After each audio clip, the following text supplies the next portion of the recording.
Yeah, we back, ladies and gentlemen. Don't forget to smash that like and subscribe button. Does help with the growth and the visibility of the channel. Today we're gonna be talking about Steve McLaren.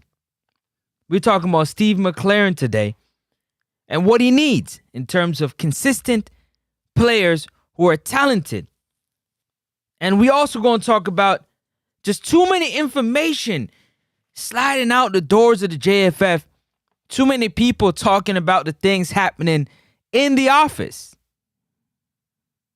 that's supposed to be happening behind closed doors. So we got all that to talk about. Definitely is the call-in show. Don't forget to call in. Number is 416-771-4338. And that's WhatsApp only. Also, thank you to all the new subscribers, each and every one of you that click that subscribe button and enjoy the content. I appreciate you so very much. Thank you so very much for your attention to the channel. I appreciate it a lot. So thank you very much to all my new subscribers. Don't forget, share. Tell a friend to tell a friend to tell a friend to tell a friend to tell a friend. As you can see, the World Cup qualifier countdown ticker is there. 55 days, 11 hours, 54 minutes, 38 seconds until the next window for World Cup qualifiers.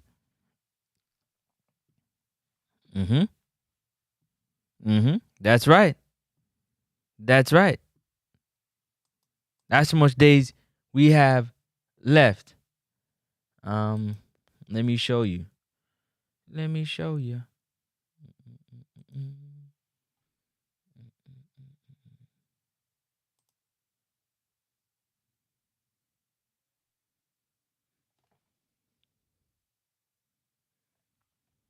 Because there's a lot of people out there that haven't seen, the groups, the official group, the qualifier, the CONCACAF qualifier. Well, I got a few right here. Right there. There's the group right there. Those are the groups. We're going to be talking about that. Also, we're going to be breaking down Steve McLaren and everything that he has said since he's been here. Because I want to show you guys, all of you out there, just how important it is to have the tools in order to execute the job. Not everybody has the tools, but the ones who got the tools, it makes a difference. And since Steve McLaren has been here, he's asked, he's begged, he's pleaded, not only to the players, but to everybody around to just trust the process. Trust the process. One time, just trust the process. That's it. It's difficult. It's not easy. It's difficult. Trust the process? Yeah, it is. Hold up a second. Don't say nothing there. No, I don't want to do. There we go. Thank you. Go back. Thank you.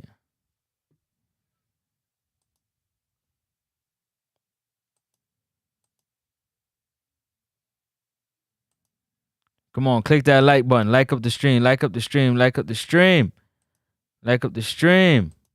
Go ahead and like up the stream. Somebody in here already? I can't even see. I think there's a comment,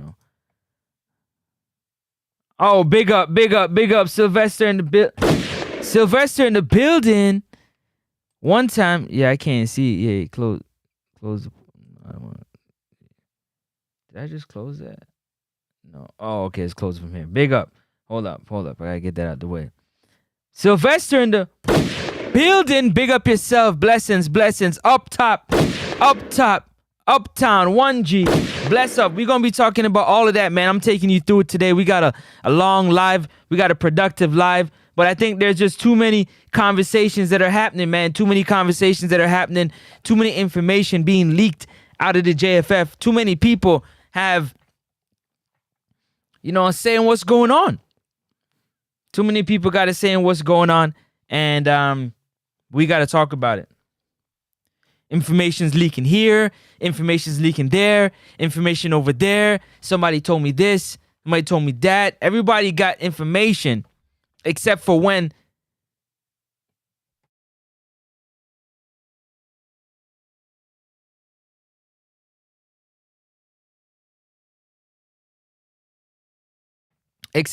one of the board members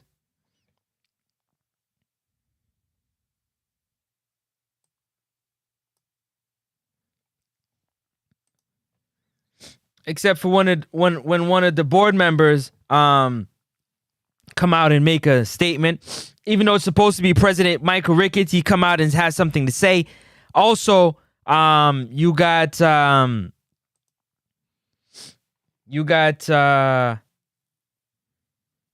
media members having things to say about what's going on before even the coach is saying it. We don't wait for no press conference, and that's why I'm asking for President Michael Ricketts, which is about 12 or 13 days. Haven't seen or heard anything from President Michael Ricketts. He gotta come out of hiding. Come out of hiding. Come on and talk to the people. Let the people know what's going on. We want to know from you what is moving and shaking, and then you can pass it over to whoever else that you have in charge. But that's not what we're here for, man. We're here to talk about two things today. Two things. Click the like button, first of all, on your way in. Make sure you hit the like button. But we're here to talk about two things, ladies and gentlemen. Just two things. One, we're going to break down Steve McLaren, why I believe that he should stay for now. He hasn't completed his task yet. He was given a task to qualify for the World Cup. He hasn't failed it. He hasn't even attempted it yet because the World Cup qualifiers is 55 days away, as you can see. If you look right down here, go over this way a little bit, right there. 55 days.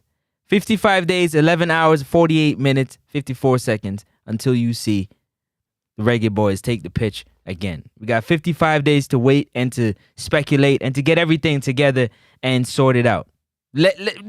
Realistically. And so Steve McLaren hasn't even had the opportunity yet to get into the process. And I'm going to break down, if we, as fans and media, if we listen, we just stop and listen for a second, we will hear exactly what the coaches are looking to do and what the challenges that are facing. Because believe it or not, one thing about Steve McLaren, he speaks the truth. He might go around it a little bit depending on the situation, but he going to speak the truth. He always gonna speak the truth. And I gotta respect him for it. Sometimes he says some things that are outlandish. That is the truth. But you don't want him saying that. He says it anyways. You understand? So let's keep it moving. Let me see. President Sylvester, big up yourself. President, come from under your bed. Gotta come out and greet the people. So what we're going to do is we're going to bounce between the two topics, right? We're going to bounce between the two topics. And the first one I want to start with, because the other one's going to take some time. We're going to go between both the topics. But the first one I want to talk about is too much information being leaked out of the JFF. What do you mean by that, Francis? Well, if you have an organization and a fight happens in the locker room between said player A and said player B, there needs to be some type of privacy. Those things need to stay inside the organization. Hargensen talked about that a bit too. The funny that when they came out and talked about Leon Bailey missing curfew and whatnot, he didn't get a chance to really get ahead of it to try and, not lose the locker room, kind of keep everybody in order. Instead, he had to come out, this is Coach Hargensen, and make a decision on what he wanted to do. He didn't get a chance to handle it the way he, would have seen fit. That was stripped of him because of the leak of this information. Coming like TMZ. TMZ leak, you pay, except I don't know if anybody getting paid. And if anybody getting paid, that just goes to show as well. But all I'm saying is right now, it seems like the JFF can't hold water. Like information is flowing left and right. I guess when it's convenient, when it's time for the information to be released, they put the information out. And then everybody pick it up and they run with it. There's tons and tons and tons and tons of different outlets that take it and run with it. And sometimes incorrect. But how do you guys feel? Because I don't like it. I want to know how you the people feel about lineups, incoming players, outgoing players, coaches getting fired before they know. This person got pinched a little bit over there. Like, what do you guys think about those information being released early? Just early, regardless of, sources. Sources come out and say such and such and such. My sources said, listen, this is real, that's real. What do you guys think? Wagwan. Yeah, now. One time. Wagwan. Yeah, now. Money. Pro music. Whoa. What you say? Money Pro Music, big up yourself. Now you can't say allegedly. But the sources says such and such is happening. So if big things are happening for the Reggae Boys squad, these information are being leaked early. Can it affect? Can it delay? Can it slow down? Can it cause issues as to when those said promises are to be made? Let me know in the comment section. Y'all gotta talk to me and I talk back. I soon open the phone lines. The phone lines be open just now. But I want to know, are you guys concerned? Are you concerned? Are you okay with the information being passed around when it comes to the organization through other outlets?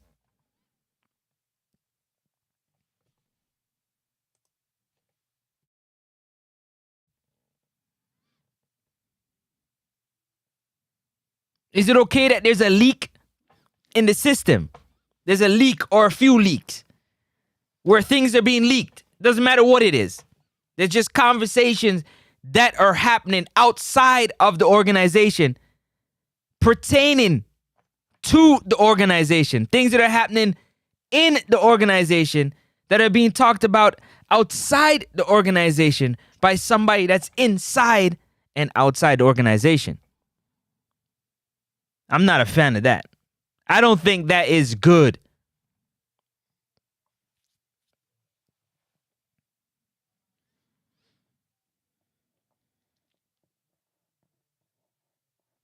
You tell me. Let's ask a question. If you're running an organization, the JFF, are you okay with information leaking? Lineups being leaked early, but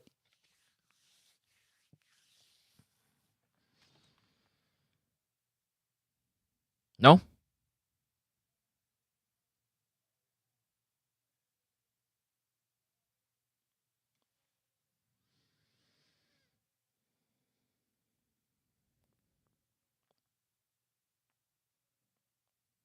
We're definitely waiting for a lot of things to change with the JFF. A lot of conversations are happening surrounding it, like, player development. Well, I'm still waiting to see whether or not we can figure out how to build a compound where we can have, space, in my opinion, like I'm running the JFF. The players can have a facility that is world class, They spend, some money and put in, gym and rehab center and strength and conditioning center. They got a cafeteria in there. The film room is in there. They got a training pitch, indoor and outdoor in case it's raining. They can still kind of get some work done. The reggae girls can be inside, the reggae boys outside, vice versa, depending on who, has a match coming up. That type of compound, I think that would be fantastic for the JFF. What do you guys think?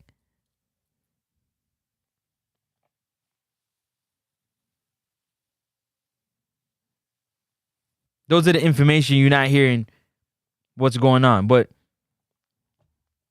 you're hearing the coach is going to get fired, right? Rumblings, rumors are coming out that the coach is being, is going to be fired. There's a lot of people that are upset with the coach. A lot of people upset with Leon Bailey. A lot of people not happy with the way Damian Lowe's playing. A lot of people is not happy with this person. They're not happy with that person. Or they don't know why this person didn't come in. And it's just a lot of talking around the football. That's what I mean, Money Pro Music. A lot of talking around the football. You might not agree with me, but I want to know from y'all.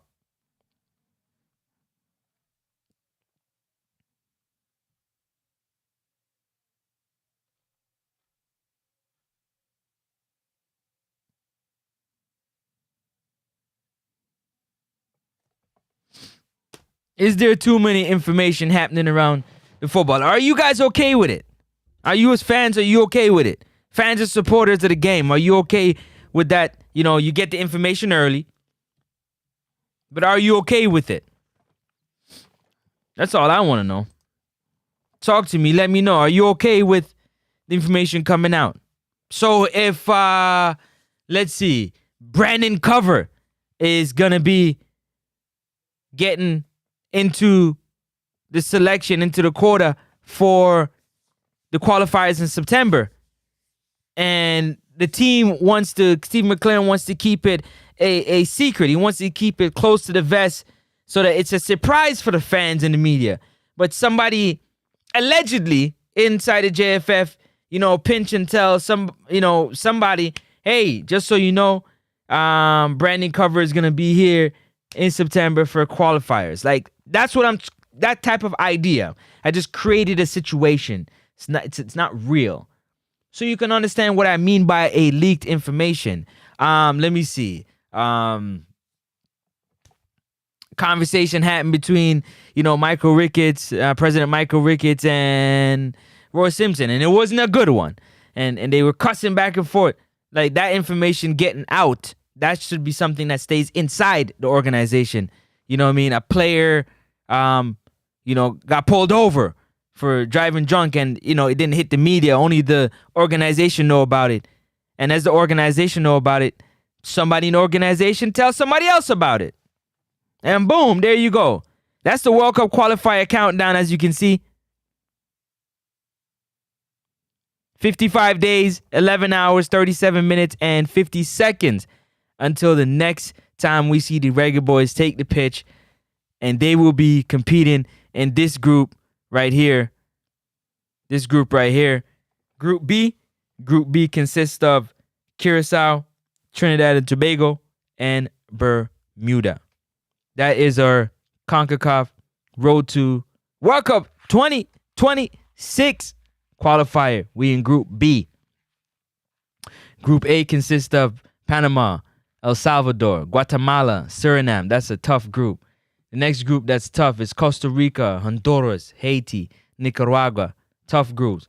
Jamaica got a good draw with the Curacao, Trinidad, and Bermuda. Let's see what we can do with this group. Let's see how we can come through this group. Again, 55 days and 11 hours, 36 minutes until the Reggae Boys take the field. That's not the exact day, but the window is between September 1st and September 10th, if I'm not mistaken. The FIFA window is between September 1st and September 10th. If you want some more information, go check out JFF Live. Simon Preston is doing a good job updating the people, informing the people, and letting them know what is going on with the football. And if I'm not mistaken, I'm almost positive, between the 1st and the 10th is the window. We'll be playing 2 games within that window. So 55 days until that time right there. Smash the like button. Go ahead and click that like button. That's crazy. Let me see. That's what I was saying the other day. JFF need their own facility equipped with the means to keep players on par. Yes, they can come in if players are, let's say a player is out of shape, they don't have a club, they can come and use the facility, to get themselves in shape. They can use, it's something that's available to them. They can come in and they can get that work. I think is phenomenal. Or, they're nursing an injury and they don't miss any days of treatment because they're in Jamaica and the facility can't provide that. I think FIFA would more than step in and help with some type of state of the art workout facility for the players, because it works best for them, right? Let me see here. So that's definitely a good one. The JF doesn't tell us much, so fans listen to other sources.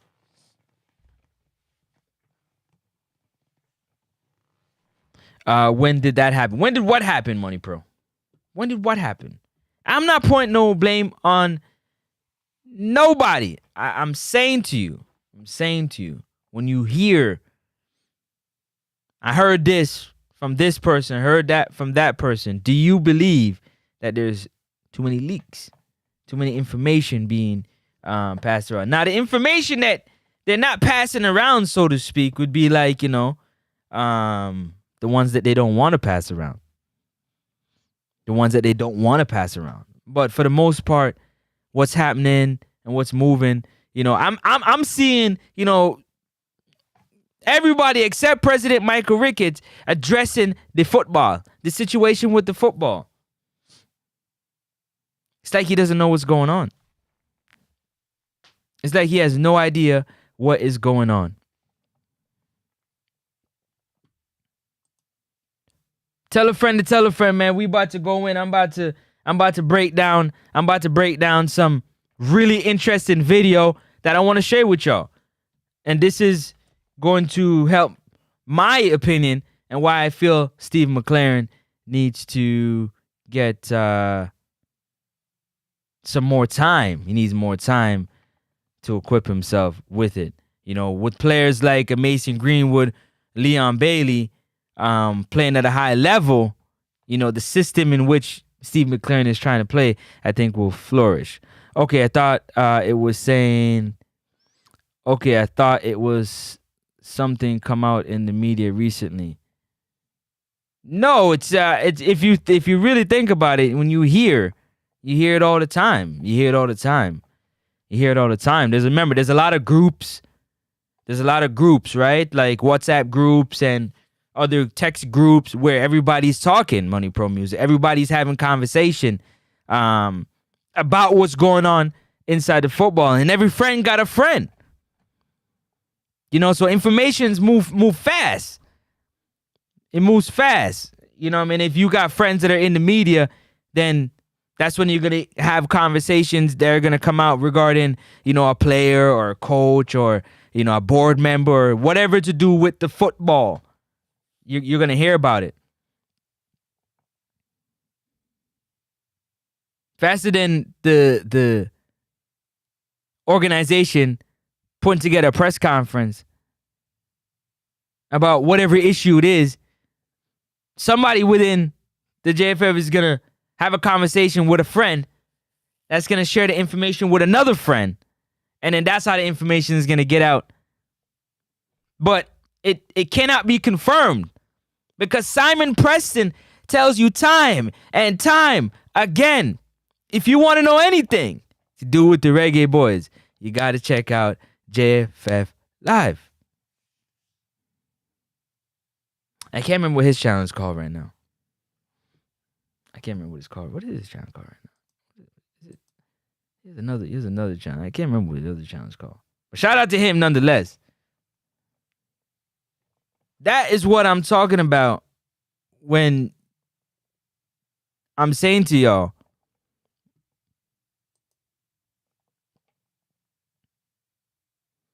Sean Answers, big up yourself.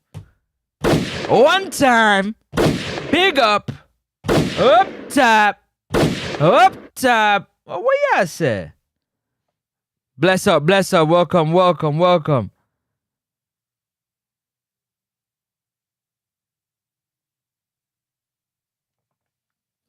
So, I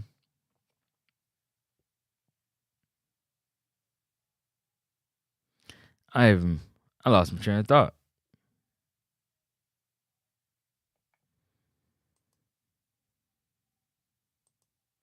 But anyways, that's I lost my train of thought, man. World Cup qualifiers countdown, 55 days, 11 hours, 30 minutes. But when you have things that are going on, there's movement happening, you don't want to wait. I hear what you're saying. You don't want to wait. You want to hear it, from the people. You want to hear from Simon Preston. If you say you don't hear from us, then it ain't real, because they the most credible. Yeah, you're going to hear whispers because every friend got a friend.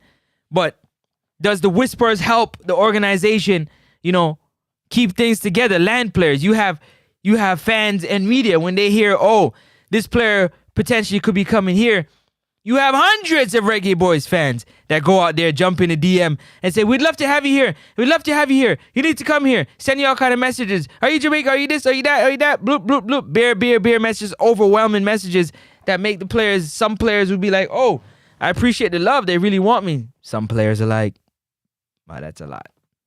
That's a lot. That's a lot. They got you.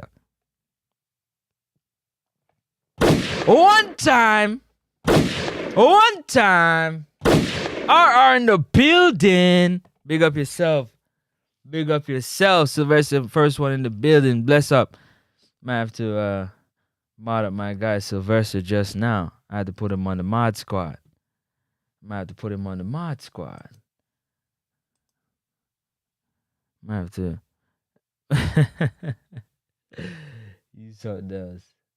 Leave it to you. Gotta be you, man. Gotta be you coming with it. Let me see. Add him to the mod squad, man. You on the mod squad, man. Silvers. Yeah, big up to everybody out there. But yeah, that's what I'm trying to say to y'all right now. Like, think about it for a second. We still gotta wait for Marvin. One time, Marvin, big up yourself, up like 7 up. What y'all say? What?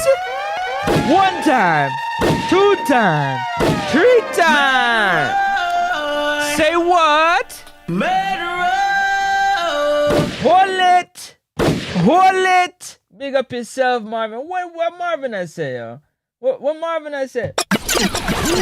Yeah, we pull it po.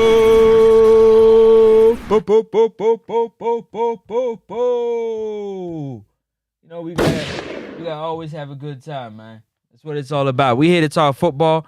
We here to have a good time, man. We chilling like Matt Dillon, according to my guy Sean Drake. We ain't robbing, we ain't stealing, man. We just talking to football. The one that we love. You feel me? Pull up! Marvin Wagwan, big up yourself. Everybody in the building, man. Appreciate all my new subscribers. Everybody that hit that subscribe button, that click that subscribe button. I appreciate y'all, man. Thank you very, very, very, very, very, very, very much for subscribing to the channel. And tell a friend to tell more friends that unbiased Reggae Boys opinion. Unbiased. They say controversial, I say unbiased. Who's in the building? Hold up. The Emperor in the building. Heal up. Stats in the building. 2 and 3. Hold on. What I say? Tell them. Forever. Say what? Forever. Say what? Forever.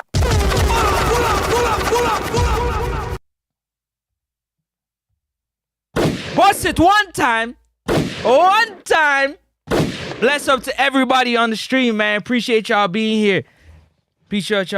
Don't forget to hit that like Subscribe button. Tell a friend to tell a friend to tell a friend to tell a friend.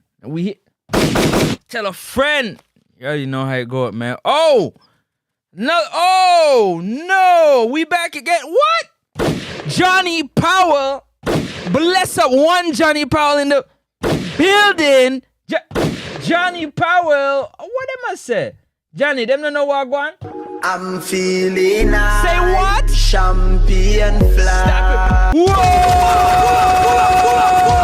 Whoa! One Johnny Powell up top in the building. You already know, man. We here, we live. We just talking this football and we love it. You understand? The Reggae Boys, we talking about it. Do you guys believe that there's too many leaked information leaving the JFF? What are you saying? Let me know in the comment section. But what I'm talking about today is I'm definitely talking about, and I'm about to start, is Steve McLaren. Steve McLaren. Steve McLaren is what we're talking about today. I told you I got a video coming for y'all where I'm breaking down exactly the things that Steve McLaren has said, what the players have said, how they have responded to it, and how we, the media, and you, the fans, have responded to the things of the coach.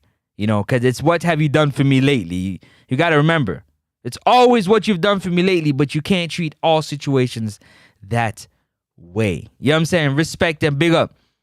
Again, if you don't know, there it is right there, man. World Cup qualifiers, 55 days, 11 hours, and 24 minutes before we see the Reggae Boys touch the field and take on Curacao, Trinidad and Tobago, and Bermuda, one of those two teams, on a 2-leg match. Like up the stream. You guys in the building, y'all ain't like up the stream? What? You gotta like up the stream. Come on and like up the stream.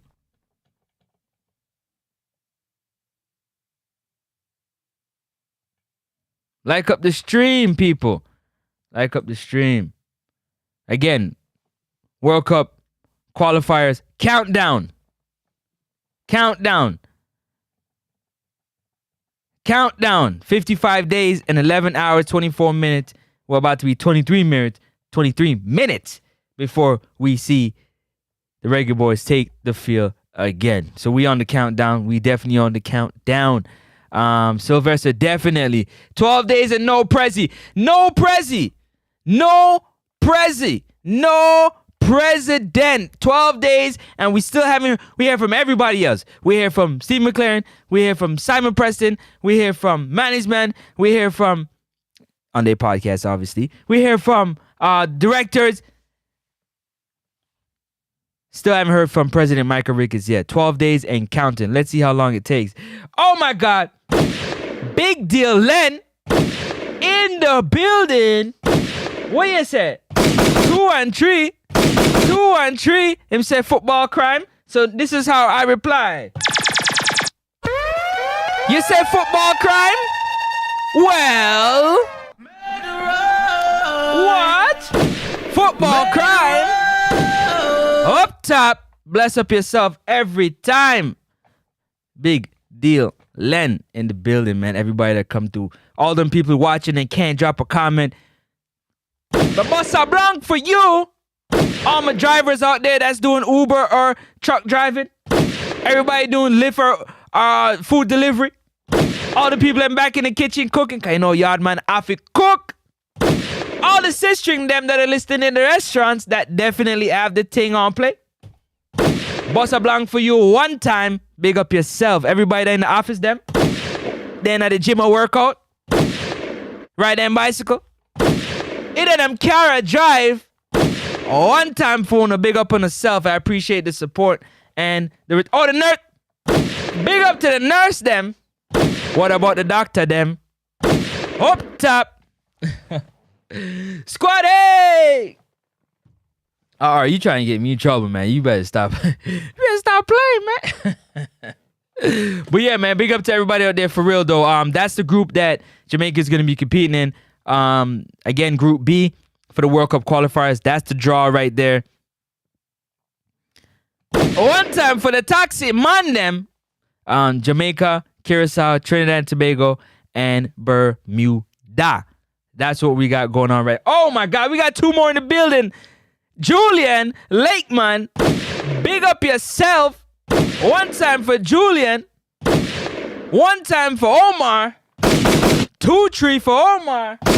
And bless up Julian in the building. What y'all say? Hold on, man. Whoa! What? Big up on yourself. Appreciate you guys being here. Don't forget to hit the like button. Like up the stream. And definitely subscribe and tell a friend to tell a friend. This is the draw right here that I'm talking about. Hold on a second. Oh, this here in the way. This is the group right here. Obviously, Jamaica got the easy group compared to the Panamas, the Guatemalas, the Suriname, Nicaragua, Honduras. They definitely got the easier group right here. So I hope they take full advantage of it. Play tremendous football and see what they can get. Man, we want to get it. What? We want to get it to Prezi. As you can see right here, man. Appreciate everybody watching. Again, I thank you so very much. Don't think I don't appreciate it, because I do. I really appreciate it. But yeah, so this is what we got going on right here. This is the group we got. Clearly, it seemed like we got the easier group. 55 days before we going to find out which one we taking on right here. 55 days, 11 hours before Reggae Boys back on the field. That's how long we have to correct our issues that we have. The things that are plaguing us. The things that are slowing down our progress. That's how much time we got to correct it. We got that much time to correct it. Don't forget to hit the poll too, man. You got to get the poll. You got to get in the poll. Let me know. Let me know what you're thinking. I got to go check that poll in a few minutes. Hit the poll. Let me know who you think going to have a bigger difference in the World Cup qualifier between Damari Gray and Leon Bailey. Which one of those 2 players, when they come back in September, going to be playing better than the other? What do you guys think? Let me know in the poll. Hit in the poll. Join the poll and let me know what you got going on in terms of what you're thinking. What do you guys think about this group? Are you guys happy with the group, the draw that we have? Do you think Jamaica can make it out of this group? Are you terrified of Curacao? Are you terrified of Trinidad and Tobago? Are you terrified of Bermuda? Is this a group that the Reggae Boys should be terrified?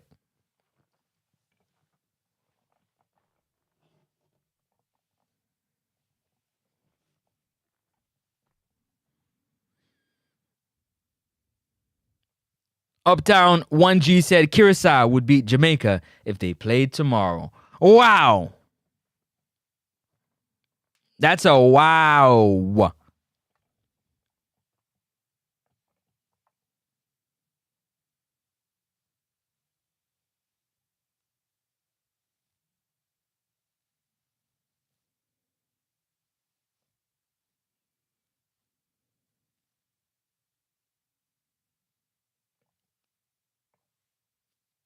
The group is great. Of course it's great for Jamaica.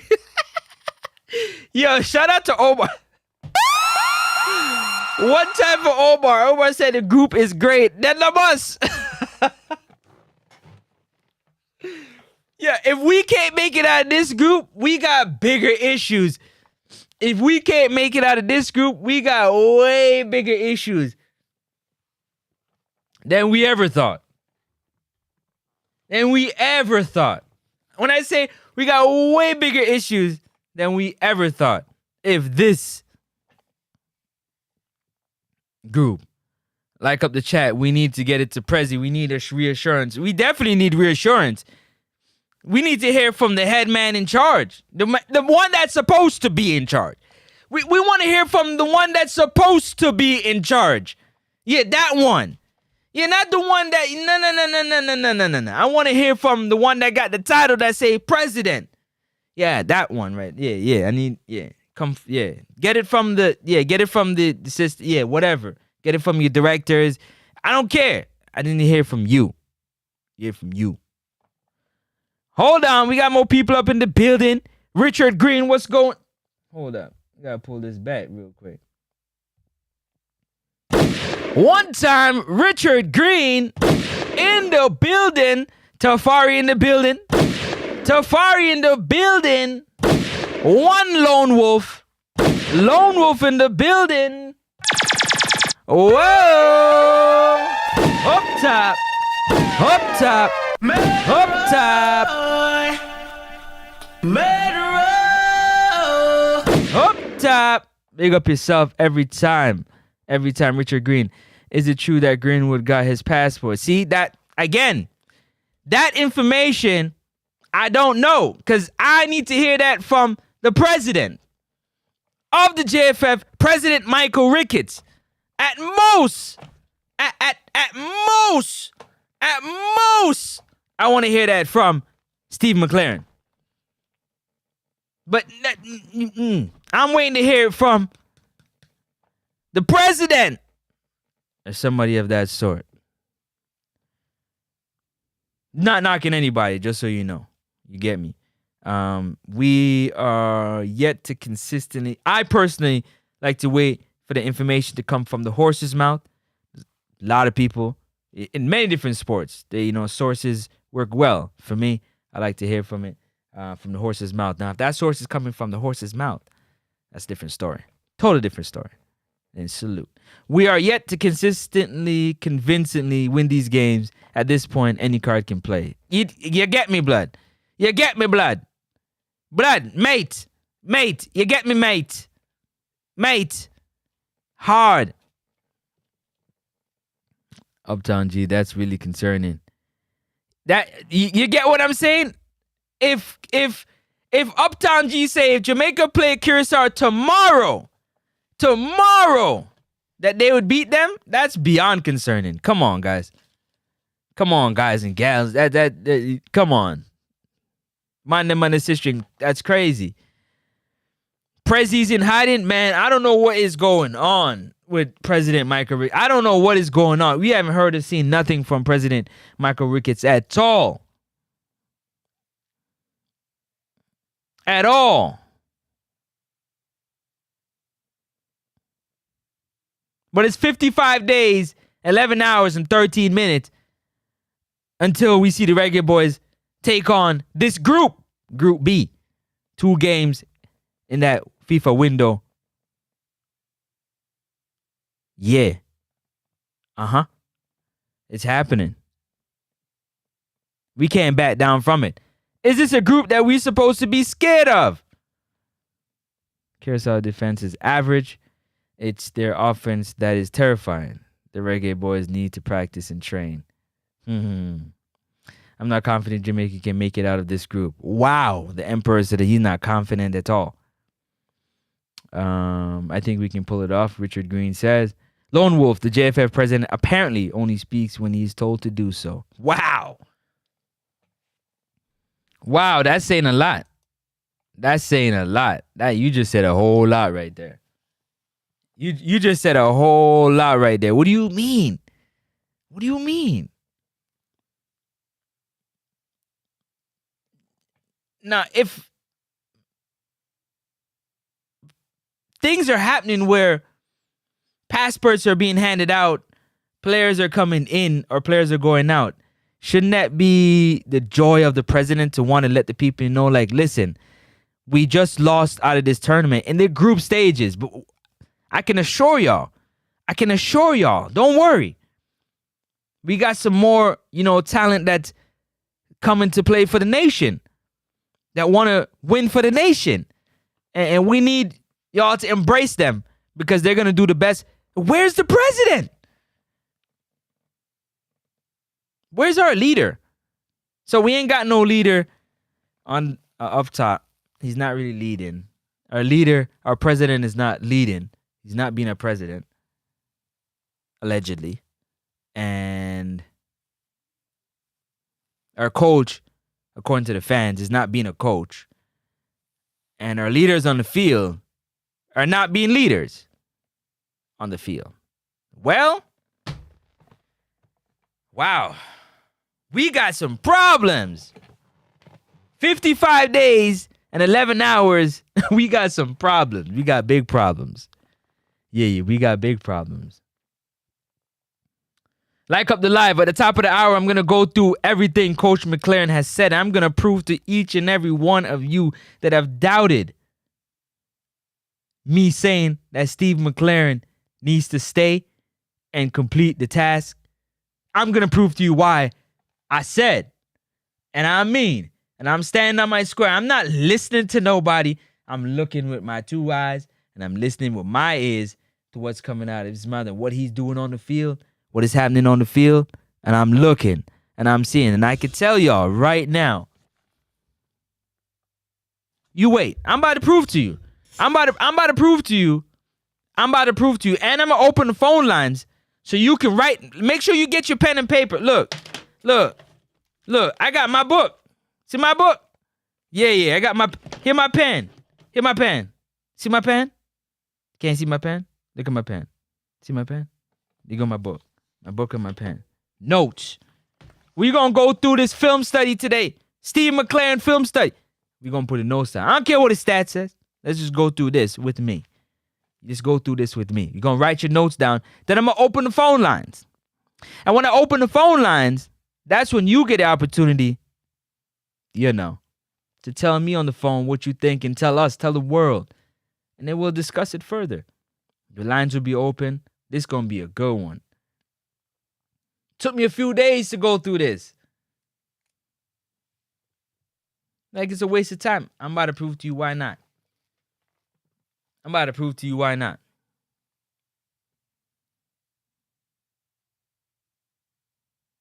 So buckle up.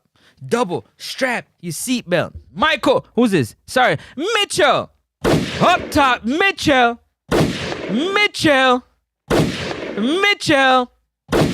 Big up yourself. If no midfielders are coming in, we're not going to look much better. We need quality wingbacks, another CDM, and 2 box-to-box, and we good. Well done. Come on, a clap of applause for Mitchell.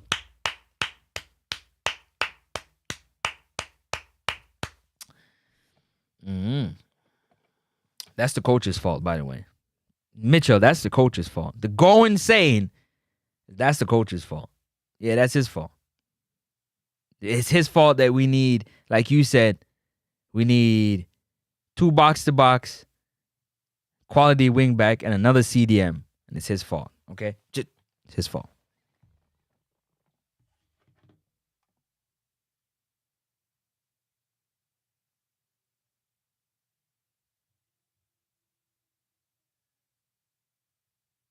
They say it's his fault. You get me, blood? Yes, they did. They said it's his fault. All right. Let me see here. I gotta get me. You know what?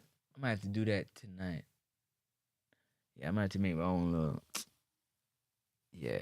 All right. Let me see.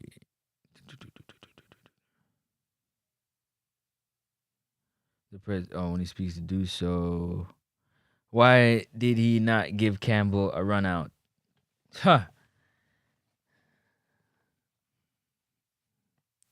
Could be many reasons. Could be so many reasons. There's so many. Like when I went back and I watched and I listened to everything that Steve McLaren had to say, I said, wow. Yo, it hit me like, wow. I'm like, no, I got to come share this with y'all. So I've been working on it for, for a few days. Big up Jason Gooner, Jason Gooner. Bless up Jason Gooner in the building. One time. Jason Gooner. Forever. Gooner! One Gooner. Big up yourself. Up top, my G. Mitchell, for real, at this point, At this point, all 4 new players need to be midfielders.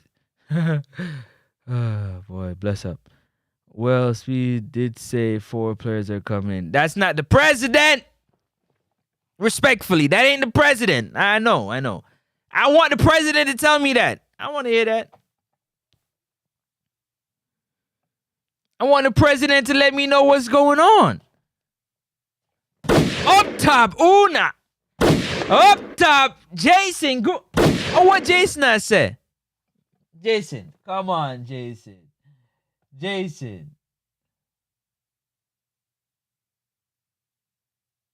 say? Stop it, man. Stop it. We out here, man. Bless up. One time for Gooner. I want to hear that from Mr. Michael Ricketts. Let Rudolph Sweet pass him the note and let him say it. Yeah, I don't want to hear that from... I need to hear that from the president. That lets me know he active. At least the coach. We on the coach's back. Remember, the fans and the media. We're on the coach's back about why you didn't bring no midfielder. Why you brought in 6 defenders. Why you brought in 9 defenders. Remember, you're the one. Y'all the one that said the coach is not bringing in no midfielders. Why Campbell don't get a run out? Why Motherseal's not there? Why Cover is not there? Why Ravel's not there? Don't forget that y'all the ones that said that. So why isn't the coach informing the people that I heard you? I hear your cry for midfielders, and I'm trying to do my best. I'm going out there, and I'm getting 4 new players. Why isn't President Michael Ricketts the one to say, hey, fans, media, football nation, Reggae Boys Nation, we've been struggling in some areas, but we've been working hard to make sure that we get the players that's going to give us what we need. We got 4 players. Why not? Why not?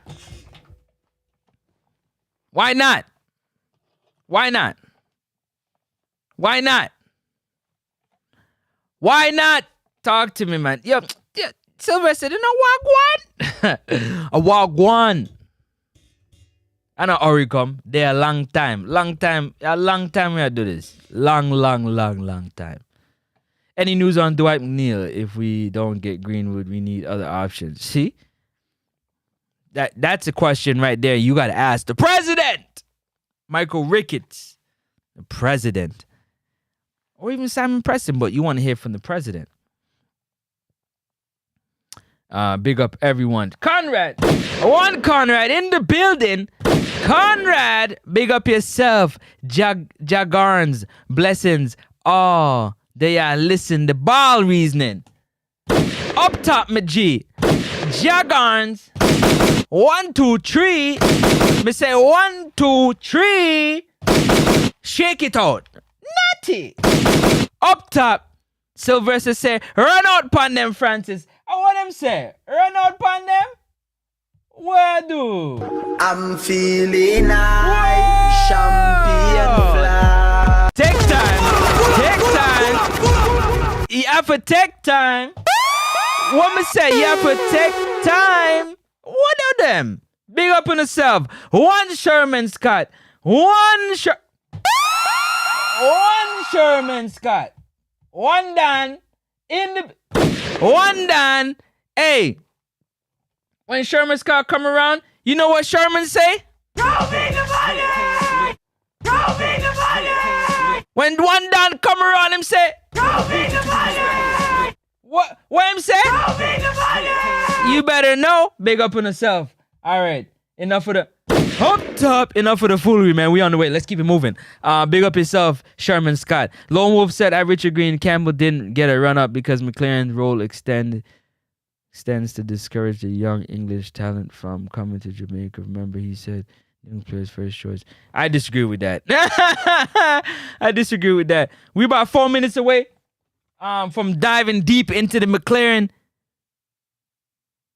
discovery. I'm about to show you some things about McLaren that y'all probably didn't know, didn't spend enough time to stop and pay attention to. But I'm going to point it out for you. I promise you I'm going to point it out for you. But you got to click the like button. Big up And thank you to all my new subscribers. Everybody that subscribed new, thank you, thank you, thank you, thank you, thank you, thank you, thank you for the ball reasoning that we do over here at Nexus Sports Talk.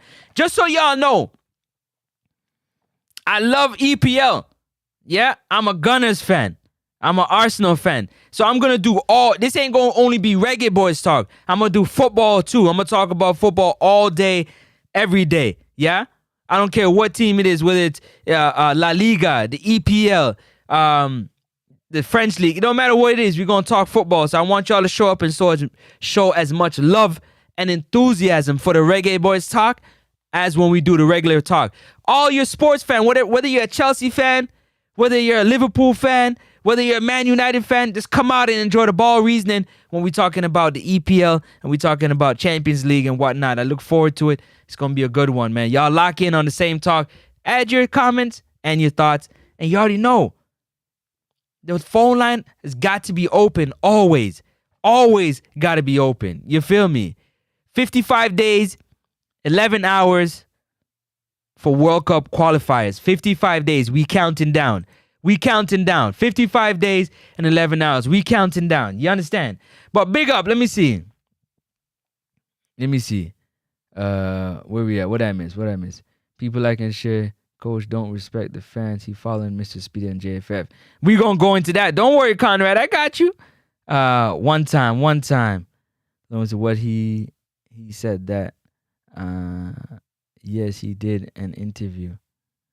You taking out of the context. Danny Dredd, you're gonna have to call in and talk this ball, man. I can't even hear Danny Dredd on the phone, not even one time. Where Danny Dredd at?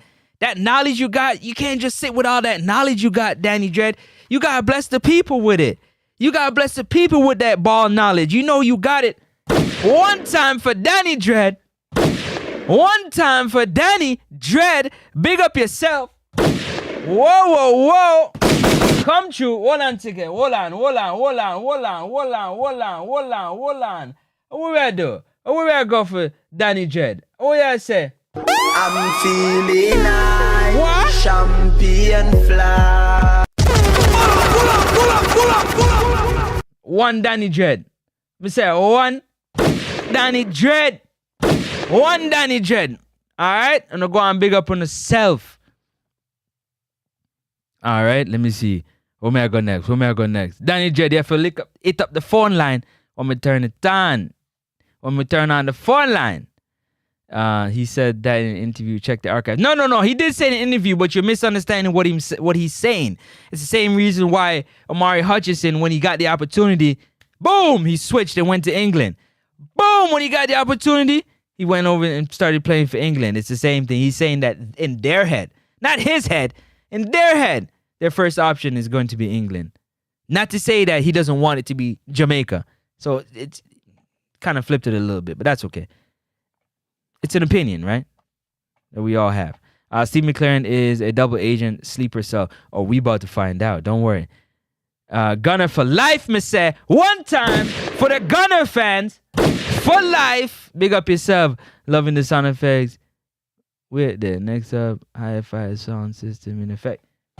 Big up yourself, Jagarns. You already know, man. We got to make sure the people, you know what I'm saying, have a great time when we on this show, because sometimes we get into some serious footballing talk and sometimes we get into some joking in footballing talk. You get me what I'm saying? So, just so the people know, that is the group, man. That's the group. 55 days and 10 hours, 57 minutes. That's the group right there. Okay. Let me see something here. Isaiah Franchi always coming second nowadays. Second to what? I'm second to nobody. McLaren, a big double agent. His belief fits the JFF quota system.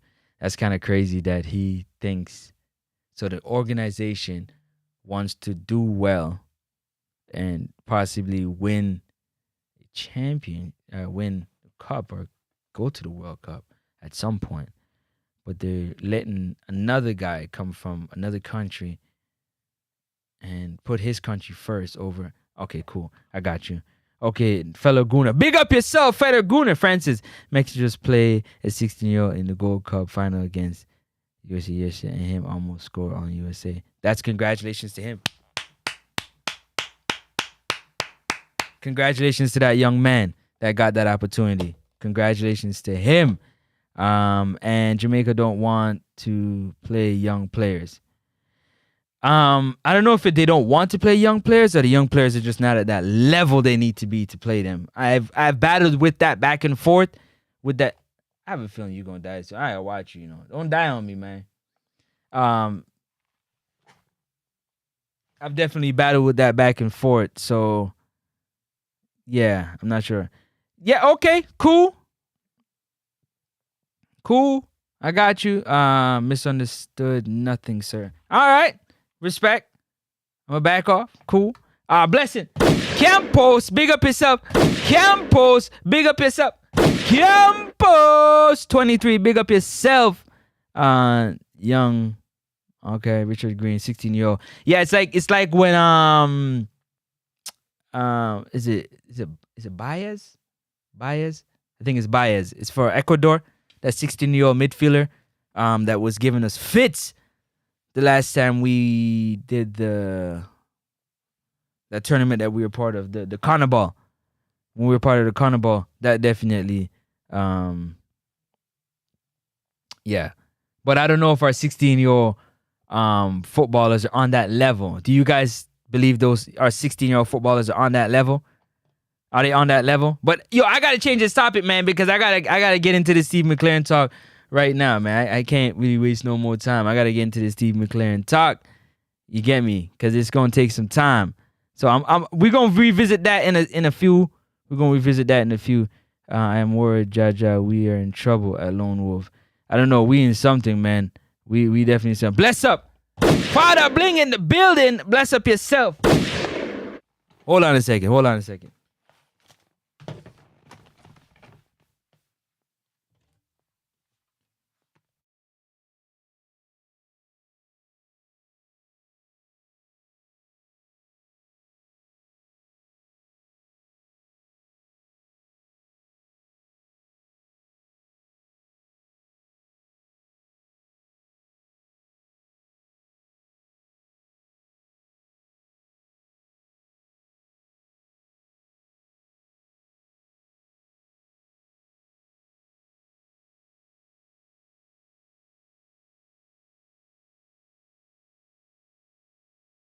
All right, man. Let's get into this video. And then we can break down. Just where Steve McLaren's mindset is at. And let me see. Hold on. I got my notes here, so I gotta write this down. I'm gonna go through it step by step. All right, bet.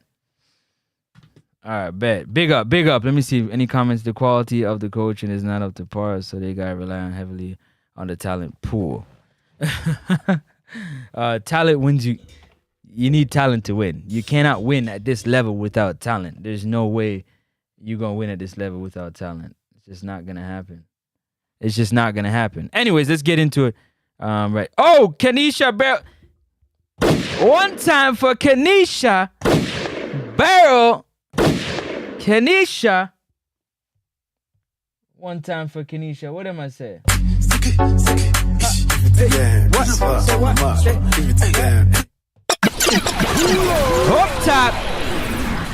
Up top.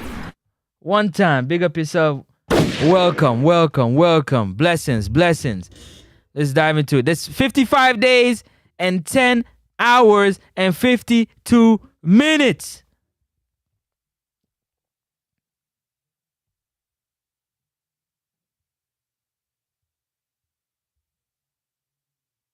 Okay. All right. Before the next World Cup. Now let's get into it. This is fair use. You know what I'm saying? Definitely go check out these videos on JFF Live. Fair use. If y'all knocking me, it is what it is, man. I ain't, just using this for educational purposes. Let's dive right into it. Let's waste no time. All right, here we go. Meet the players, get on the grass, and lose my voice. shouting too much, but it's been great from the first day the players came in. Yeah, it's great energy amongst the players, great spirit amongst them, and they showed that on the training field. We need to transfer what we've done this week onto the field tomorrow to get a result against Cuba. All right, thank you very much, Coach. Much appreciated there. We can now commence the question and answer segment. Please raise your hand, indicate, and we can commence whether you're questioning to Andre or to Coach Mcclaren. Yes. And yes, I got to speed it up a little bit because we got a lot of footage to get through, and we can't be here all night. So if it's too fast, the words are too fast, let me know. But let's go. Go ahead, Robert. So far, tell me some of the things that you've seen from the team so far that you like about the team. I like the spirit. I like the energy. I like them smiling. They enjoy being around each other. I like the trainings, which is why I've lost my voice, because they put everything into the training session, the intensity, the desire to work. That's what I've liked. We try to introduce one or two things. I think we need to keep things simple. I think the style of play had success. I want to keep that. I want to keep the foundation, keep the basics, keep what they've had for the last 2 years, where they've developed, and as Simon says, third in the Nations League. We want to continue that, but also we want to improve it. So I'm here to help the players go to the next step, the next level, in which we can, stay number one in the Caribbean, but also, let's get up the rankings in CONCACAF, and the ultimate goal, which is World Cup qualification in 26. But your first game is tomorrow. So that's obviously, that's the first game that, Steve McLaren is going to go into, and he's giving his what he thinks. This is when he first came in, he's talking as a press conference going into a match. I think they were going into the game against Cuba.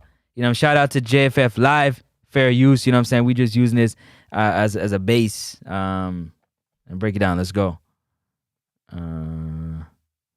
Hold on. Take your time. We got Conrad. Take your time. Don't jump out the window yet. Just wait. Any nerve on your part? I know you have been there and done it before, but your first game, inside the National Stadium as a head coach, any nerves? How are you feeling? Yeah, always. I like that. It means you're ready for the game, and that's what football's all about. Doesn't matter what level. Always, when you play, you're always. I don't know quite what's going to happen. See that? Yeah. We can control the controllables, which we try to do, and we try to introduce one or two things, keep things simple, and I'm going to concentrate tomorrow on the performance. If we get the performance from the players, normally you get the win. That's what I'll focus on. All right, any other questions, Howard Walker? Coach, Howard Walker from Power today. You are an experienced coach. How would you describe yourself? Are you an attacking coach and a defensive coach? How would you describe your style of play?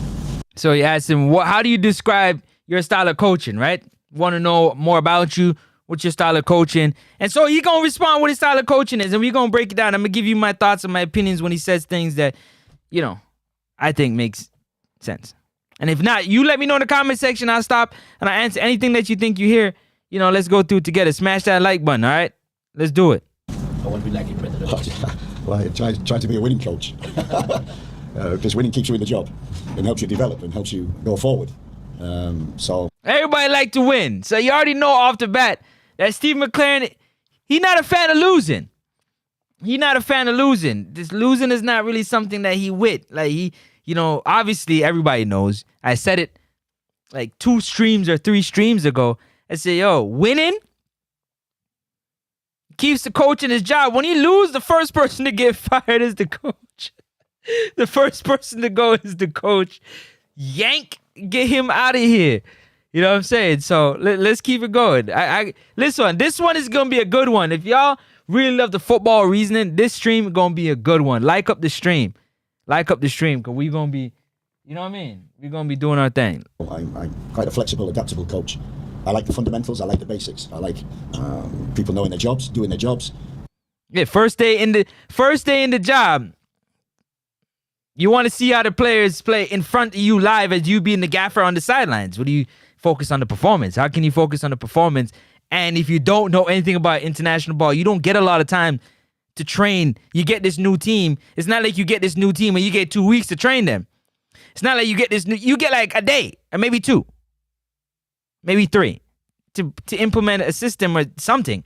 So yeah, of course not. What he said, you can't like what he used to say. What?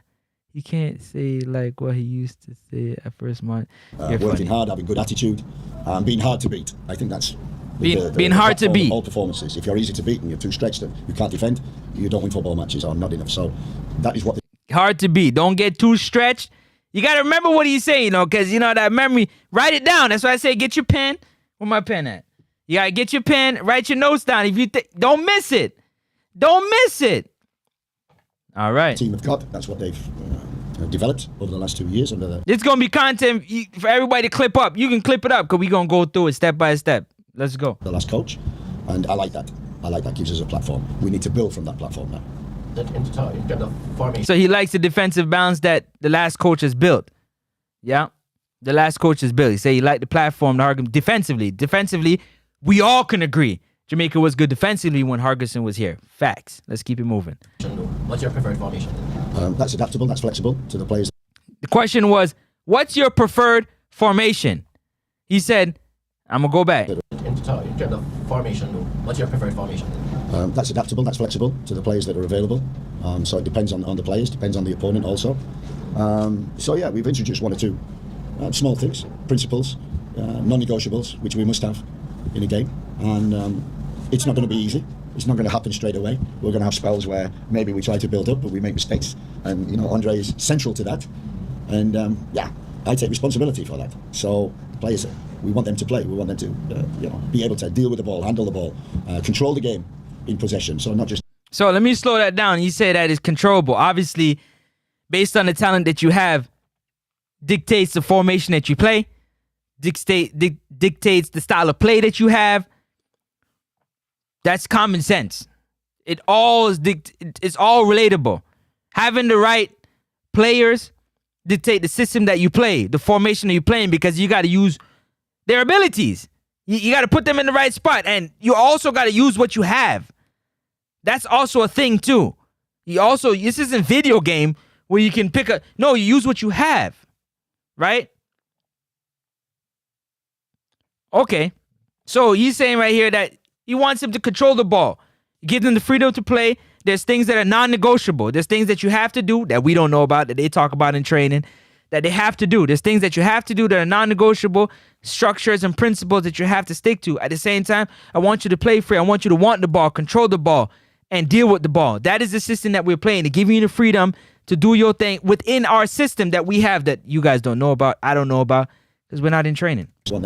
And, yeah, I take responsibility for that. So the players, we want them to play. We want them to, We want them to play. We want them to play. Do you know how much time a coach said, I want you to play? Like, show your ability, show your quality, show what you can do. This is our formation. This is a system. This is the principles.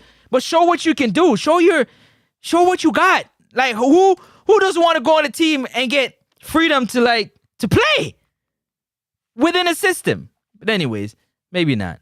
No. You gotta wait, man. Conrad, you gotta be patient.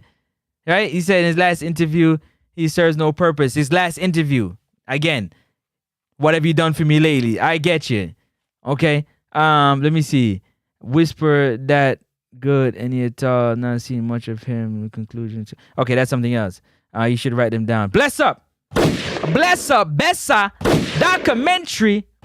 One Bessa. Big up yourself every time. Thank you very much thank you so very much for being. Smash the like button. Hit the like button if you can. And subscribe if you haven't. You know what I mean? I appreciate you so much. Let's get back into it.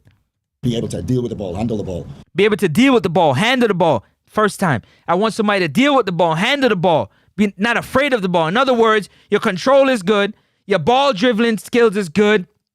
Your ball IQ is good, so that when you have the ball at your foot, you can do something productive with it. Not negative, positive. When you're going to get the ball, you're making the positive moves and runs. Okay.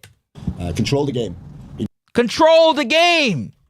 You out there with these players, they're not on our level, talent-wise, but they're controlling the game. Okay. Possession. So not just have a transition game, but to try and have some control. So don't have a kick and run game.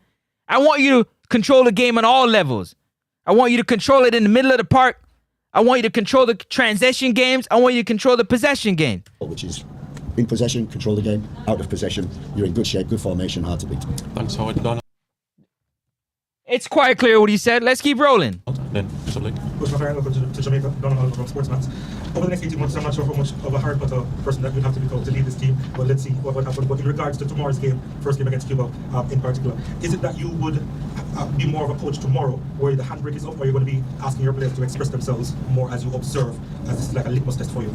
You're absolutely right. It's a test. And it's the first time I've worked with them this week. I can't fault their attitudes and the work and the attention they've given to the detail we've given. So I can't fault that. But you're absolutely right. It's more a focus. Again, this is fair use. You know, dinging. No, listen, man. Educational. We educating the people. We getting educated together. We gonna talk back and forth on whether or not we agree, disagree. For those who like the ball talk, they gonna stay around. For those who don't like it, they're gonna leave. It is what it is. Let's get into why I believe the coach should stay and finish the task that he was brought here to do. Because remember, everybody, for the most part, was like, fire the coach! Fire the coach! The coach is no good. Well, let's get into it. On the performance. And it won't be perfect. I know that. Over 90 minutes it won't be. There'll be ups and downs and good spells, bad spells. But I want to see just some of the things that we've worked on. I think he was good. I watched his game. I chose you to know his injury. What is it? But that is it. Next up, see our players exhibiting them skills. Said except Ravel and Gray. Okay. Players are taking that on board, and the team is developing in that, but also keeping the structure which they've had for the last 2 years, and just help them develop from that. Because I think if you want to compete, you want to stay number one in the Caribbean, you want to get in the top 3 of the CONCACAF rankings, then you have to develop your game. And we've worked with the players, we've talked with the players. How do we develop? So tomorrow is the first step, and it's a big step, one in which we need to find a way to win, but also show signs of the performance which we've worked on. Andre, I know that you've been on the sidelines for the last few months. You've seen a couple of this. Francis, like up the stream, like up. Francis, he's a dinosaur, bro. He doesn't even know how to use technology to help the team. Nothing against him. We just need a coach under 60. Technology don't play the game, bro. It helps the game. It don't play the game. Results, That's why we can't control nothing, because we weren't about technology. Our control is terrible. Our touch is poor. What does that have to do with anything, Uptown 1G? Our touch is poor.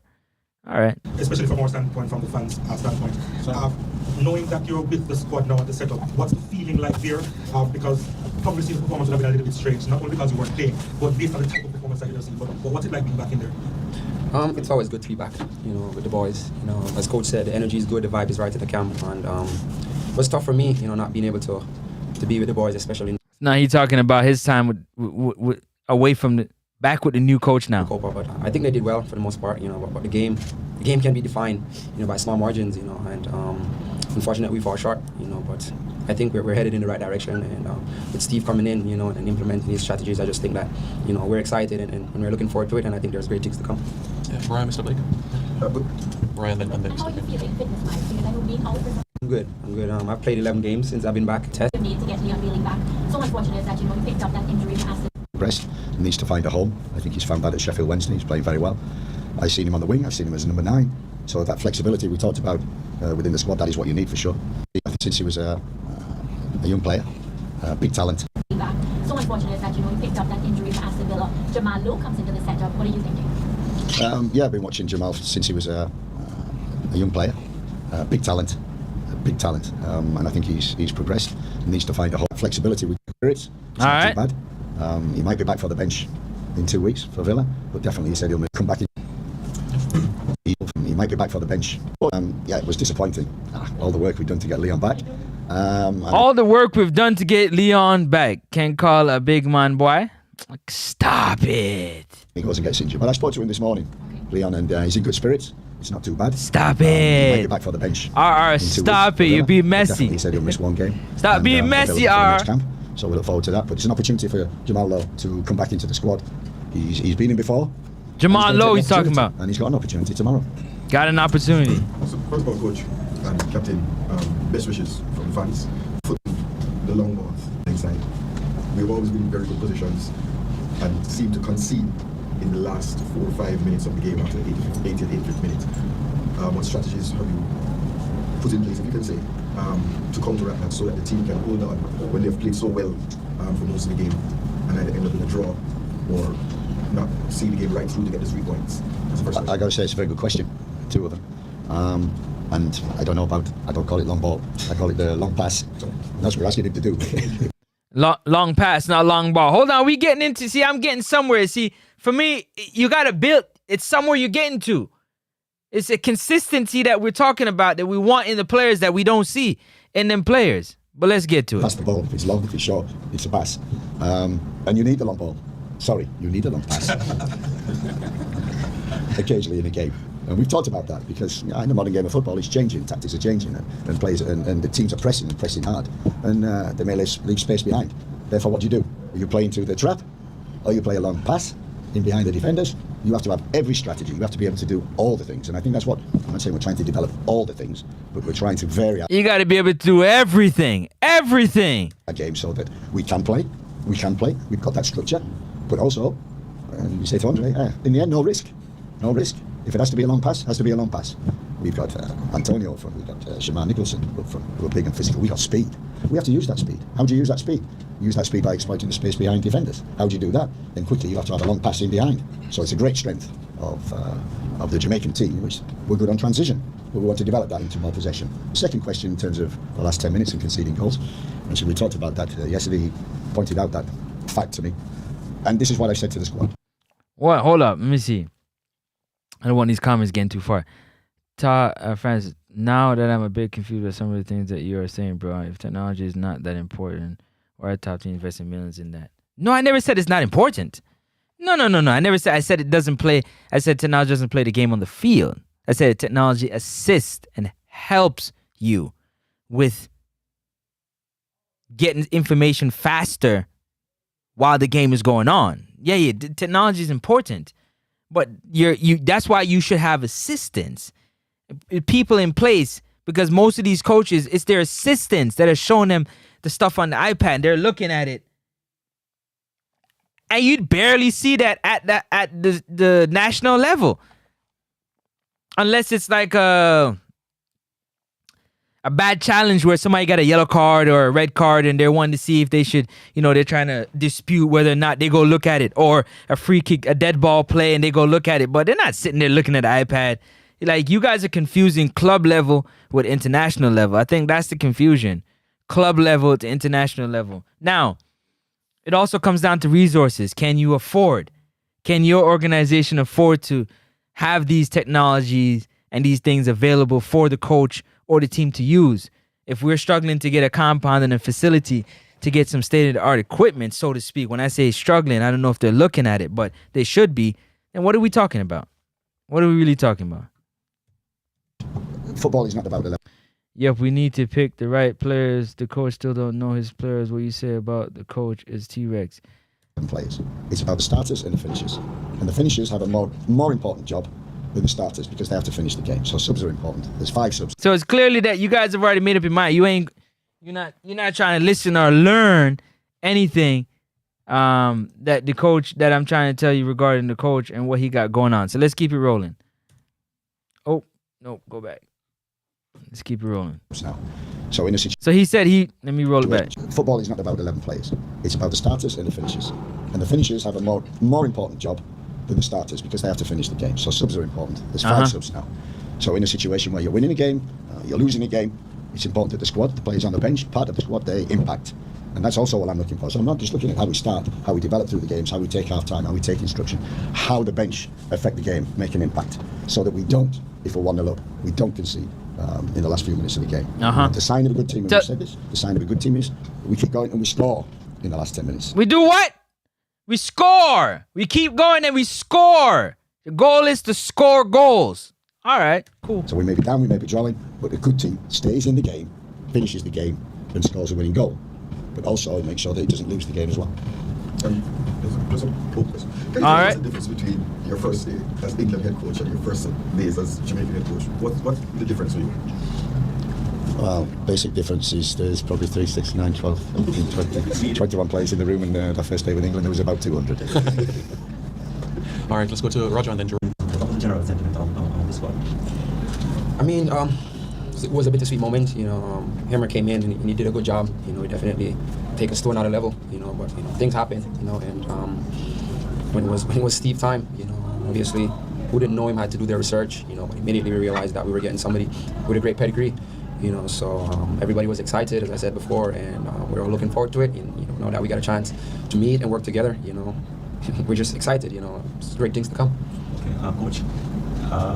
Cuba is ranked 165 in the world. Jamaica is in the 50s. And there's a general sentiment. You're saying Cuba is ranked 165 in the world compared to where Jamaica is ranked, is what the question was. That this should be an easy 5-6 nil win.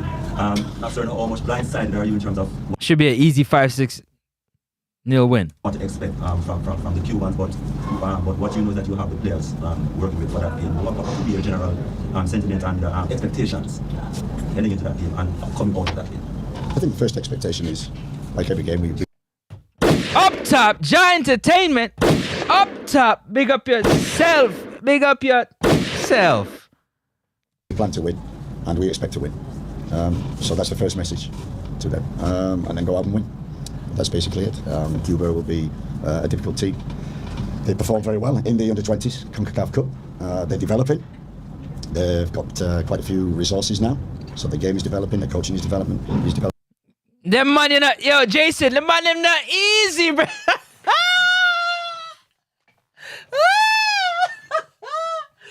Yo, Jason, the man them say, yo, hold up, I gotta switch it.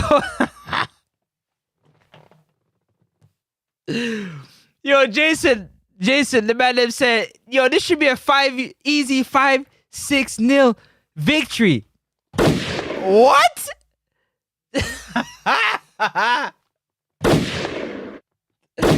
Jason, this is the exact reason why I'm doing this. Big up to JFF Live.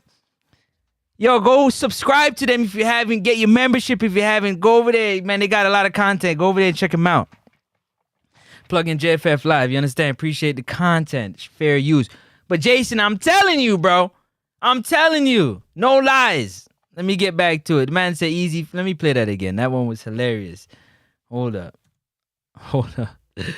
That one was different. Team. They perform very well, and we expect to win. What would be your general sentiment and expectations heading in? That's basically it. Cup. They're developing. Leading the team in the under-20s has now been moved to the senior team. The coaching is developing. You can see from the team. They perform very well in the under. That's basically it. Cuba will be a difficult team. They perform very well in the under-20s CONCACAF Cup. So that's the first message to them. And then go out and win. That's basically it. Cuba will be a difficult team. Man said 5-6 nil victory. In the under-20s CONCACAF Cup. They're developing. They've got quite a few resources now. So the game is developing, the coaching is developing. You can see from the team the shape, the structure, they're organised, they're disciplined. And I think the key thing is the trainer, the coach who was leading the team in the under-20s has now been moved to the senior team. So continuity will, the players will know the system, will know the style. They have a certain way of playing. I've watched them. They're very organised, very disciplined, very difficult to break down. So we expect to take the game to Cuba. You expect to what? Say it again, coach. We expect to what? Did he say you expect to take the game to Cuba? So already he's letting you know his expectation for the players is to take. Just hold up, man. Just wait. Time, it's coming. Make sure that we take the game. Remember, this is the pre-match. Yeah, this is the pre-match. We still got the post-match to go on. You're going to hear the that's why you got to write down with your pen. Yeah, your pen, the old school pen. See, I'm old school. I got the old school. Let me show you. The old school pen. All right. Use our individual time. Big up to Football Guru. Up top, Football Guru. Soup. It is the exact reason why McLaren takes us for fools. Talent, shall we say? From these dumb questions and statements.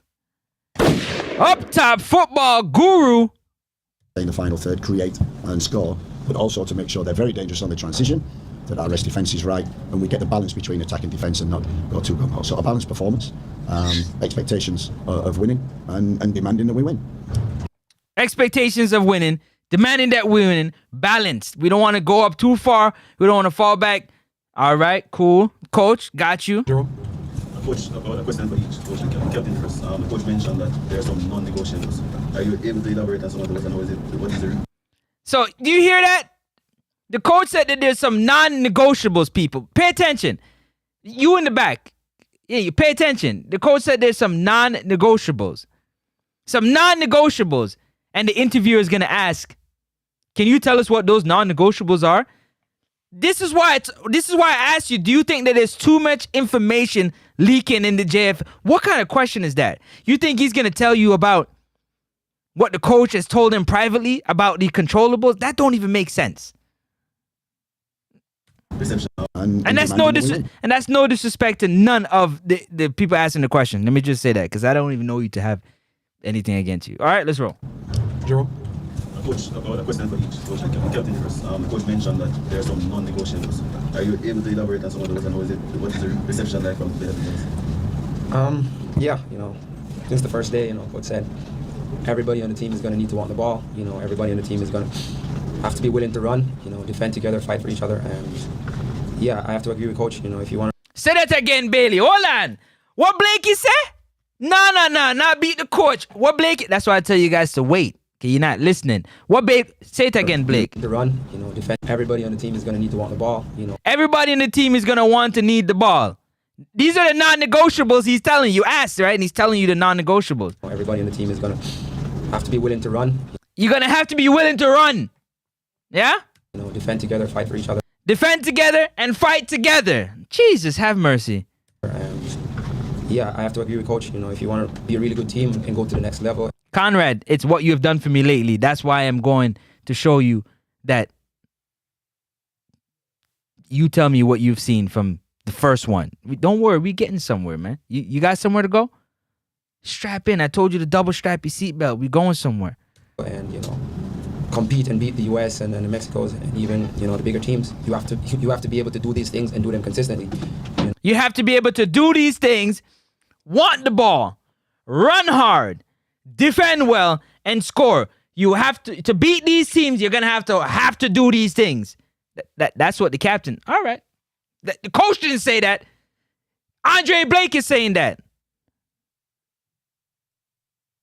All right, let's go. And as he said, if you're not willing to do it, you won't be in the room. And that's as simple. If you're not willing to do it, Conrad, his last interview, what did he say? What did he say, Conrad? This is the first one. If you're not willing to do it, you won't be where? In the room. What did he say in his last interview, Conrad, that y'all beating him for? Come on, coach. We going somewhere. Let's go. As he gets, we have to set high standards and maintain them. So we got to set high standards and maintain them. Again, I'm really excited and I'm just looking forward to it. Coach, obviously 2 weeks is never going to be enough to implement everything that we want to implement. But what has it been like so far in terms of getting the information from? I think we'll see tomorrow, but it's been 3 days. 3 days is difficult to implement and change too many things. 3 days. They get at most 3 days to implement and change. This ain't club level where you got a whole week, 2 weeks, 3 months, 3 days. 3 days for them to gel together and play as a team. 3 days. 3 at most. We'll see tomorrow, but it's been 3 days. 3 days is difficult to implement and change too many things. As I said before, and Andre is right, you have to have non-negotiables, and that is absolutely right. Everybody must be able to deal with the ball, take the ball, in modern day football. And if you want to go higher, you have to have players who can deal with that, get out of tight areas, pass through the lines, change play, switch play. Ooh! Did I bring out, hold up. Were you guys on the stream? When I asked the question, I brought out the board. Hold on, let me switch the view so y'all can see. Let me come off of that for a sec. Do you remember when I brought out the board and I said to you, who on the team has the ability, if Bailey has it here, can he switch it to Demarai Gray to give Demarai Gray a 1v1 or a 2v1 when Demarai Gray gets the ball, swing the ball over here. Warner Brown is here, one defender. Warner Brown, this defender is trailing, and it's Demarai Gray. Like that. Who can switch the ball from either side? I asked that question. He just said it a while ago. That's why I keep the board on tab. Let me pull it back so y'all can hear. Hold on. Stop it. Let's go. And that is absolutely right. Everybody must be able to deal with the ball, take the ball, in modern day football. And if you want to go higher, you have to have players who can deal with that, get out of tight areas, through the lines, change play, switch play. Comfortable on the ball.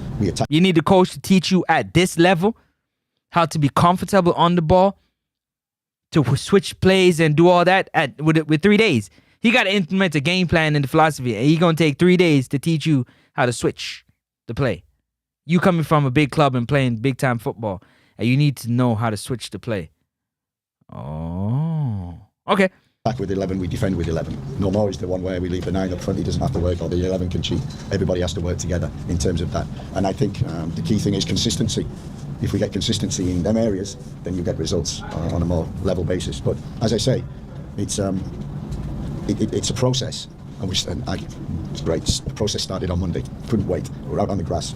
That's where the players want to be. That's where I want to be. That's where we want to be tomorrow night in these big games. Next week against Honduras, hostile atmosphere. This is why we're in football. People said they were a little nervous. Of course, the anxiety, because it's football. But that's the beauty of football. That's why we're in this sport and play it, to make sure that 55 days, 10 hours, 21 minutes until World Cup qualifiers. Let's go. We consistently, day in, day out, game in, game out, get the non-negotiables, and we'll be okay. We can take Mario and Eddie, and then we wrap up now. Television TV, coach, a few practice sessions. Have you settled on starting in the game? Yep. You have a follow-up, Eddie? Robert? Coach, next to the first game tomorrow, what would be your word to the fans? As a persons are reluctant to come out and still reluctant to come out. What would be your word to the fans about supporting this team?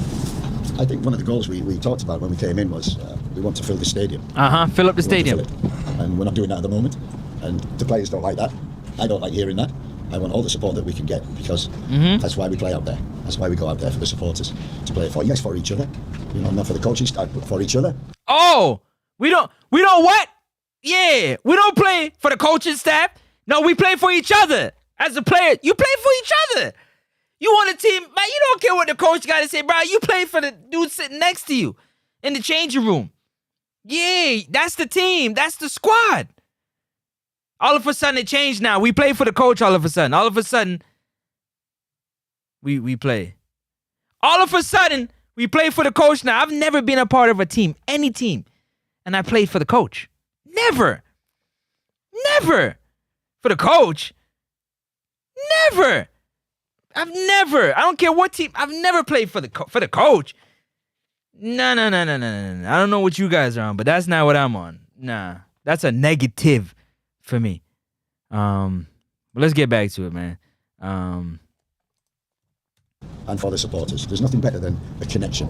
And I want to emphasise to the players that the connection we need with the fans, we need to start tomorrow. We need to, we talked about, what is the culture of Jamaican football? What do they want to see? What do they want? So we want to do that, give them what they want, but also win, because I know Jamaicans, they want to win. They don't want to finish second, they don't want to finish third, they want to win. And we all do in football. So that's the key thing. And the fans, it's the key thing. It's up to performances and results to get to that level and build the crowd up. Our last one over here. All right, Emmanuel Sullivan, Sports. I just want to ask you about, your club career, well documented, and your stint with the England national team. Speak to me about the differences between international football and coaching at the club level. Somebody said this week, it's a lot of work that we're doing, that we're getting into the day. And I said at top level. Y'all gotta listen to this one. Y'all listen to this part right here. Listen to this one right here. Listen. Football, that's every day. Lone Wolf, you gotta listen. Listen to this one that the coach gotta say. And that's the difference between international football. You do get a break. But the camps are really intense. You really have to work hard. You really have to get the information right. You really have to get the strategies right. Whereas club football, I call it relentless. At least with the camps and international football, you get a little breather in between, and then another 10-day camp, you've got to go again. So for the coaches, there's that rest. For the players, unfortunately, it's 24/7, 365 days a year, because they're doing both. And football at now, this level, and the level that they're playing at, it's intense. And the pressure, people don't realise the pressure. They don't. The pressure is crazy. That's why I believe players at this level, they need sports psychologists. I believe everybody on the Jamaican national team, Reggae Boys, male and female, realize they need that sports psychologist, man. The pressure is intense at that level. It's intense. Especially with mental health nowadays, and since COVID, that mental pressure and that mental health has become more apparent.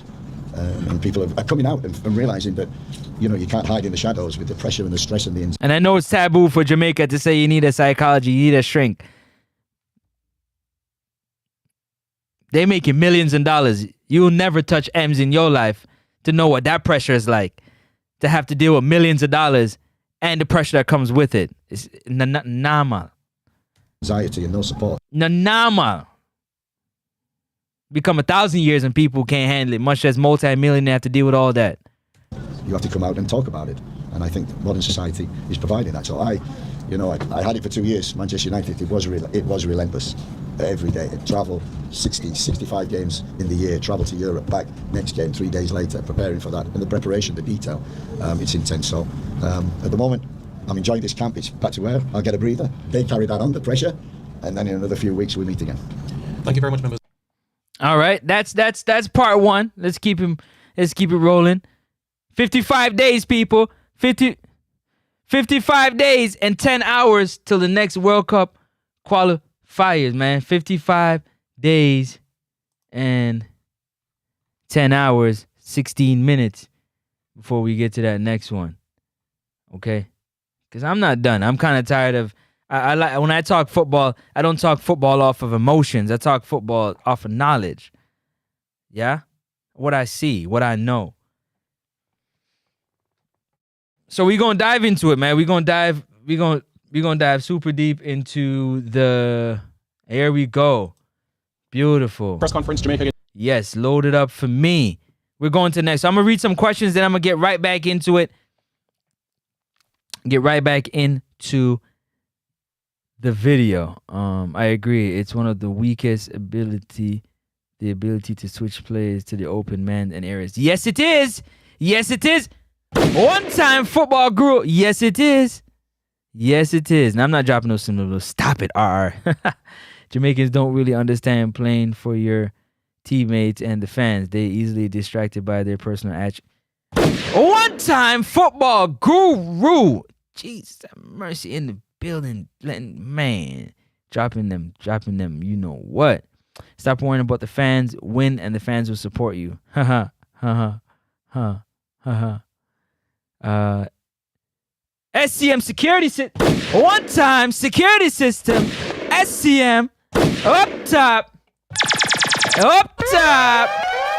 Who's that? Melshire in the building.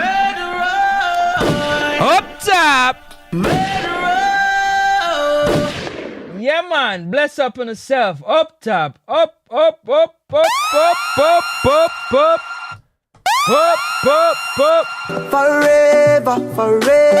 What you say? Forever. What you say? Forever.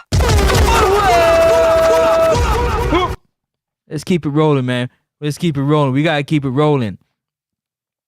He said none of them no good. He said the poll need a C answer, and none of them.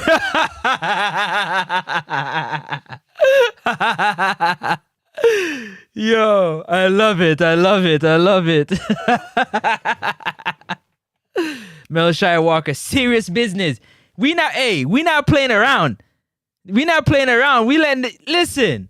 What y'all said? Bless up on yourself. Smash up the like button. Hit the like button. Tell a friend to tell a friend. Share it. Share the content, man. Share it. Let them know we live. We going into the post-match press conference of Jamaica versus Cuba. Y'all, listen. You tell me what you hear. We gonna go through it together. Again, bless up to Jamaica Live, man. JFF Live. Plug them, man. They the one with the content. We appreciate it. You understand? This is fair use. Bless up. He said, yo, hold on. I missed that one. Paul, Bailey and Gray don't run back because they don't have to. They don't fear bench because the coach is soft. They will start regardless. Ask Conrad Smith what he said in his last press conference.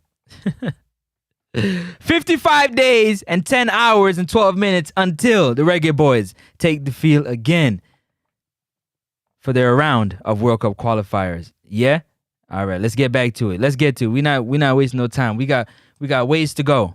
Against Cuba. Firstly, we kindly ask all members of the media, please put your phone on silent or vibrate so as not to disturb, and please ensure... Oh, big up Simon Preston. Hey, one time for Simon Preston. Never met the brother in my life, never talked to him, but salute.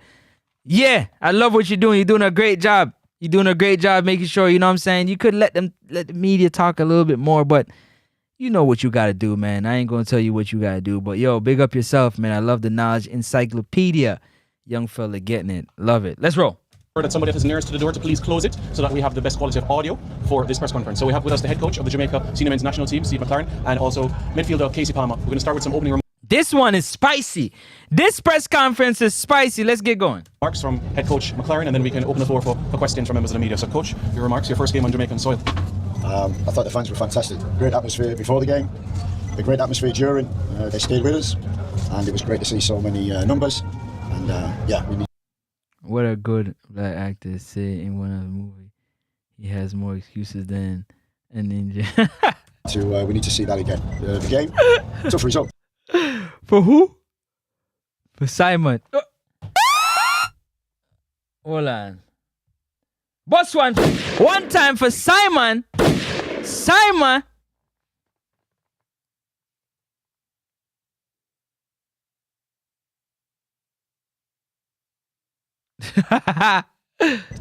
Tough to take. I always say, well, what were the stats? Did we control the game? 21 shots, 7 on target, 73% possession. We control. Hold on. What you say, coach? Tough result. Tough to take. I always say, well, what were the stats? Did we control the game? 21 shots. 21 shots. 21 shots. 7 on target. 7 on target. And we didn't convert one. 21 shots that we got. That means that the system that McLaren has put in place with how they wanted to play, they created 21 chances. 7 of them were on target. And we didn't score one. Not one against... Who said it? Let me see. Hold on. Let me go back. Where's that comment at? There was a very nice comment. I was waiting to get to it just now. Lone Wolf said, when you go up against a team that is ranked about 50 places below yours, you should stomp your class on the game. Jay had about 12 shots target, which gives them approximately 3 goals. And they didn't convert one, Lone Wolf. Lone Wolf, they didn't convert one. 8 shots. No, they had 21 shots. 7 on targets. And they didn't score one. They didn't. What does that have to do with the coach and the players being clinical? Clinical. You get 7 opportunities and you didn't score one.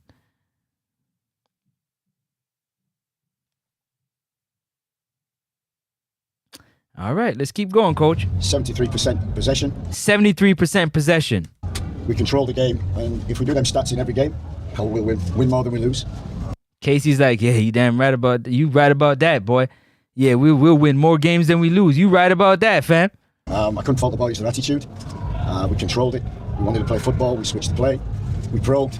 We created clear chances. Another day, we win that game. We created clear chances. And none of them we converted. I'm just saying. This is the game, man. The coach ain't out there playing. That's the players, man. Let's keep it rolling. Game very easily if we score early. But it wasn't. In the end, it was frustrating for everybody, the fans, I understand. But that's football. And we must take the positives, which for 3 days we've worked on certain things. 3 days. 3 days. He came in and had 3 days. That's what I'm trying to tell y'all. If we were to fire McLaren today, he only gets 3 days. 3 days. Now, I'm not, listen, some of y'all minds are already poisoned. Yeah, some of y'all are eating the unicorn meat. So I'm not putting up a poll like that. I'd be foolish to put up a poll like that. That's why I'm doing this video. That's why I'm doing this stream, so y'all can learn. Just pay attention. Pay attention in class. That's the problem, man. It ain't no microwave. You want a microwave coach. Anyway, I'm going to leave that alone. Let me keep it moving. And for 85%, that's what I saw tonight. A good game of football, well controlled. Players inventive, counter press, winning the ball back, and creating chances. Another day, we win that game. But as I said to the players, we move on with the game on Tuesday. Probably 1 more day's preparation. And we look forward to Honduras. Thank you, Coach. Case, just a few remarks from you as well, and this being the largest attendance you've played in front of at home as well, so a few comments. That's the largest attendance he has played in front of at home for Casey Palmer. Boy, I tell you. On that as well. Yeah, I think for me, obviously, I've played for a few years now, and that was the best atmosphere I've ever. He played for a few years now. That's the best atmosphere. All right, cool. Experience here. So, like the coach said, if we keep playing like that, keep getting that support, I think everything's going to be positive. We'll for sure make the World Cup, but we just need to keep going. Obviously, a goal changes the game. I think if we win 1-0, everyone says that's the best we've played in years. So obviously, we need to work on not obviously missing as many chances as today, but we'll keep working and training over the next few days and get ready for Honduras. Thanks, Case. We can now open the floor for questions. Please raise your hand. Questioning times. Y'all listen to the questions. I'm going to try to respond. I'm going to try to give you the question as I get them, okay? And then I'm going to open up the phone lines. Don't forget, I'm going to open up the phone lines. And indicate, and we may proceed. All right, let's start with Adman. Sports on the middle.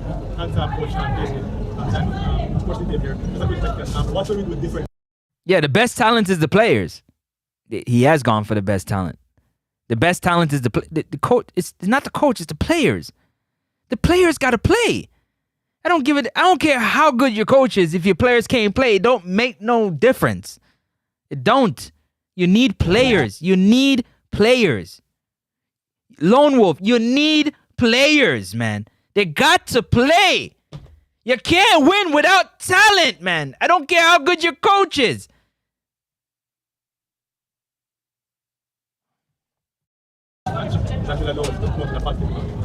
Simple, put the ball in the net.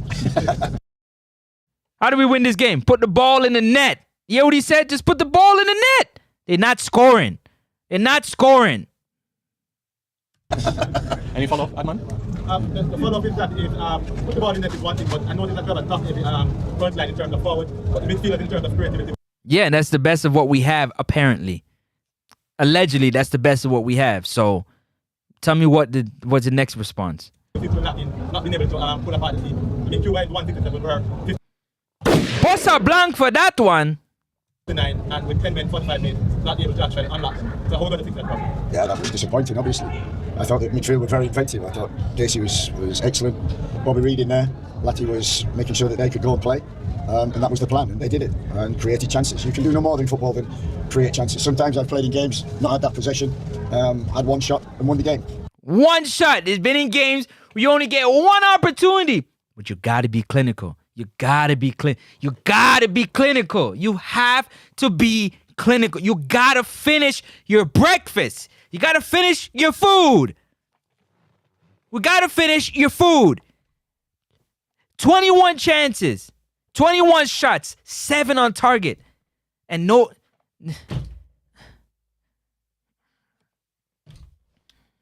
That's football, and this is a process, and it's a long process. We've had 3 days, one game. I've learned so much about the players. As I said, the fans, the players, attitude. Yeah, can't fault it. Thank you very much, Roger. Good afternoon, good evening, Coach. Empire, I've been saying that. About the result, I reflect. I've been saying that we need to play as a team. On what we wanted to do, how we wanted to play football, how we wanted to dominate the ball. Big up to everybody that's watching that. Don't like up the stream yet. Like up the stream, subscribe if you haven't, and definitely, for those who can't comment, salute. Appreciate y'all. One time for you in the background. Keep possession and probe. As I said to the players before, don't get frustrated. I saw them play Honduras, and they frustrated Honduras 0-0 for 95 minutes, and I knew they could do that. It's very tough to break down a 5-4 defence, even when they're down to 10 men, and we didn't do it. We move on. Next game. Trish, and then Jerome. Coach, so the changes in terms of the time frame came a bit maybe late in our opinion. Not sure what's yours. And is that as a result of not being completely familiar with the team? Absolutely right. Few games in, making some mistakes as he's going, admits to his mistakes, you get better. Yeah, it's a good question and a valid one, and I'm learning. The starters. 1 game, 3 days. The finishers, who can impact, who can come up. Romaine Johnson up top in the building. Canada must be wondering how come Guatemala wasn't soup when they were ranked so much lower. Who ya tell? Up top. The player not play good. Another coach. Big up yourself.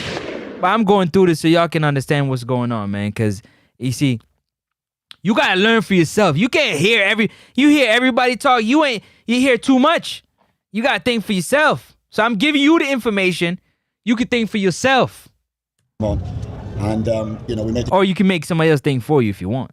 Changes. Shamar really. If that's what you like. If you want a next man to think for you, then you can do that. We put an extra striker on. Bossa Blanc for that. Latty, who've done a great job. We moved Bobby back into midfield, more inventive. Put 2 wingers on. No, I'm a Gunners fan. I'm an Arsenal fan, man. I'm an Arsenal fan. Yes, pure pain. Pain. We lose so much. Boy, I'm numb. So you can't tell me nothing. Which favorite player is that? Stop it. Quick. And, yeah, unfortunately, it didn't work out. Casey, what you made of the team's performance, under the new coach, as well Listen to Casey Palmer right here. as the fact that some of the players are not strangers to each other. I think for me, it was the best performance we've had since I played for Jamaica personally. You hear what he said? That's the best performance that they've had, that he has had playing for Jamaica, and he's played for Jamaica for years, and they 0-0. 0-0. Let me play that again. For those in the back, yeah, like myself, that's Dunson Bosi in the back just chatting. Yeah, let me play it again for you. Strangers to each other. I think for me, it was the best performance we've had since I played for Jamaica personally. We dominated the ball, but obviously everyone's going to say we didn't win the game, which is fair. But if we win that game, I think everyone says that's the best Jamaica played in years, especially here at the office, obviously. So I think there's a lot to improve on. There's still a lot more to come, but I think you can see clearly what the new coach is obviously going to play, the style of play we're going to play. And obviously I think it's a lot of positives to build on. We can't be negative just because we didn't put the ball in the back of the net. There were so many positives from today. So yeah, thanks, Trish, Jerome. You hear that? Oh, he not saying that now, huh? I know, Conrad. Coach, obviously it feels as if it's a different. Up here peeing the empire. Up here peeing Aya. Bro, up here peeing Aya. Shout out to the realest cast. Yo, up here peeing. Beer peeing. Losing is something apparently. I believe that alone.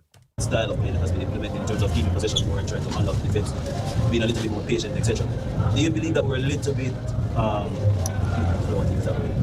no, in terms of us? Netflix FC need to sign Palmer for that statement.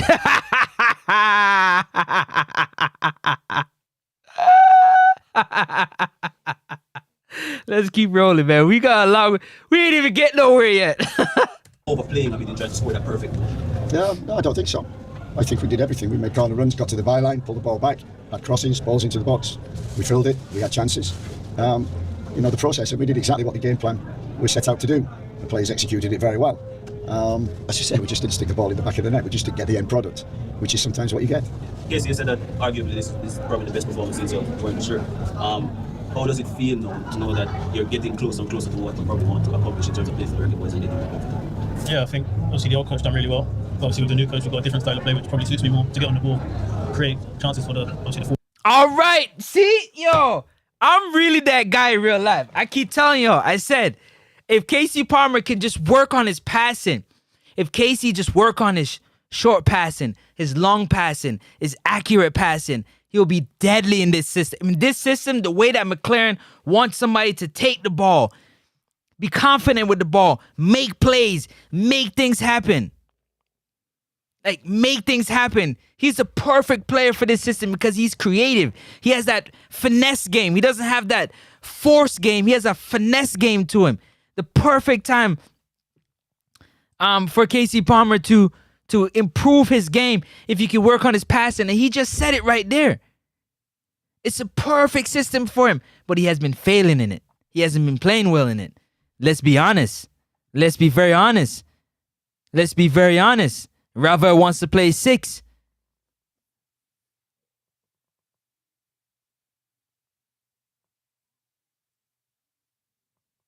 All right, let me keep it rolling because we learning together today, man.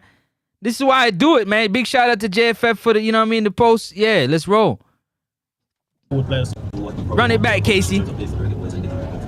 Yeah, I think obviously the old coach done really well. Obviously with the new coach, we've got a different style of play, which probably suits me more to get on the ball, create chances for the forward players. So yeah, that was something to go by. Then I enjoyed obviously playing under the coach, and hopefully we can keep playing that style of play. But like coach said, put the ball in the back of the net, and I think there's a lot more to come from us. So yeah. Thanks, Jerome. You can go right here and then shove up. Looking at the players, I recognize that they were not cohesive in terms of with each other. How long since you have had them so that they would have been able to read their other players? I looked at the game. I thought they combined very well. I was especially pleased with the midfield. We had good balance in there. I thought Casey and Bobby really causing problems. Don't forget, Bobby Reid hasn't played a good game for Jamaica since we played Nicaragua, and it was Bobby Reid and Tyree McGee in the midfield. Don't forget. that Bobby Reed hasn't played that good since then. Do you know how long ago that was? Bobby Reed has always been the balance in the midfield. Always. Because that's what we have. Now y'all forgetting. Y'all forgetting. Don't forget. Don't forget. Don't forget. Bobby Reed was such a in the midfield that they can play Kara Anderson. You notice since Bobby Reed hasn't played, Kara Anderson can't play the game? Anyways, let me keep going. Let me keep going. Little combinations around the box. We got wide, we put the ball in the box, we had bodies, and yeah, credit to Cuba. You know, they defended for their lives and got stronger as the game went on in terms of that. But in terms of cohesion and what we wanted to see, I certainly saw that. And was pleased with the way the players combined 1-2s with each other. And yeah, it's just unfortunate we didn't get any product. With the turnout that you have seen this evening, what feeling do you have in terms of the turnout of spectators? And knowing that you have not come away with the win, what taste you feel you have left in the... What, sorry? What the taste that you feel you have left in the spectators? Taste. Yeah. The taste, how does the spectators feel about the game? You think about the spectators? Like we all feel. Very disappointed we didn't win the game. And that's understandable. But credit to the supporters, credit to the players who kept going for 95 minutes. Should have been more added time. But I've got to credit the supporters. You know, my first game, 3 days preparation, my first game, great atmosphere. And it just soured a bit because we didn't get the result. We didn't get the result. At the end of the day, it's a result. He said it like 1,000 times. Result. We can play bad. As long as we win, man. Just win. All right, let's get... So, when I hear that from Casey... Yeah, I said that already. Jamaica... into the Rockets. Okay, let me see. Jamaica has 4 better midfielders than Palmer. They're not getting call-ups. List them off. Let us know. List them off. Casey isn't that guy. Mothersil is up next. Up and running. Bless up yourself. One time. Up and running. Big up yourself.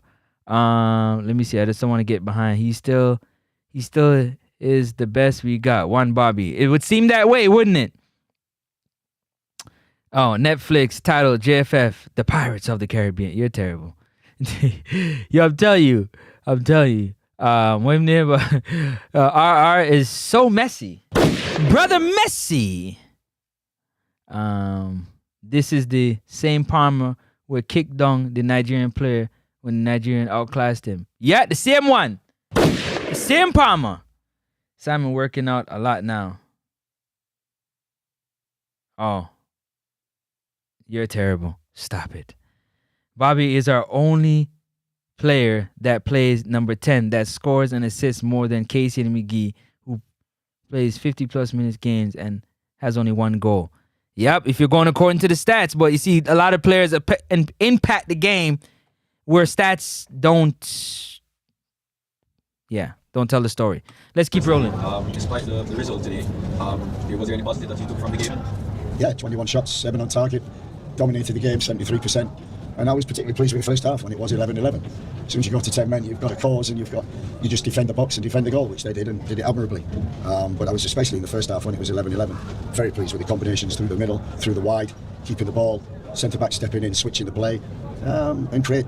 You can do no more than say, create chances. And another day we'll put them away and win games. Bryce? Another day we'll put them away and win games. Joe in the midfield, who is someone you're very familiar with both at club and international level. How do you feel you guys have to manage the game both on the offensive side and the defensive side in terms of recovering ball and similar positions as well?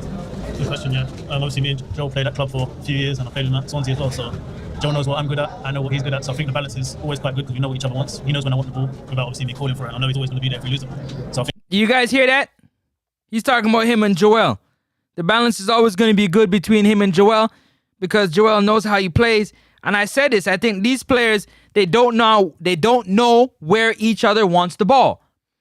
They don't trust where each other needs the ball. I don't think they talk about that stuff. You understand? All right, let's keep rolling. I think, yeah, it's a good partnership. Obviously playing with him at club and now international level for quite a while, so yeah, I enjoy playing. And that's what I saw sometimes when you and Joel were at the box, the ball came out and you guys might have hesitated to pull the trigger on the first pass. Is there any type of regret to say that Potter might have taken a shot there, or is the case where it's just... But I do talking fast. Yeah, I think it comes down to obviously first touch or decision making on the edge of box to shoot over the pass. So comes down to your first touch. Say it again, Casey. Comes down to your what? one can keep it score. Yeah, I think it comes down to obviously first touch or decision making on the edge of the box to shoot whether to pass. So on another day, maybe one of the shots on the edge of the box goes in, or pass it wide and the cross goes in and we score a header. So it's just one of them things. Obviously, it's frustrating that the goal didn't come, but I think everything else was as good as it's been. So positive. Okay, Daniel, coach. Daniel and then Roger. Yeah, coach. Prior to So don't forget that the coach put out with Andre Blake and the team the things that he wants them to do, the non-negotiables. They go out there, and according to Casey Palmer, they play the best game he has ever played since he's played for the Reggae Boys. 21 shots, 7 on target, and they draw 0-0. Put that into perspective, okay? To the contest, you emphasized that Jamaica is the number one in the Caribbean and we need to elevate our standards. Yes, I know that it was, we created a lot of chances, but does this sort of signify that the work is going to be a lot harder than you thought, knowing that we dominated, one of the lesser teams in the Caribbean were unable to make it up? I knew from the beginning, 3 weeks ago when I took the job, it's a long process. And it's a long process. I'm bringing things to the team which I think will help us go to the next level. I think we demonstrated that today. Yes, we did. Defensively, we didn't give them anything. We were very strong in terms of that. Counter press was very good from the midfield, and we created chances from that. So that was positive. As I say, we just need to. One of them needs to go in. We need to score goals. What do we still struggle with, people? Scoring goals. Scoring goals. We ain't scoring no goals, really. As Casey rightly says, we win that game 1-0. We'd be pleased with the performance and we move on. But did I think it was going to work just like that on the first night? No, I didn't. I've been in football a long time. And sometimes it happens straight away. Sometimes it doesn't. Sometimes you see 80% what you want, but don't get the result. Our job, my job, is to stay calm, is to stay composed, and is to keep building and growing and getting belief into this team. Because that type of football will take us to the next level. It's just the finish that needs to come. Roger. Coach, you're going into a much more hostile environment in Honduras. It's, it was like when Manchester United over Liverpool, a very hostile experience here. I'm so now you're going to put your shoulders to the wheel in terms of you have 3 sessions with the boys and a match. And going against Honduras now, mentally, how are you approaching that game from now? And what are your thoughts on Honduras generally, if you have any idea about it? I have a lot of idea, and you're right, hostile. But we've got players in the team who play in that hostile atmosphere every week in the Premier League or the Championship. And I expect our players... Well, you say what? Say it again? Hold on, man. Hold on. Will you say it again, coach?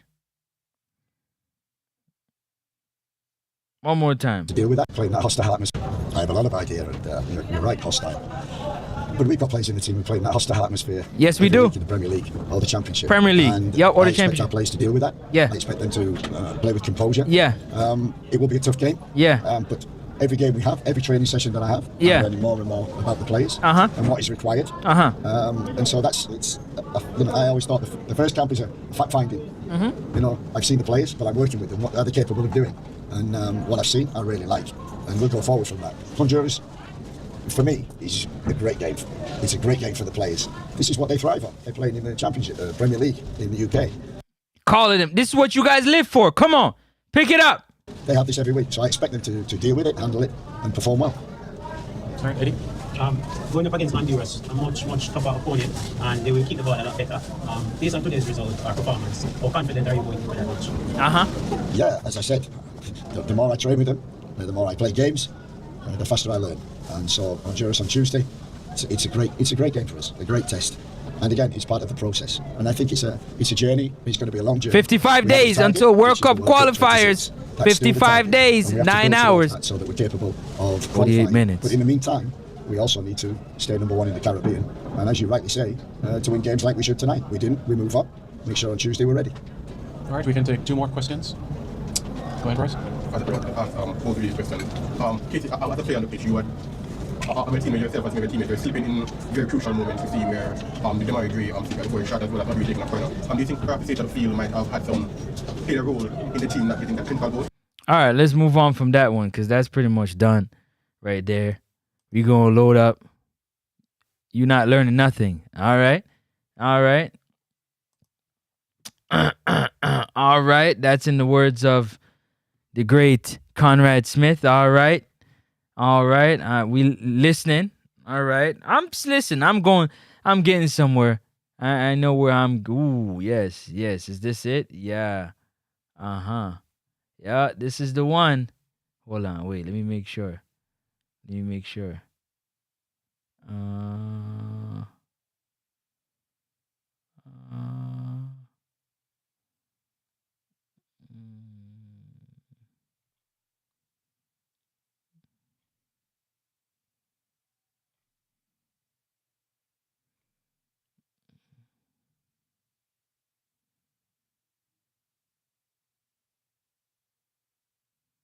oh, okay. I got that one. Okay.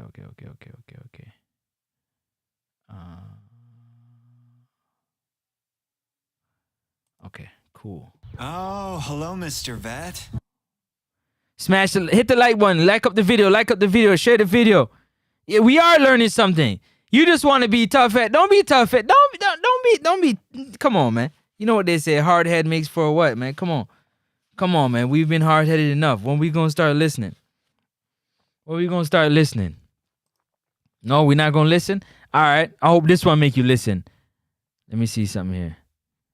You see how difficult football is. You can see Casey right there all day, but can't replicate it on the field. Can't do it on the field. Thank you, football guru. The coach is giving out what he wants them to do, and they can't replicate it on the field, man. They can't replicate it on the field. Who doesn't want freedom? You give you the freedom to play the game, and you want structure. But there is a structure. Oh, man. He knows therapy like most players and viewers. Yeah, he does. He has experience, coach. He's going to talk like that. I don't know, like what? Tell me. Jamaica is different. In England, the opponent is expected to be hostile. The Jamaican fans is more hostile to their team. Yo, football star. Say it's the other way around, eh? I love that. He says it's the other way around. Hit the like button. If JFL do them blasted job, the fans wouldn't have to be hostile. Let me get to this. Let's get to this next. 55 days, 9 hours, 44 minutes before we see the regular boys back again for World Cup qualifiers. This is the pre-match press conference of Jamaica versus Honduras. Let's hear what coach has to say. Boop, boop. Let's roll.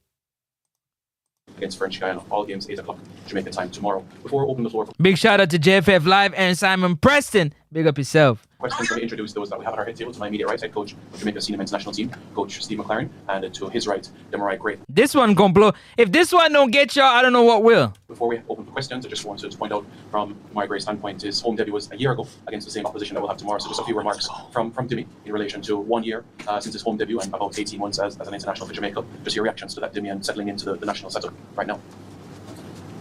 Your thoughts about that? Yeah, it's gone quickly, very quickly. But since I joined the national team, the Gold Cup until now, been nothing but joy. I've enjoyed it very much. Had some good moments, and yeah, one thing I'd say is a big standout is just progress and development that is constantly happening, and we've had lots of change throughout my time.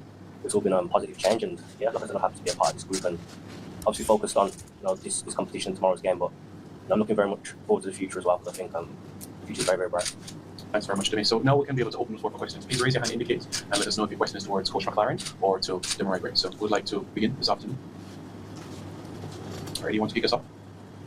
All right, Division TV. Coach, you played Nicaragua, good game. What were some of the differences you've seen playing against Nicaragua and Honduras?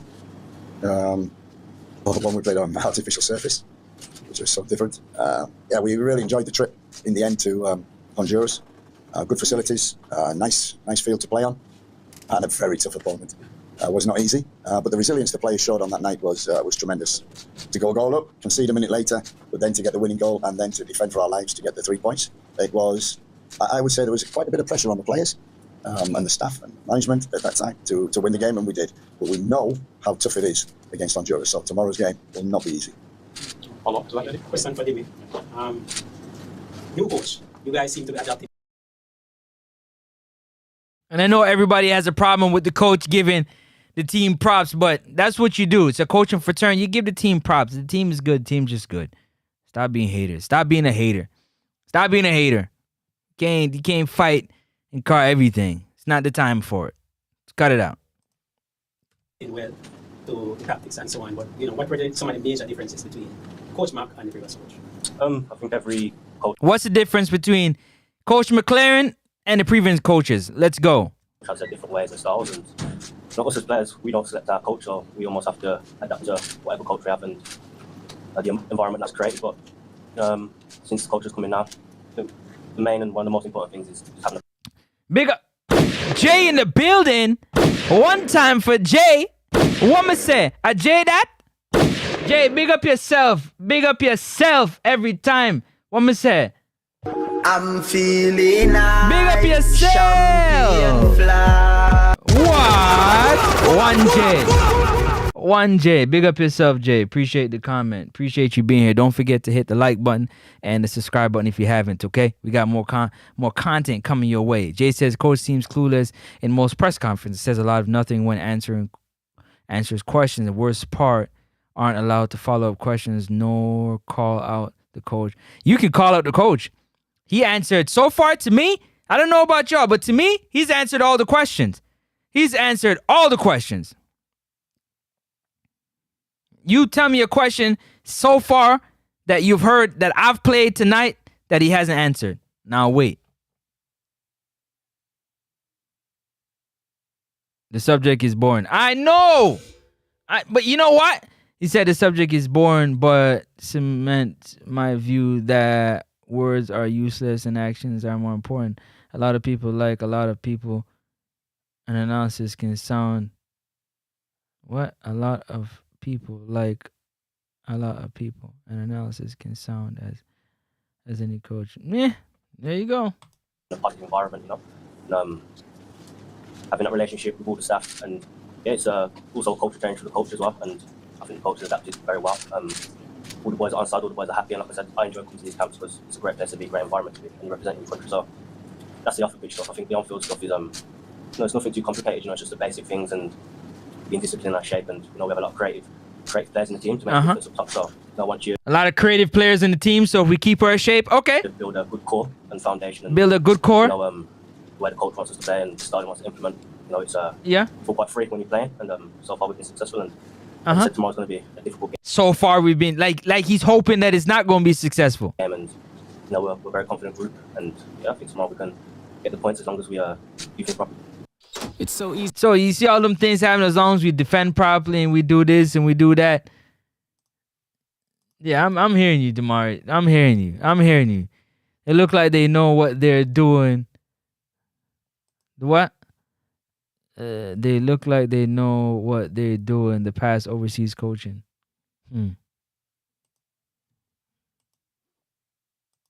Coach, here from Knocking TV, Jordan would find. He made a brave decision on including Tariq McGee back into the squad.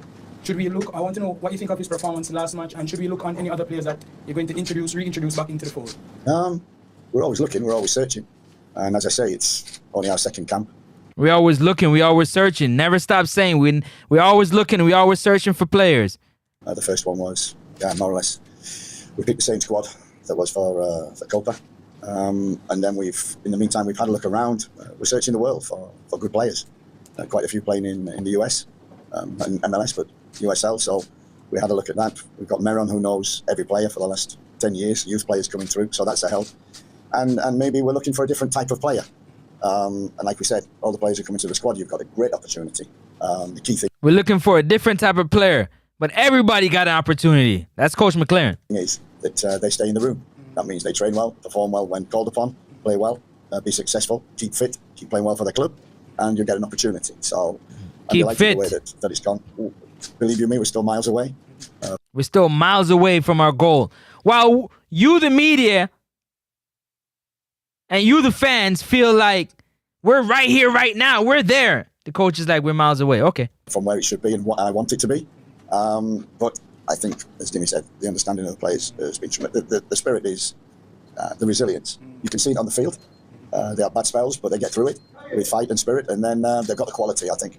Why we won in Honduras, why we won in Nicaragua was we defended one box really well, and the other box we had quality to score. All right, Coach. One more question before I leave. We normally keep local camps in Jamaica, a lot of local camps for the national team. Will you be implementing any local camp during your time here? Yeah, been to I think 2 or 3 games already. Cavaliers and Mount Pleasant, and already we picked Adrian Reed from Cavaliers in the first camp. In this camp, Anguilin comes in. I watched him. I liked him, so he's got an opportunity to maybe shine. Given chances, given chances. And maybe there are players in the given chances who have been for somebody to show the coach that I'm the guy. I'm just that guy. Overlooked, or who have played previously and a little not really got a look in. That I'm open to everything. I'm planning for World Cup 26 qualification in just under 12 months' time. So I want to get the best squad together, the best balance together, and to keep the spirit which is already there. Best squad, the best balance. Okay. We've seen the additions we've had. Mason Holgate, who got his clearance through in the last minutes on Thursday, and a good job because he came on and did a great job. Latty was struggling and he just slotted in, came in, showed his experience, and we may need him again tomorrow. Hi, for Coach and Dimi. Big up Froggy. Froggy in the building. One Froggy, don't forget to subscribe. Froggy, don't forget to hit the like button. Froggy in the building. One time. One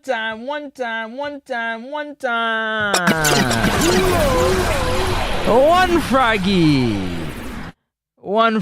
Big up. He said this guy can't coach. Please fire a bag a mouth. Waste coach. His opinion, right? Uptown, which he said, Francis, you is only you and football guru said keep Mcclaren out to the whole Jamaican fans. And I'm gonna explain. I know why. Because you guys think that some coach is gonna come and do the same group. And Hargreaves had the same group, and McLaren had the same group. He tried to bring a few players in, and something is going to change. Something is magically going to change with a coach coming in, only having 3 days to implement a system with players that, okay, cool, got you. Let's roll. Let me roll. International window, it was a pleasant surprise to see that many supporters at the stadium. When you think about the atmosphere in Honduras and Nicaragua, I know it's sometimes a cliche, but how important is the sort of the 12th man to have that type of support and the atmosphere to sort of boost the team? I think it's very important. If I like going to them countries and playing away, I like the hostile feeling about it. Kind of gives me a bit of a boost as well. But I think the stature of Jamaica itself, and I've said it before, I think the Jamaican culture all over the world is very popular. And like I said, it's an honour to represent the country and play. But like I said, it's always, something I'm always looking forward to is the stadium being full, the sell out one day. That's for many of us. Stadium being full, yeah. Having that atmosphere and 12th man, if you want to call it that, behind you is massively important. And I've played football long enough to know how much it can intimidate teams as well. And I think the quality we have in the team, a lot of teams are intimidated already. So with the fans backing and support, it's just an extra bonus for us. Okay. One of our goals, the vision that I have especially, is to fill the stadium. To fill the stadium. They had a good turnout the last game against Cuba. All right. Full house. And it to be what we call rocking, because with the music and everything going on around the game, it's very different from Nicaragua, it's very different from Honduras, but just as intimidating.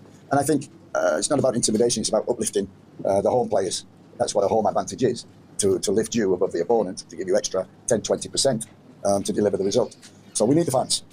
We were talking about it earlier. The worst thing. I always say all the time, Lone Wolf, I say you got to remember, coaches, coaching staff, physiotherapists, strength and conditioning coach, all board members, they can be fired.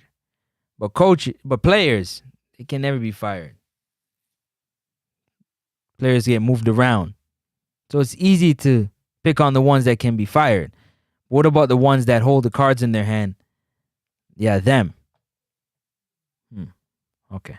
Is, in COVID, no fans, killed the game. Fans came back, reignited. It's also unprofessional to show up unfit. It's also professional to show up unfit, Lone Wolf, but you're not saying nothing about these players being unfit. Because if you're not fit, you can't execute nothing. Your body won't allow you to. If your mind is saying the ball's right there, run and get it, your body is saying, brother. Remember I say never run the laps?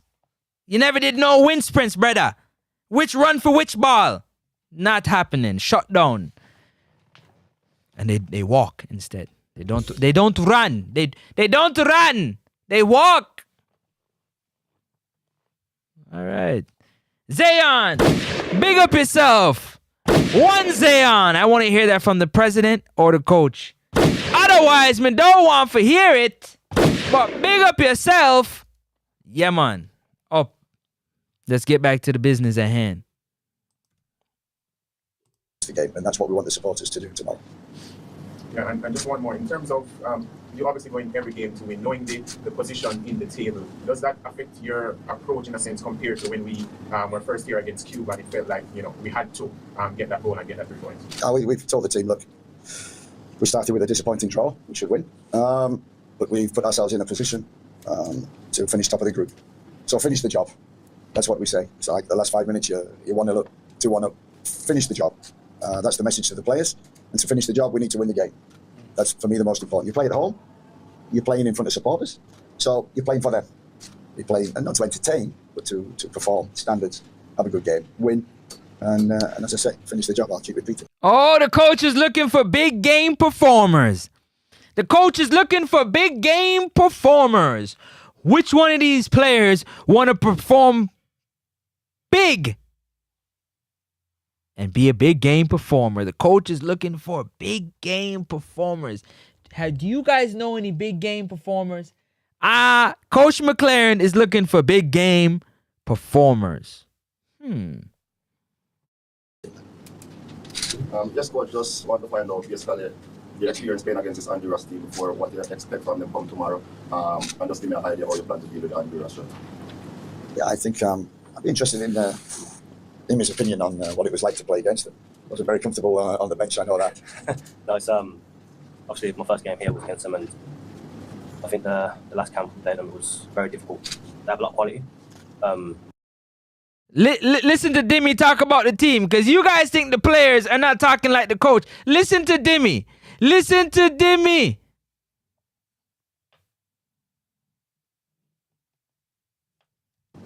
They're quite free in the way they play. They're not a team where you can say, okay, they do this and they do that. Quite free and they change a bit, and they're a physical team.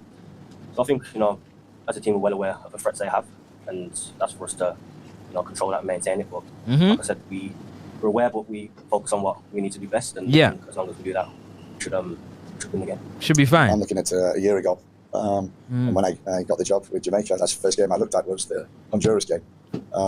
This part is funny. Lone Wolf, you need to pay attention to this part. Football Guru, I know you know what's going on. Bless up to everybody out there. Please click the like button. Hit the like button. If you haven't subscribed yet, subscribe. We teaching and we learning football tonight in a different way. Don't worry. Don't worry. Well, it wasn't a very good game, I didn't think. And there was one bit of quality in the game. Don't worry. It will come. 55 days, 9 hours, and 28 minutes before the Reggae Boys get into that World Cup qualifier. The group has Curacao, Trinidad and Tobago, Bermuda. We're in Group B. Oh, let me run this out while I'm here talking my face off. 55 days. Hold up. Let's keep it rolling. Go back. Let's roll. Sorry. And we're looking for the same tomorrow.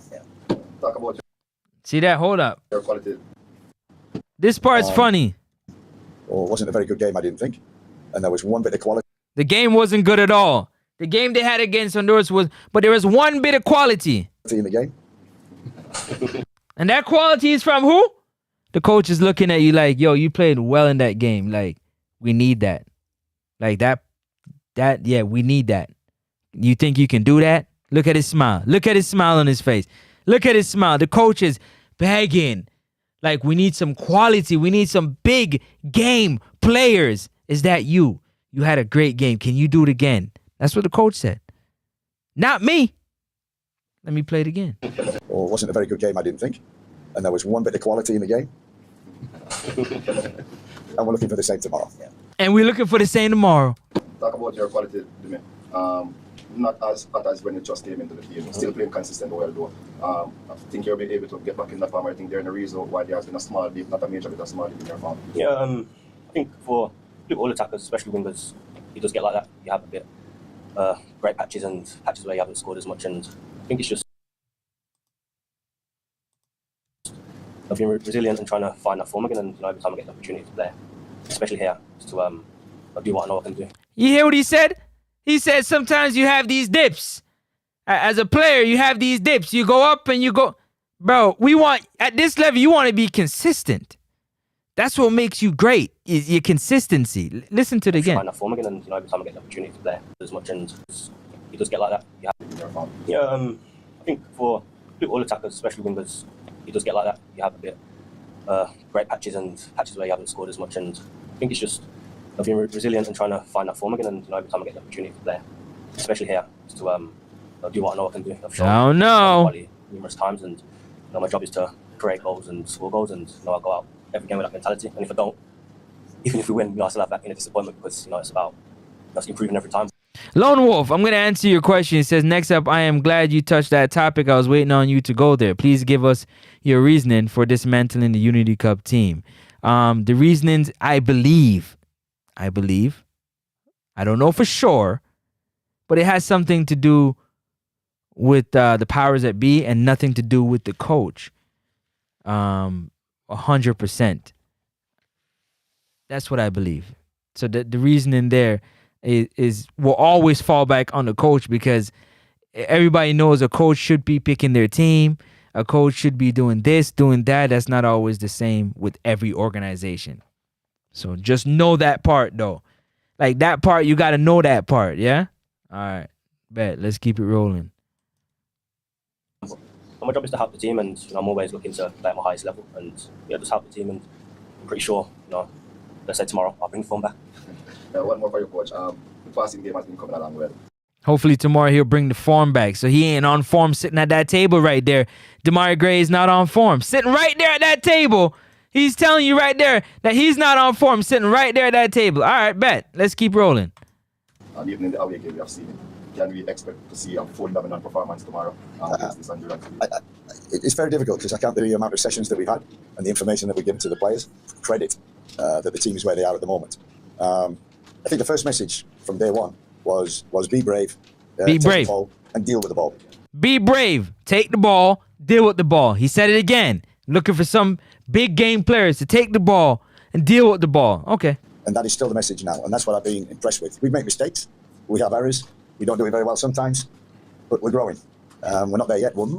Honestly, we're miles away, but I'm pleased with the progress that is made. We're miles. He's telling you the fans, us the media, that we're miles away, but we gonna get there. In the end, we gonna get there, but we miles away. But yet still, we're expecting it to be like the greatest. Anyways, we're trying to keep it simple, but also try to build something which I think the quality of the team and the squad, they can go to the next level. And at the moment, that's what we're hoping for. So we're not dominant. We're not that comfortable at the present moment. But the key thing is we're working hard. So in possession, out of possession, if we want to press, counter press, the team is behind that and working towards that. So yeah, satisfied, but can do better. One last one, coach. How many questions you read? Yeah, that's one.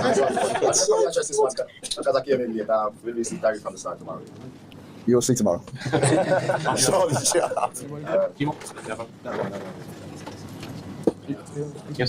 ahead.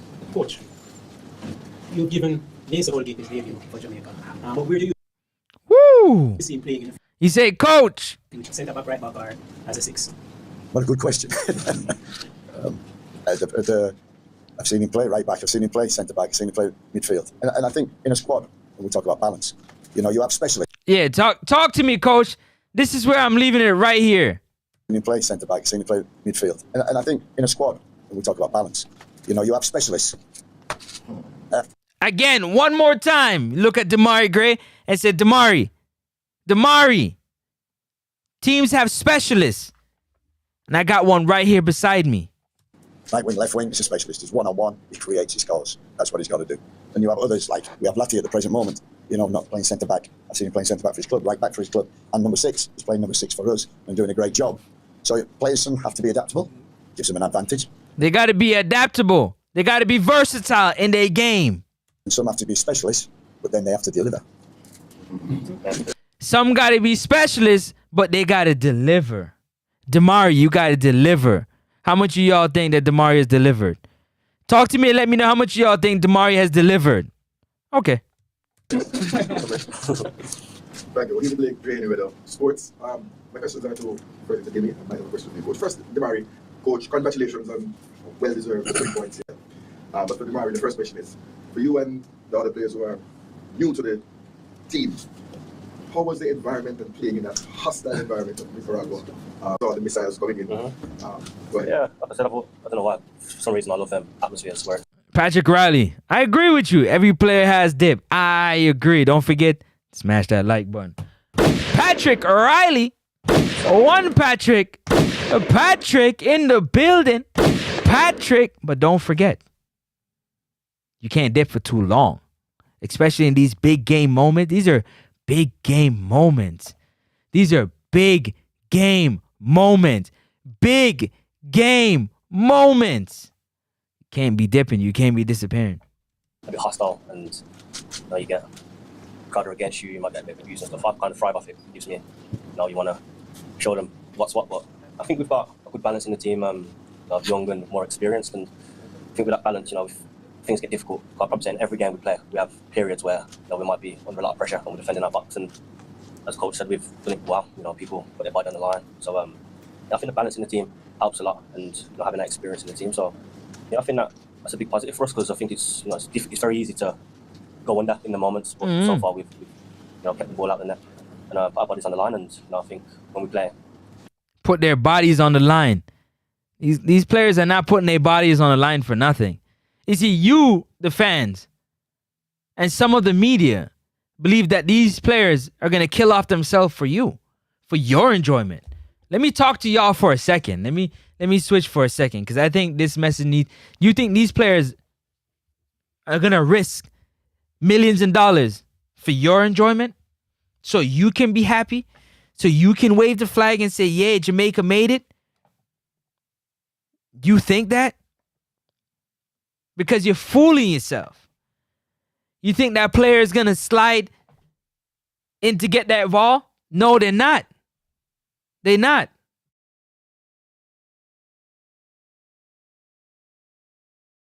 They're not.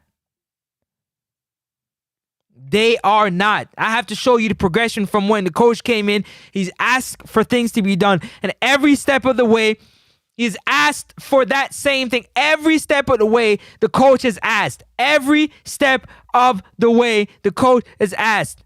I need players that want the ball, that can deal with the ball, that can understand the system that we're playing. We want possession football. But the possession football that we're playing is possession to keep the ball, the possession in transition. All of that.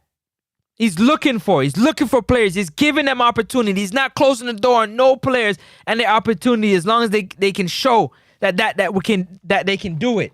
And whatever else that needs to be sorted out with them on the business side of playing for the team, that got nothing to do with him, that has to do with the board members and those in charge to make sure everybody's paperwork is lined up. That has nothing to do with the coach. The coach's job is to make sure that whoever is available, he puts the best lineup on the field. He gives them the marching orders and how they should execute said game plan. Sit back and watch and see them do it. When adjustments need to be made, he's sitting there and he makes them. But he's human. He's going to make mistakes. But has he done more good than he's done bad? Because we exited the Gold Cup early? Okay.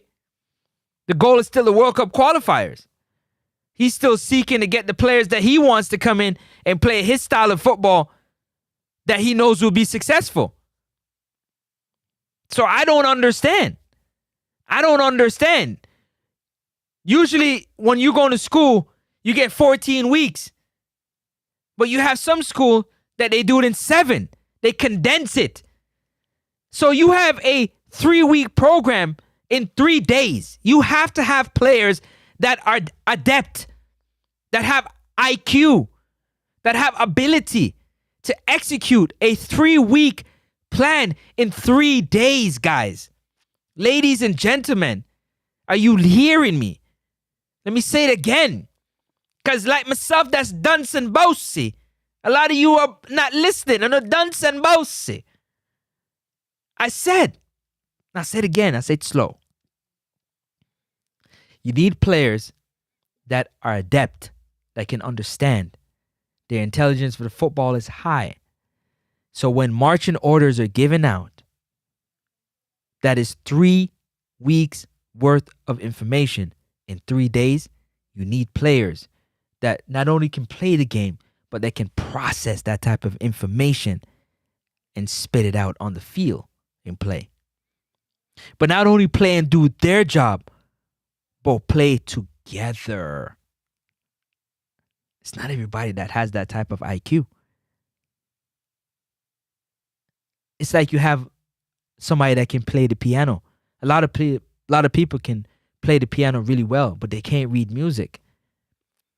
There's a lot of great musicians that can play the guitar, that can play any instrument, but they can't read music to save their life. Don't you think it's the same thing that applies to football? That there's a lot of players that ability-wise on the field, they can do it, but they can't execute a game plan. Formation call out comes in and they don't know they're out of space. They have a teammate has to help them to get into space. Those things do happen. They do happen. They do happen. They do happen. Those things do happen. Yeah, those things, they do happen. So don't act like they don't, because they do. And Damari says some players has dips. So if Leon Bailey and Damari Gray is on the field together and they're not playing well, the coach has to make a decision in a game that's live with only 5 substitutes or maybe 3. Do we see if they can figure it out like Damari Gray just said? You know, maybe I can bring that quality. Or he makes a move for a player that get in there that is not as intelligent, that has a lot of force and a lot of play, but won't be able to execute the game plan.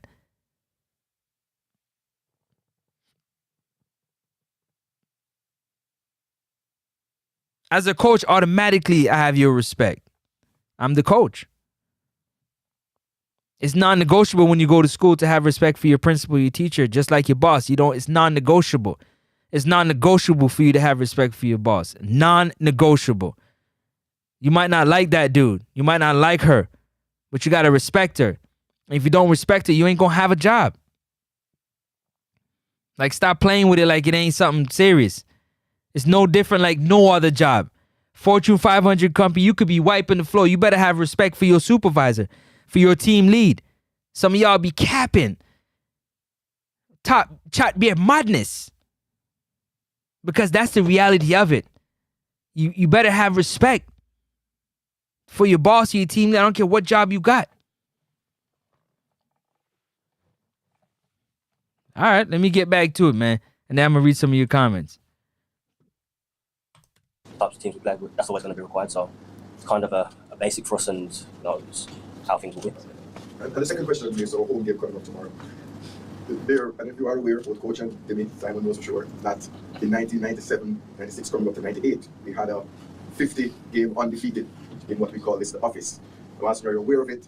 Coach, are you and the boys and the players ready to continue to build on that so that we get to another 50 or 100 games undefeated and get this back to be the office? And at the same time, I have my question, call the fans to fill the stadium up as we used to, as we play our role as the 12th man. Tell us about the unbeaten record going forward, what are your plans and the feelings like? It's difficult to do that again. It's very difficult at this level. And you're right, the office. We always say home stadium. It's our home. Nobody comes in here and takes our home away. Same with the office. So we have to put a run together. Yep. I don't know the record of home games. 49 yes. At the moment. 49. At home. 3 unbeaten at home. 3 unbeaten at home.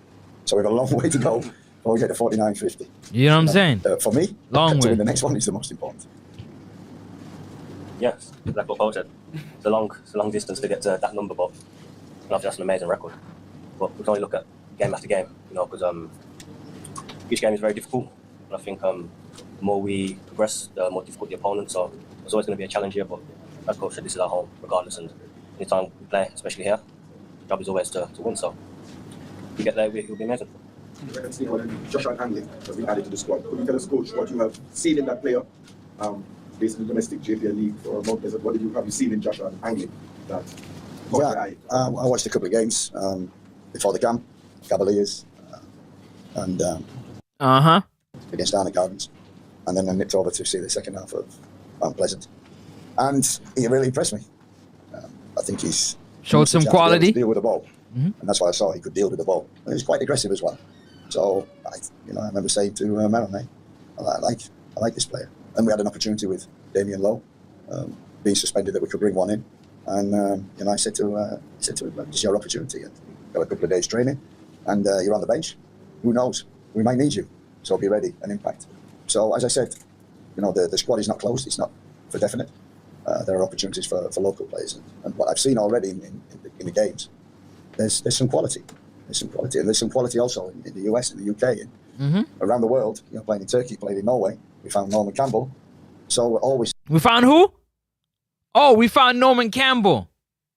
And you wonder why? Well, coach, why didn't you bring him back? Sure, he can't tell you that. Searching, because I think with that vision of 2026, the vision of 2026, we're building towards. What are we building towards? 2026, right? Not the Gold Cup. Oh, yeah, good squad. So already Mason Holgate from the UK. We already got Mason Holgate. And Norman Campbell, to name a few. We got Isaac Hayden. We're trying to get all these players. We got a few coming in. All right, Garfield. Coach, what's the interest of the squad coming off playing on that artificial surface? I know it may be rough on the ankles and the knees on some of the players. I saw some wrapped up in ice after the game. What's the status of the players going into the game tomorrow? Yeah, we got a reaction from Antonio, just in training. We got a reaction from a few players, so we have some limping about, ice on the shins, back sore, but the medical team have done a great job. We rubbed them to death, got the stiffness out, I hope, and we should have a fit squad to pick from.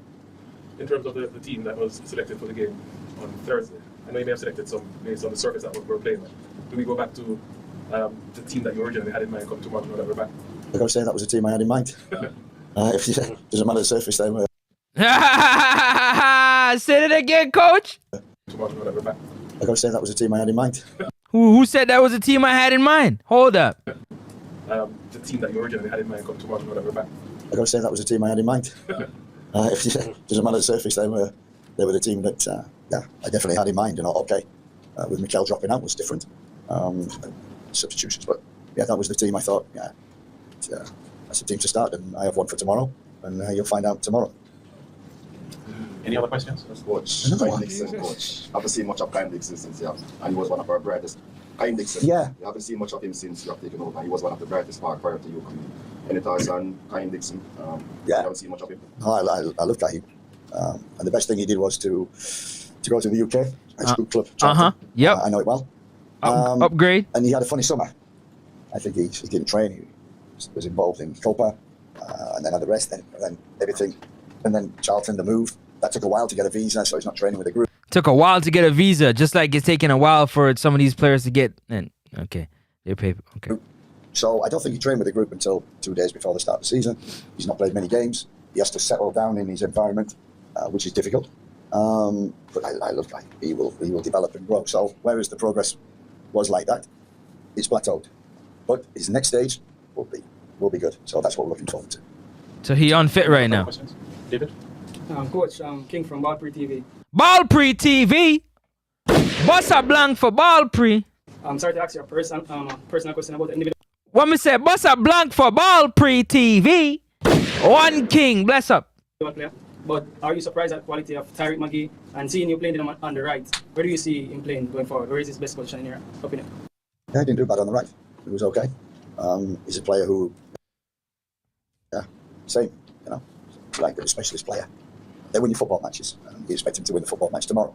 No, Tariq. Again, one more time, specialist player. We expect Damari Gray to win us a football. Right. They're special. All right. And that's what I saw from Tariq, from the clips when I first saw him. He could deal with the ball, handle the ball. He was creative. He kept it. Still looking for people that can handle the ball. Deal with the ball. Create the ball. I'm still waiting for y'all excuses, of why the players can't handle the ball and deal with it. Just the ball. The ball that they play with all day life. Explain to me why they can't deal with it when it's at their feet. When it's coming to them, why they can't control it. Explain to me why. For this level. The three things I said right at the beginning of the interview. That's the kind of player that we're looking for. Handle the ball, deal with the ball, want the ball, and brave to do it in hostile atmospheres. So, yeah, it was. He came out with a big plus. Clear as day. Any other questions? Our members of the media as Clear as day. His point was clear as day. He did not stutter. He did not fumble. He did not bumble. Clear as day. He let y'all know exactly how he wants. Somebody, it hasn't changed. It hasn't changed. It still hasn't changed. It still hasn't changed. Even to now, it still hasn't changed. Nothing has changed. He's still looking and seeking. Nothing. It hasn't changed at all. You guys get what I'm saying? I'm going to read some of those comments right now. I just wanted to finish that one right there. You see, because I took the time and I went and did my homework, man. Because I'm tired of hearing people talk, but don't got nothing to back it up, man. Just a lot of talking. But nobody ain't got nothing to back it up. All right. So I'm here to show you why I say the coach should stay and finish what he was brought here to. And I'm explaining why. I'm giving you an exhibit why. But let me read some of these comments. Appreciate everybody being here. Don't forget to click the like button. Click the subscribe button. Bust a blank one time. All right, let me get back to some of these comments. All right, cool. Calm down. All right. The GC original squad was stronger than the Unity squad. We added Blake, Bailey, Latibodier, Gray, Anderson, and Campbell. Coaching 101, you don't drop a starter because they miss a friendly. That's facts. Bossa Blanc for that one. This new, low will for sure. I don't know what you're saying, but one time for Tafari, Bossa Blanc for Tafari. What we say? Who that, Tafari? I'll joke, yeah, man. One time.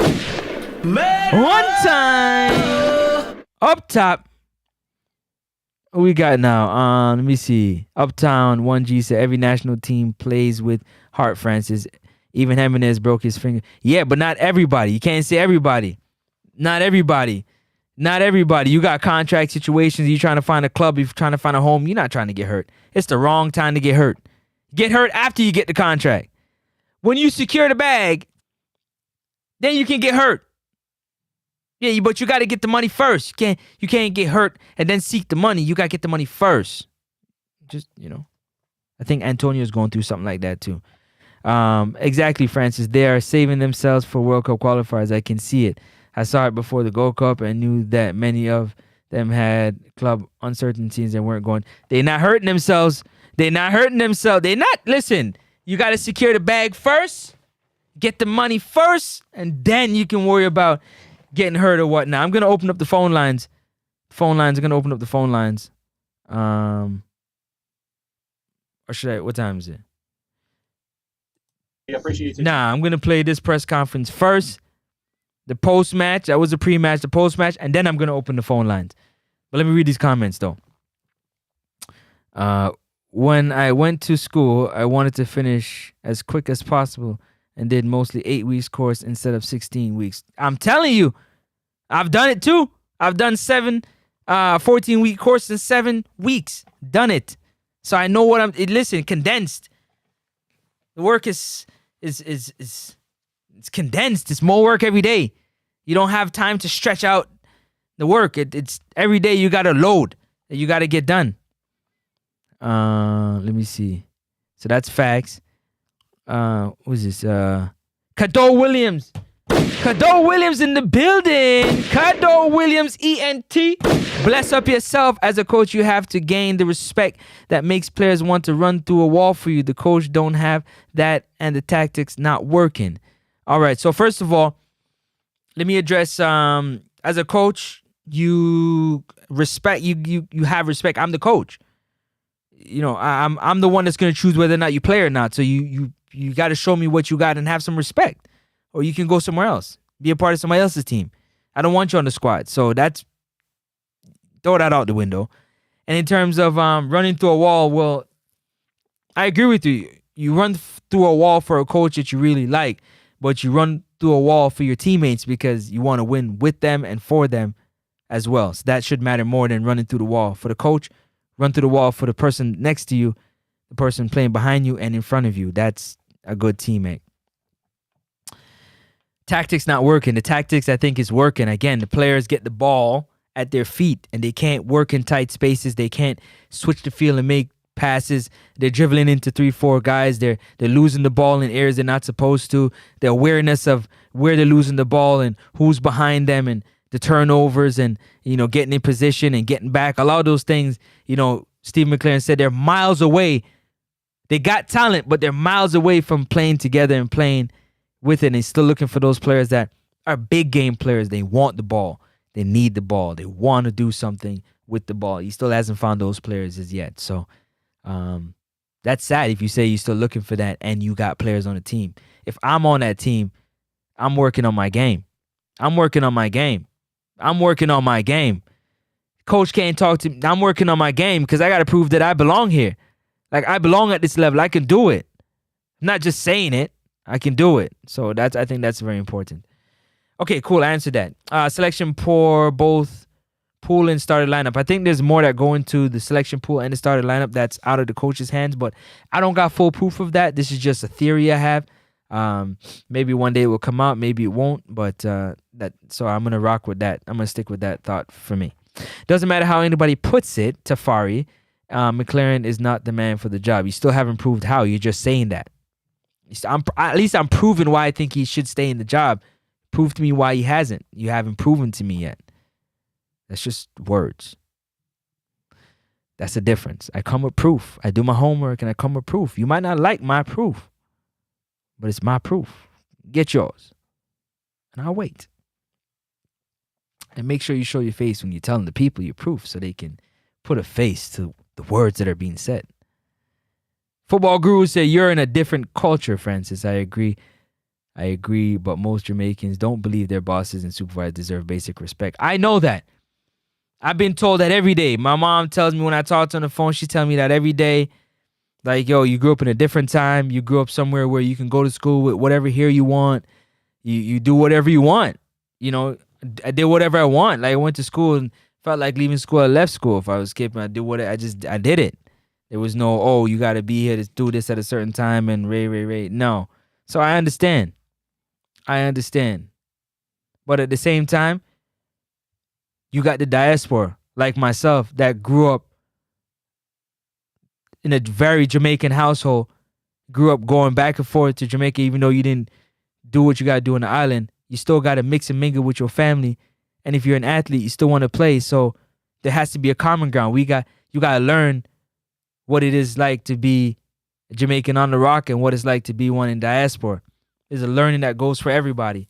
And I know the bridge is wide. Somebody got to try and meet it together as much as possible. So that's how I look at it, Guru. But I understand. I know it's a different culture. I know I grew up in a different culture. I know. In one and grew up in one. See things totally different. I agree. Cygnus Media, up top.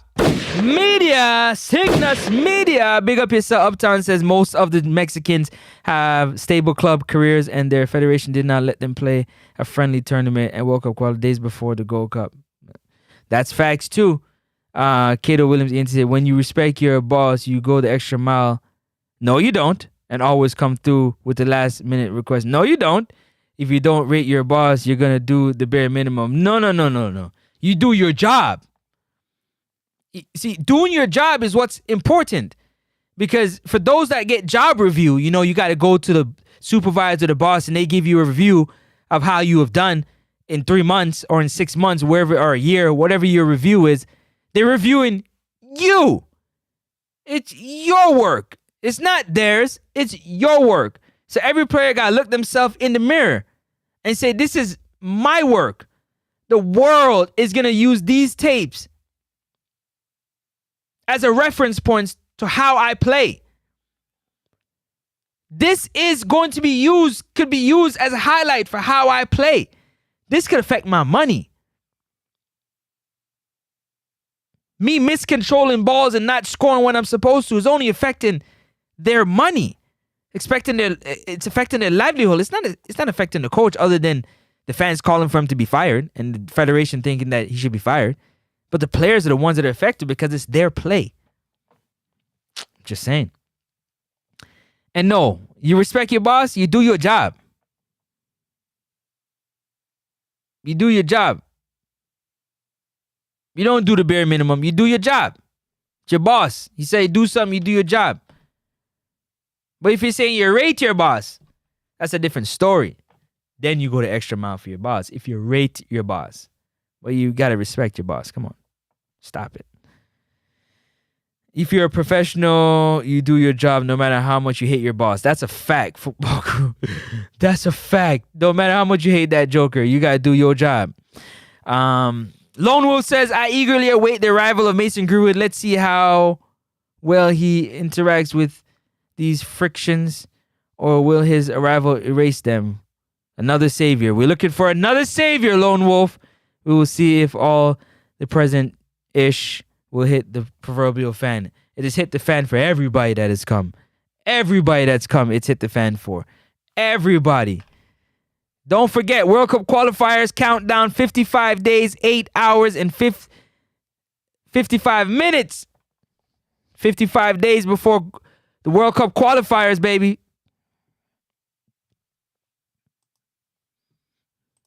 This is the group right here. That's the group.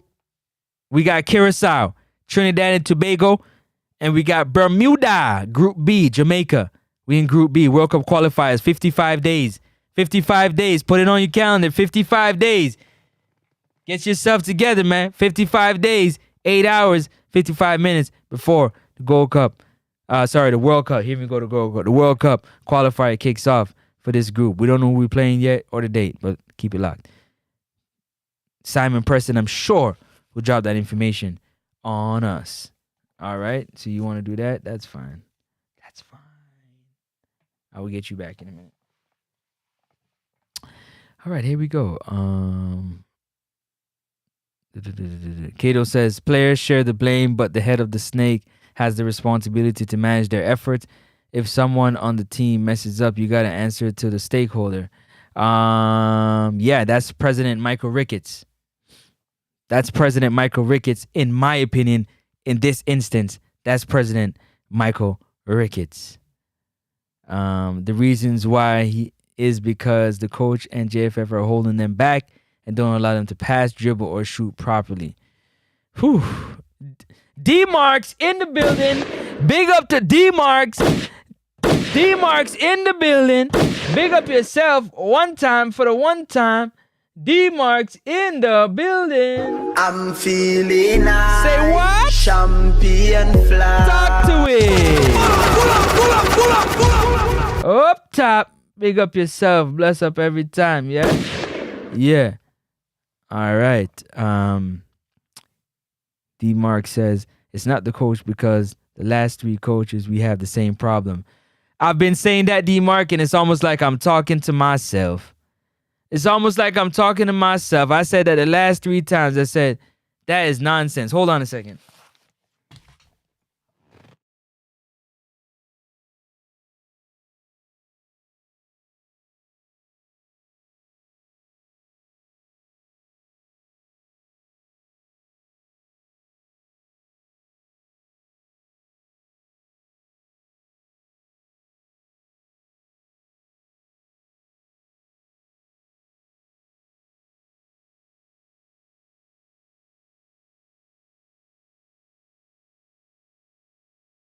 I had to go sort some things out. All right, so I agree with that. Kendall Williams says, as a boss, your excuse can not be the players didn't follow instructions. That means you don't have control of the team enough to have them execute. Whoa, that's crazy. That's a crazy thought. That's a crazy thought. Nah. You hire somebody that says they can do the job. You just hope they can do the job. And if they can't do the job, then you replace them. But if you have nobody to replace them, then you just got to stick with them doing the shitty job. No, that's facts. Jack Garn says, simply put, we don't have the players. We can't handle the ball, much less have a decent first touch. That's now one time. Now you're talking. Now you're talking, because if my coach is asking me to, he wants somebody, a big game player, that's me. Yeah, I want all that pressure. Yeah, all of it. Yeah, I'm here for the moment. What do you mean? Cato says, if you hire a contractor to run a site and it's not being done on time because, well, bought a cat that drink rum and I run joke whole day with the man them, you can't blame bought cat. The contractor got to fix the issue. Yeah, the contractor is Michael Ricketts. The contractor can't be well,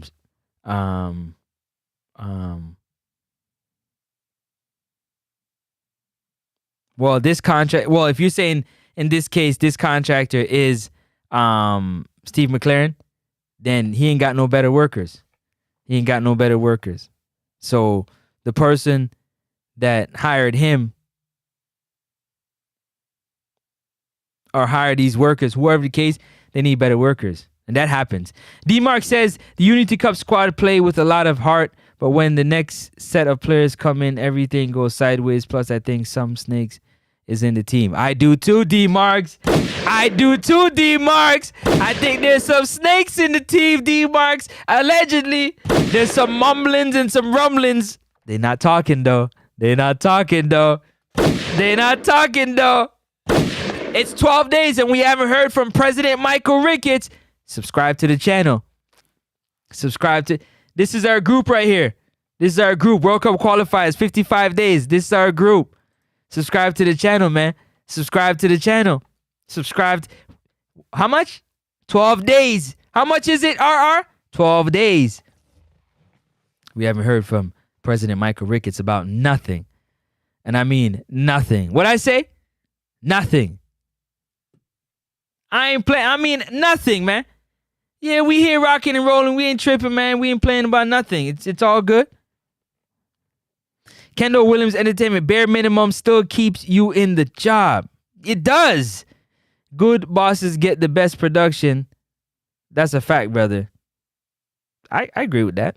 That is a fact. Good bosses do get production, but some people don't really care if you're a good boss or not because they're just gonna do their job. So you got to also think about that as well. But I agree with your point on that one.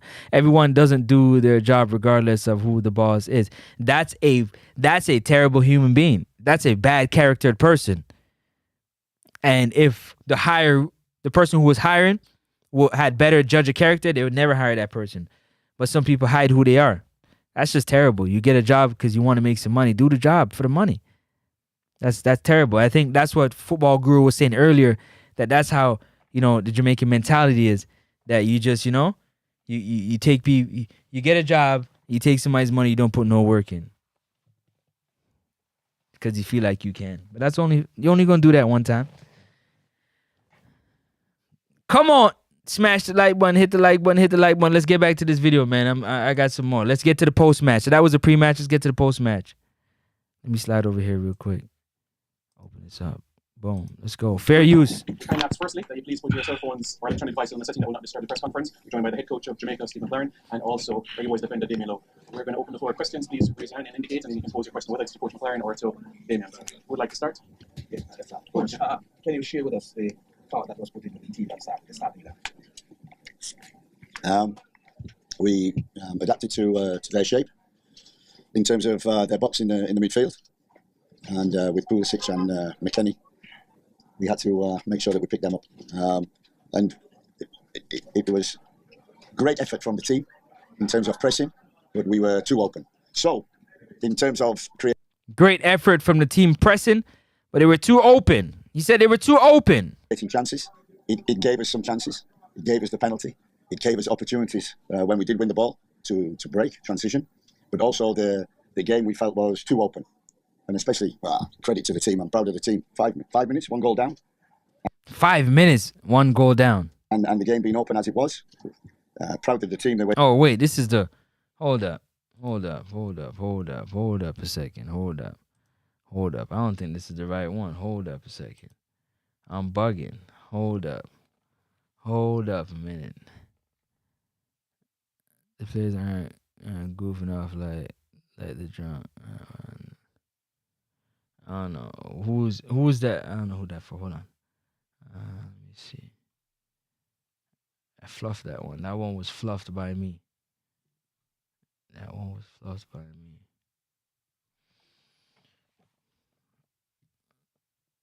Oh, okay. Here we go. Got you. This is the one. Oh, so you This is the one. That wasn't the one. This is the one. All right. Boom. Yeah, man. Big up. One time for the truck driver them. Big up the truck driver them. The taxi driver them. The Uber driver them. The Lyft driver them. The skip the dishes driver them. The wall of the driver them who are bringing on the food on the yard. Big up the driver them.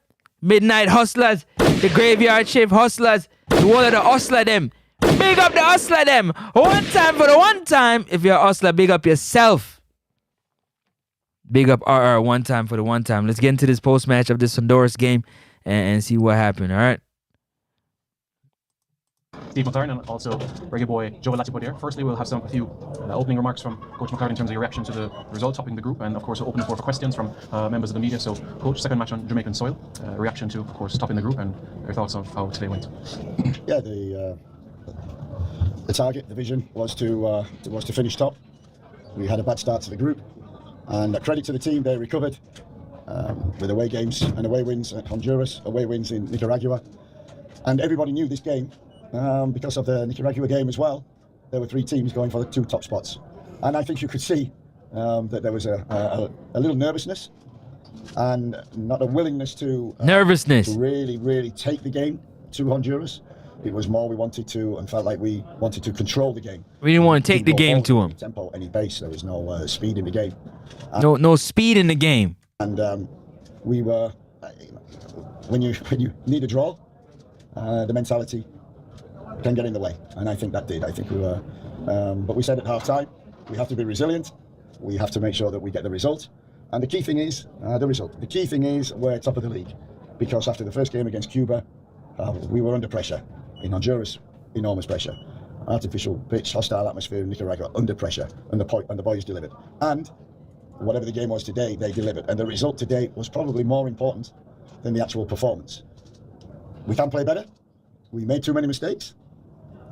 But without the ball, the recovery, determination to keep a clean sheet, credit to everybody for that. 11 defend. Credit to JFF Live, Simon Preston for the content. 11 attack. Fair use, educational purposes. That we got the result, we topped the league, and we look forward to the draw after the games tomorrow.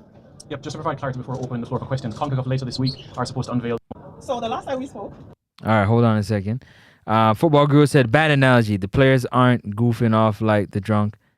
They just aren't good enough. I think those who hire McLaren can see that the players are the weakest link, why they aren't quick to fire. 100%. Well said, Football Guru. Well said. We got to update our football knowledge.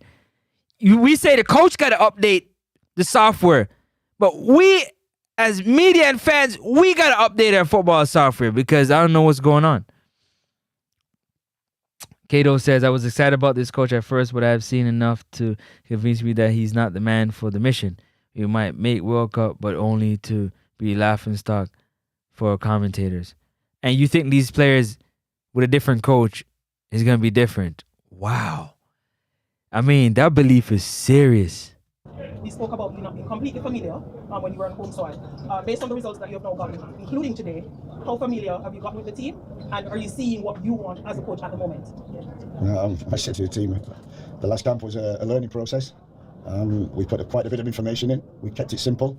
We wanted a certain way of playing. We wanted to control and play possession and build from the back, but be effective. And, in the home games, we've not... He said it again. We want to have possession. We want to have control. We want to build from the back. He keeps saying it again because clearly it's not working. He ain't getting what he's asking for.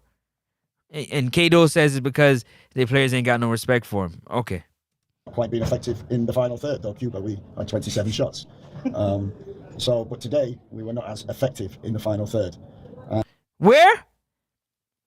They weren't effective where?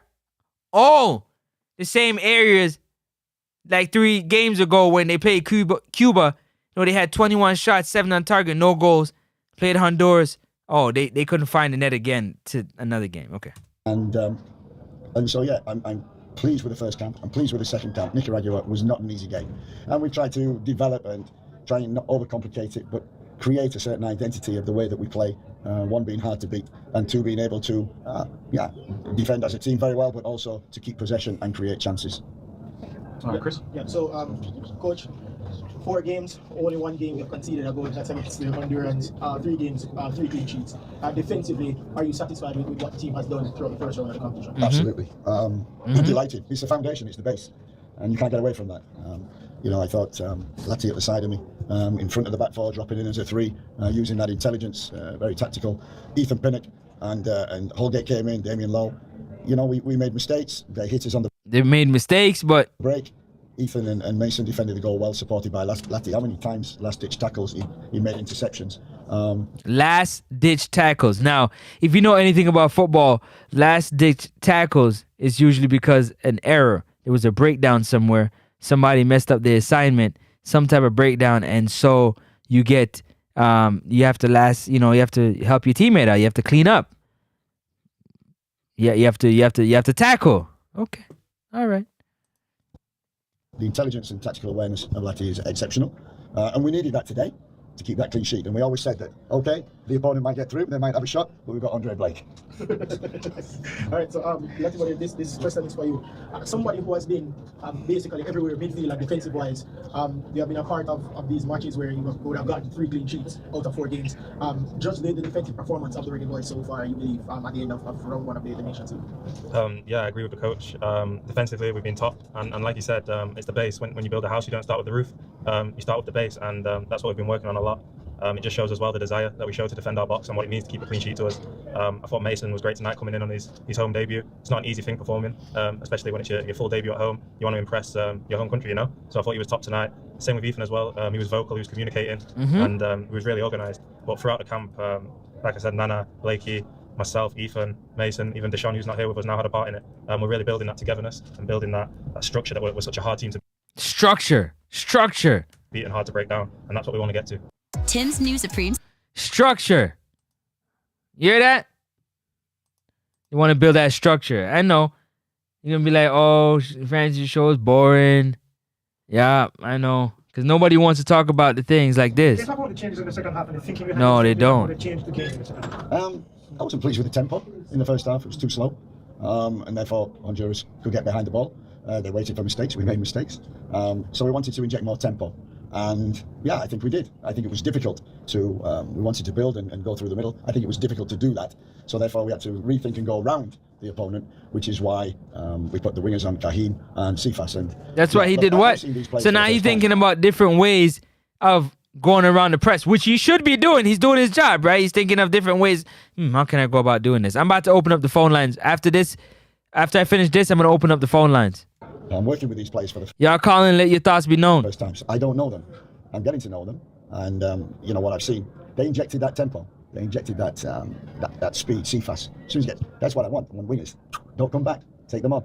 Same on the other side, Kahim. You know, take people on. So I thought it brought a bit more tempo to our game, but we're still not satisfied. We like to build and we like to keep possession and we like to progress final third and get some finishes, but we couldn't do that today. Quick follow question. Couldn't do it today. Couldn't do it. All right.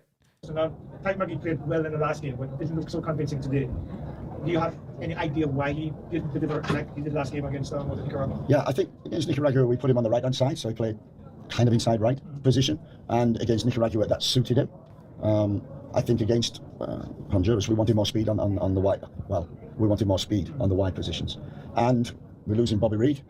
It was a perfect opportunity. Losing who? Bobby Reid. To give Tyreek a chance in his position of number 10. Yeah, it was difficult in there. Honduras, that's the strength of the team, the midfield. They're very tough, closed down. You saw it. You know, even Casey Palmer getting caught on the ball. You know, Tyreek getting caught on the ball. So it was a difficult game. We thought about moving him out wide, but as I said, it was a game, I think, for Kahim and Sifas. More speed on the outside to create. Coach, I'd like to present RFM. David Lowe, out of the contest. Just on it, what's your take on it? So again, the coach is still looking for players. All right. I liked him in training. Yeah, let me just get you it. Certainly a character. And his nickname's Rooney. I asked him why he's Rooney. He said, I play like him. I said, I've coached Rooney. You do not play like him. So what's your take on this? I like him. Number 6. And unbelievably, someone said, yeah. So we give him an opportunity, and that's what we've been doing in the 2 camps. You know, we've had injuries and we've had to bring people in, you know. Had injuries, got to bring people in, give them opportunities. Okay. Romario, we brought him in. You know, he did really well. Tyreek, another one. So, yeah, well, I'm learning so much. And don't get me wrong, I'm making mistakes as well, but I'm learning. And the more mistakes I make, the quicker I will learn. And we will get to a squad and a team in which I believe we'll get better and better. Thanks, Mike Bryce. Coach, as a leader of the game, you said that the team got the goal, but that was the possession game we wanted. And this time around, the team has possession game, but perhaps not the goal that we wanted. What would be the school of thought now for the next window? Perfect blend. What are you saying? To play how we want, but as well get the result that we needed to go for. Take it down. Yeah, I think the concept. Write down. Well, I'd like Lati to answer that because Lati's worked in the build-up phase and the progression phase. So Lati, what do you think? I just think it's one of those, like you said, against Nicaragua, it was a hostile environment. It was tough on the pitch to keep the ball, but we got the result. And then tonight, it's just finding a time when we need to be steady on the ball, slow it down. It's almost we need to be steady on the ball and slow it down. Okay. Drag them out and then pick up the pace with that. And then pick up the pace and go with the ball. Injection where either we slap it through the lines into our 10s or play the balls over the top for the runs that we've got in behind. So it's just being patient, but finding the right moment to inject the pace that we need to into the game, and that will come with time. That will come with what Lati said? So the coach said it's going to take time. It will come with time for us to build up and slap it to the lines. Okay. You know, we've had two camps now with coach. Where we've come from the first camp to now, I think you can see in the performances, we've got a lot more structure. We're finding our identity, and like the coach said, I think we're only going to improve and get better. So next camp, we'll do our recap on these games. We'll learn from them, and hopefully, like you said, we can get that where we're solid, but we keep the ball. My last one. The back four and threatening their goal as well. I made my point. My point is great. Talks like a coach. The great thing from my point of view was we want to control the game through possession. We want to control the game through possession. Okay. And we're building towards that. And you can see the way that we build up. We try and get the extra man and the free man, whether it be a 3 at the back or 2 against 1. What we didn't have today was we go from possession, and then at some stage you have to speed up the game. And we never quite sped up the game. What? So, coach, why didn't you go in there and kick them in there behind and speed up the game? They know that they're supposed to speed up the game. Coach, why didn't you make them? According to Cato Williams, ENT, why didn't you make them? According to Lone Wolf, why didn't you make them speed up the game? No, you got to make them speed up the game, coach. Nonsense. Coach, you got to make them... you got to make them speed up the game. You got to make them speed up the game, coach. Okay. All right, coach. All right, coach. Coach, all right, coach. Don't speed up the game, coach. I got you. I got you, coach. Don't speed up the game. I don't talk about no expectations for no squad going in and what. I don't care about none of that. Don't really matter. You still got to wait for the coach anyways. We still going to sit there and cry about the players that we get and the players that we don't get. So, that's pointless. We kind of kept it, and we didn't take a risk. So we didn't have enough movement up front, and we didn't take enough risks. And the balls that were delivered were decent, trying to speed up, but the progression from the build-up was, we need to work on that. And we will do, and we will get better, because we've got good players, and Lati will vouch. You know, we've had training sessions. We had one yesterday, and I thought football was terrific, and that's the curse, isn't it? It's terrific in training, and we can't. But it will come. Terrific in training, but can't put it forward on the field. He wanted to say it, but he held back from talking the truth. He was just about to talk the truth a while ago. But our defenders, goalkeeper, made sure that their mistakes never got punished this time. Daniel? Yeah, hi coach. Jamaican fans are extremely hard to please, especially knowing it's taken a while for us to get back to the World Cup. Knowing that the first 2 games on home soil that we weren't able to get a win, and I believe our next home game here might be next June. November, pardon me, sorry. Does it sort of concern you that we haven't been able to get over the hump when we play in front of the home fans compared to playing away under those hostile environments? Yeah, it's something that we're learning. You know, there's been 4 games, and you're absolutely right. And 4 we're games. trying to find a way. We're adapting, and we're trying to find a way in which we can play at home, and build up, speed up, and finish. And today, and we've had it. You know, against Cuba, I thought Cuba was. I couldn't fault the performance, just the finishing. It was one where we kept possession, we sped up, and we got the finish, but couldn't get the goal.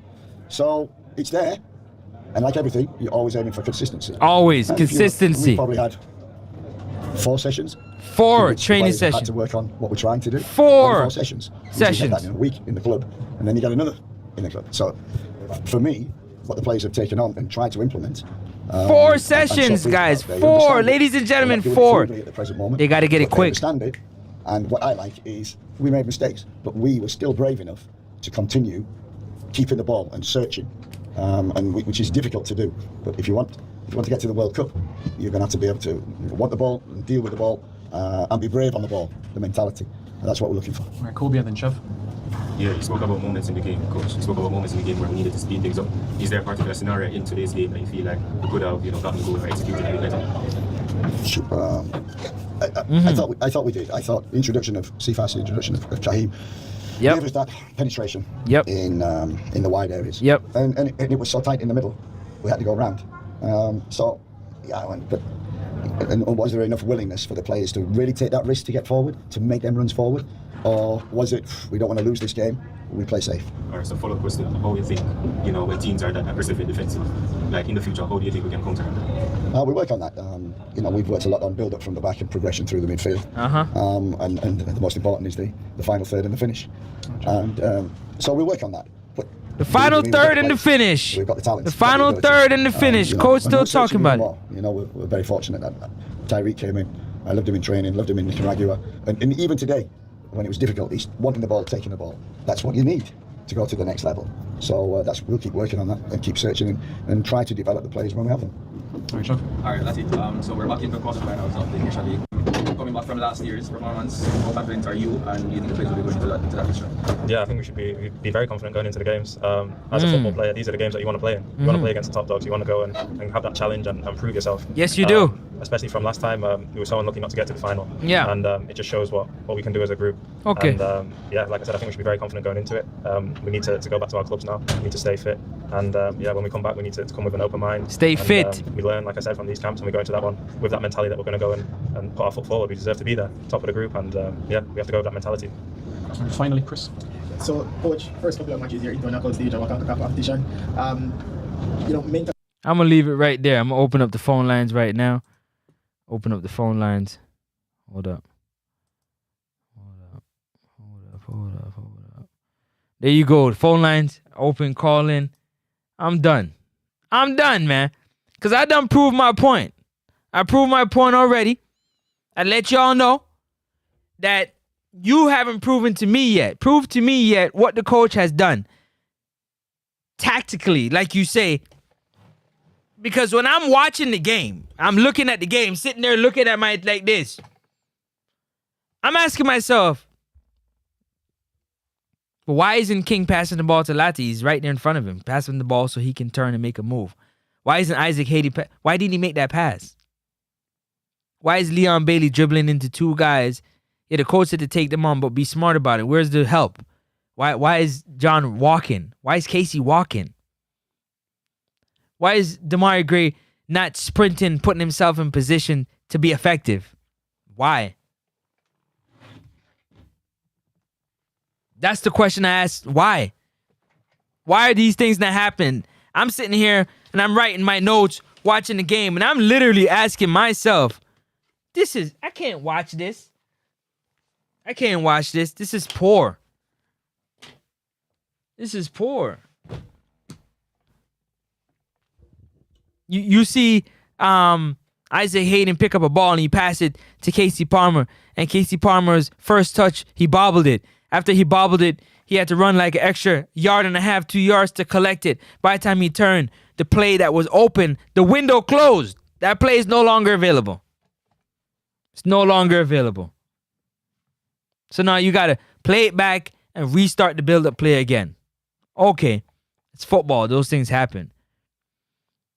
You pass the ball to Damari Gray in at 10 position. He got to make a cut, go on the inside and take a shot, and it gets blocked. This is the third time. If you keep watching the videos, you will hear the coach say, when I look down at the team, there's maybe only 5 or 6 guys that are fit that can actually run 90 minutes. Out of the 26, 23 man squad, there's only 5 or 6 that can run 90 minutes. You as a coach, what do you do with that? Then you have your specialists because you want them to be special. So you want them to do special things.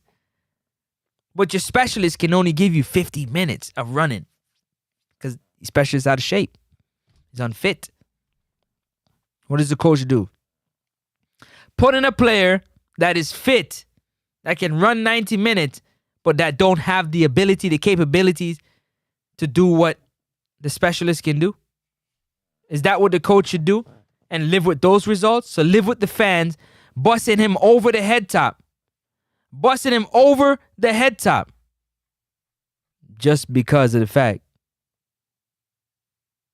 that what? They're fit, but they can't get the job done. So he's back at square one.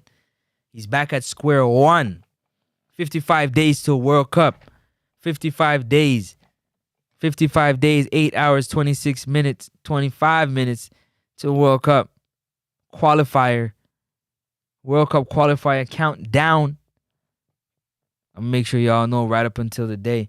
I'm gonna be here with y'all every day. Every day. Every day. We're getting into preseason for EPL, so even better.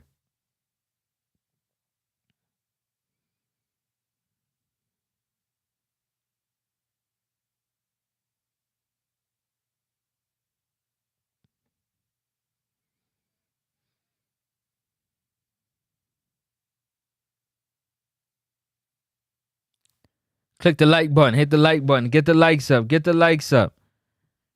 Get the likes up.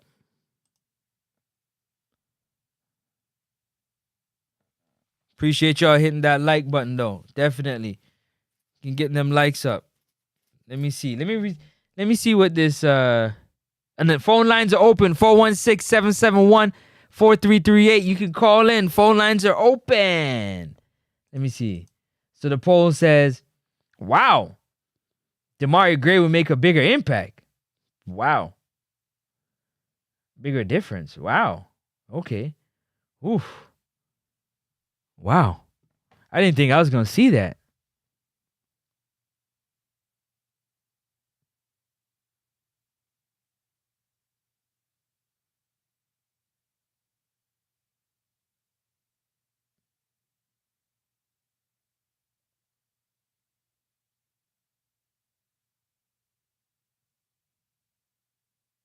I didn't think I was going to see that. I was just trying to see if my camera was tracking, doing what it needs to do and track. So that's my case study. I don't want to hear no conversations from nobody else about the coach. I want to see if I see that the players are executing the game plan of the coach and it's not successful, then I'm with y'all.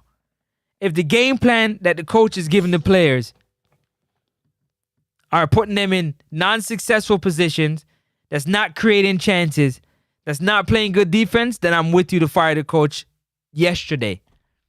But from what I've seen with this coach, the players have been put in positions to be successful and they haven't capitalized on it. They haven't taken advantage of it. They haven't scored the goals that they're supposed to score.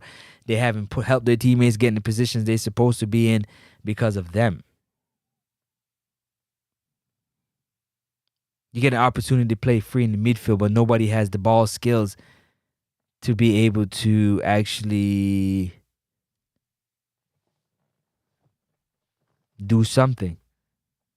Do something that's worth doing.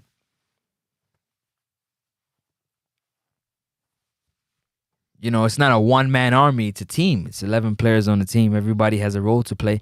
And they need to play their role, man. While we 55 days, you think I'm going to sit here and worry about who coming on the roster? 55 days. 55 days. 55 days. You think I'm going to let? Nah, it's not happening. Nah, I'm not worried about who on the roster. A lot of things can happen in 55 days. A lot of things can happen in 55 days. 55 days. 55 days. A lot of things can happen in 55 days. Tap the like button. A lot of things can happen in 55 days. The phone line is open. Call in and have your say. Do you think there's too many leaked information coming out of the JFF? Too many people on the outside know what's going on the inside of the JFF? And I've gave you my case study of why I think Steve McLaren should stay. Call in, let me know why you think he should go so we could talk about it. What has Steve McLaren done?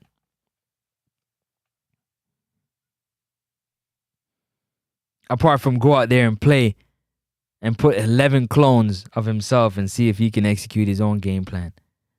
What else can he do? What else should he do? Talk to me. Talk to me. We here talking about this. We reasoning on this football, man. On this Monday night. On this Monday night.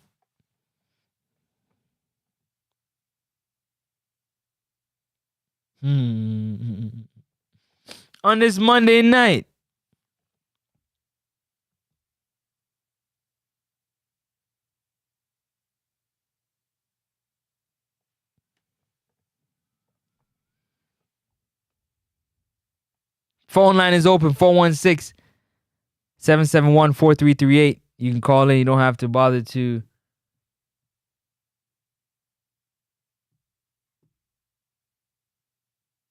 type. You can just call in and let me know what you got on your mind. RR said, yes, players need you to carry their wife according to case study. Hold on a second, man. Hold on a second. Let me check something real quick. Because I just want to make sure everything's straight.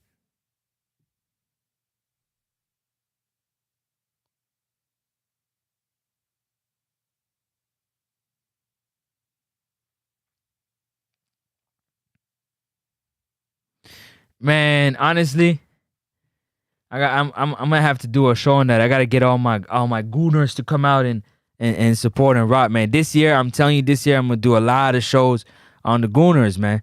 Yeah, the whole EPL, the whole Champions League, it's gonna be lit. Next to sports, you join in because we're gonna be lit. We're gonna be trying to get, you know what I'm saying, up and out. But hold on a second. What is this?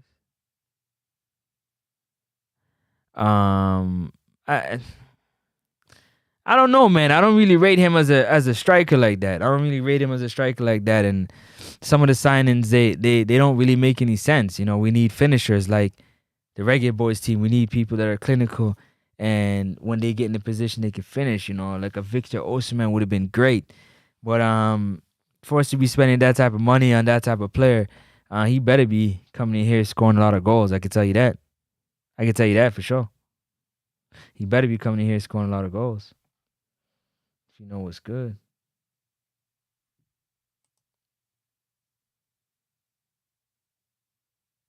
If you know what's good. So, yeah.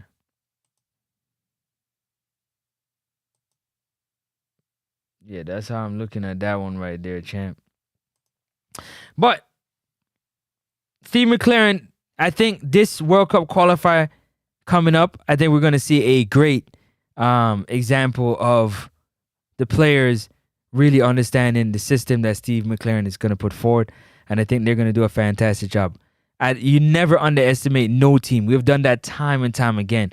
We have underestimated our opponents time and time again. Like this is right here.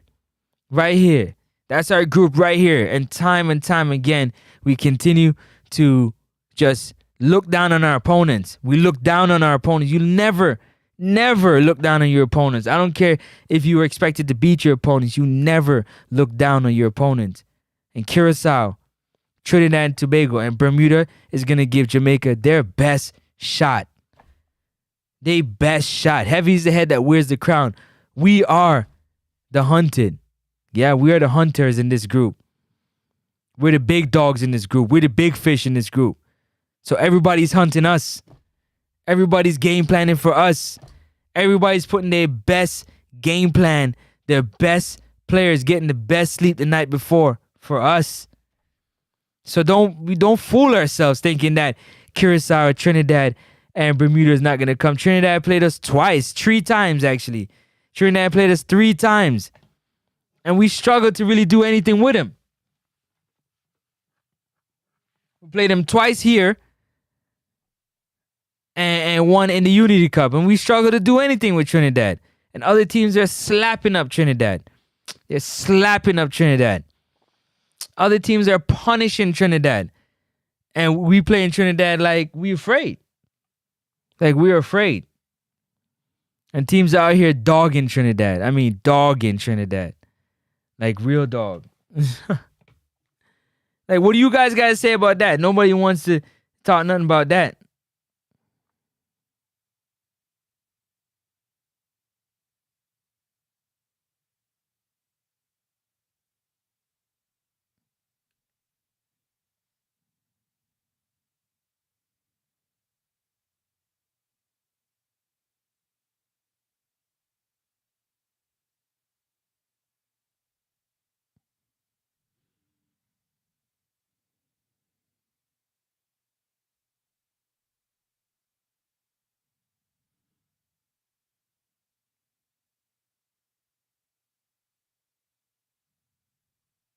Smash that like button.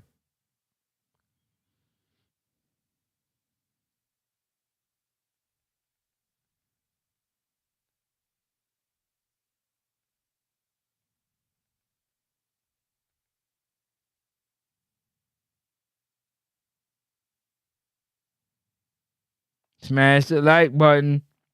If you haven't subscribed yet, take a second and subscribe and come back. This football talk I have over here, it's not for everybody. It's not for everybody. It's an acquired taste. So if you enjoy good football knowledge, good breakdown, and like to have a good time, then this is definitely the spot for you right here. Yeah. But no, I'm not into the he say, she say. I'm not into the whole the group up thing. I'm not into that. I know that's the thing. I'm not into that. I'm into keeping it straight down the middle, keeping the information like how it is, and calling it like I see it. I'm not I'm a lone wolf. You understand? I roll alone. So in other words, we gonna ride together on this boxing reasoning that we have. And the reason why I say that, because just because somebody says the coach should be fired, don't mean that I'm gonna jump up and say, yeah, the coach should be fired. No, I'm doing my own research and why I think the coach should be fired or why he shouldn't be fired. And so far, what I've come up with is the coach shouldn't be fired. I think a lot of things are not working in the right area. Injuries are one of them. Unfit players showing up is another one of them. Lack of players that can actually run 90 minutes is one of them. And then understanding the game plan. Mix that all up in one and you have difficulties.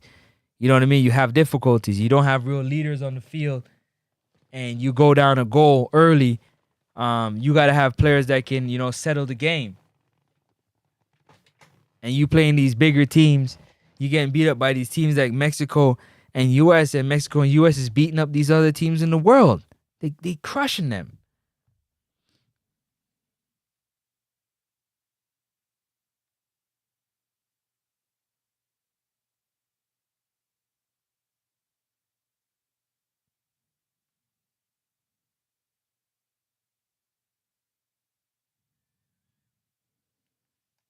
They crushing them. They crushing them. They crushing them for sure. For sure, for sure. No doubt about it.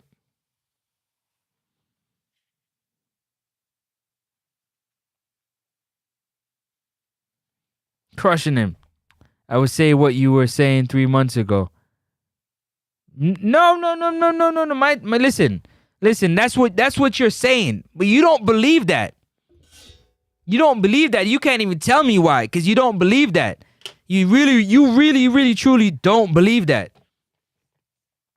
You can't give somebody a job to do. At least Hargimson got to finish his part. Come on, he didn't get a chance to finish his part of his job. You say that because that's what you believe and what everybody else believes. But I stand on my own, and I know what I'm saying. This coach can get the job done. Whoever brought him in did not make a mistake. The coach can get the job done. The problem is, can the players execute the plan? As a player, I never looked at the coach. That's why I don't understand. Y'all, it's always easy to put blame on somebody else like it's on you. No, it's on you. Yeah, it's easy for the boss to get the blame because he's the one that hired you for the job. I don't believe it, Kato. I don't. I think the coach can do the job. He needs to get an opportunity with a proper squad to do the job. Nobody's talking about the administration and the job that they have done, because they also have a job to do as well. We haven't heard from our president, but that don't matter, because the president don't got nothing to do with the football on the field. You're joking. Now I know you crazy. The phone line is open, 416-771-4338. Where's Shower Curtain Boss? I haven't heard from him in a minute. Where's Shower Curtain Boss? Because I was dropping on. It's just that football under Hargimson is not exciting. You're double talking right now, man. You're double talking. Hargimson, you can't double talk. You're double talking. Sorry. You're saying it, but you're not saying it. Which are you saying it or you're not saying it? Because you're not really saying it. There's no way. I think McLaren done way better. Way. You just heard it. That's why I don't understand. You just heard Casey Palmer said it. Andre Blake said it. Damian Lowe said it. Lati said it. Man, that's the best football they've played, man. Since they've been there. The best.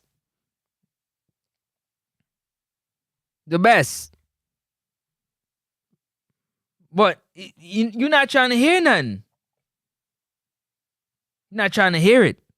You got to hear it. You don't want to believe it.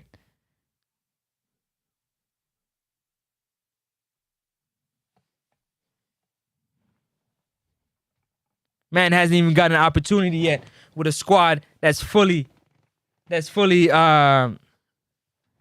Grimmy grind out results. Grimmy grind out draws. You don't grind out results. Anyways, when you think about it, when you really sit down and think about it, you want to give a coach an opportunity, the best foot forward. You try to get him the best players you can, the best coaching staff you can, so he can do his best. You can't get him man water. You can't give him basket for carry water. A basket give him for carry water. The players them are not showing up doing their part. They're not showing up fit. They're not showing up mentally ready. They're not showing up focused and ready to execute the task. They're not. And then they show up, their quality's not there. It's not there. So now, in a 3-day session where you hammer out plan A, plan B, plan C, he has to be having the strength and conditioning guys work with these guys on fitness, getting their fitness up, working on drill work that they need when those 3 days are so pivotal. You don't got time. He ain't got time. It's about getting information. I got a lot of information I need to give you guys in a short space of time. I need you to focus. Players are injured. All kind of things is happening. But again, none of that matters. None of it matters at all. I understand. I understand. To y'all, none of it matters. To me, it matters a lot. To me, it matters a lot. It matters a lot. Now, when you have total autonomy, when you have total control, then yes. But he hasn't had total control. He's had to work with what he was given, and he's doing a good job with it. I got to applaud him for it. Do I think he's the coach that can coach in the World Cup? Not sure yet. Not sure yet. But I'm not quick to jump ship or change my tune. No, I'm not quick for that.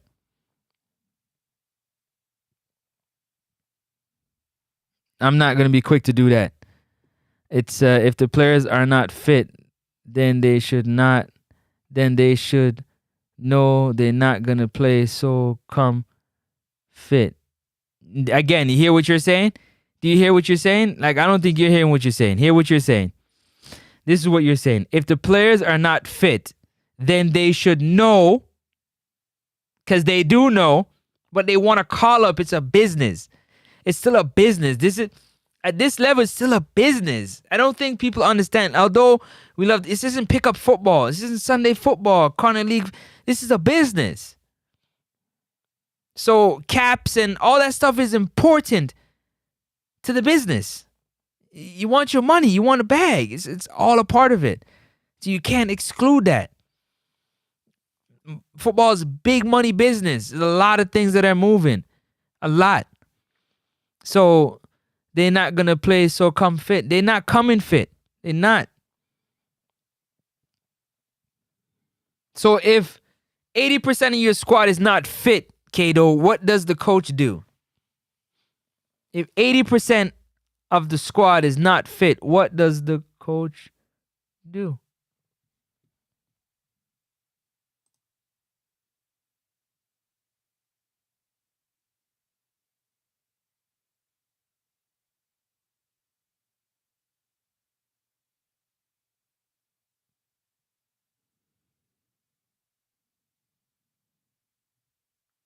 What does the coach do? If 80% of the team come in not fit and ready to run 90 minutes, and you know what happens when you're not fit? When you're not fit, you make a lot of mistakes, right? You go back to, the lazy mentality kicks in. So what happened? Talk to me. Tell me what happened. Because I'm confused. I'm not sure I understand. I've been on this thing approaching 4 hours with y'all, man. I've been on this thing rocking with y'all for almost 4 hours. Talk to me. Talk to me and I'll talk back. Let me know, K-Do. K-Do Williams, ENT, I'm waiting. One time, K-Do. If 80% of the players are not fit for the team, then what does the coach do?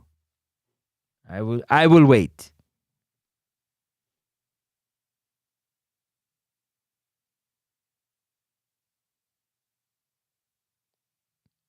I love that. I love your answer. Always moving the goalposts.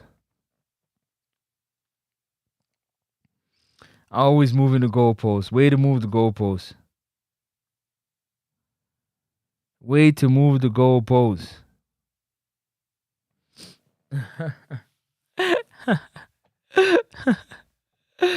If I was you, I'd move it too. I ain't gonna lie to you. Yeah, because your point ain't making no sense. If I was you, I'd move it too. Like, you know what I'm saying? Yeah, you know what I'm saying? You know what I'm saying? You don't know what I'm saying. It's all good. That's why you have to rate mans like Rainy Simone's, because they do this. Listen. I don't live in a fairy world, and I don't do the hypothetical. I just tell you like how I see it, man. Tell you like how I see it.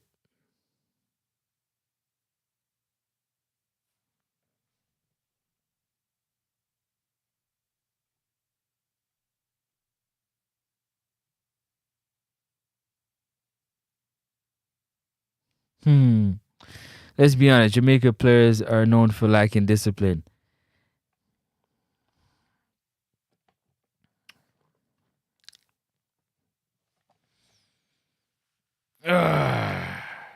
They need strong leaders that mean business. Oh, so what do you mean? We need slave drivers? We need a dictator.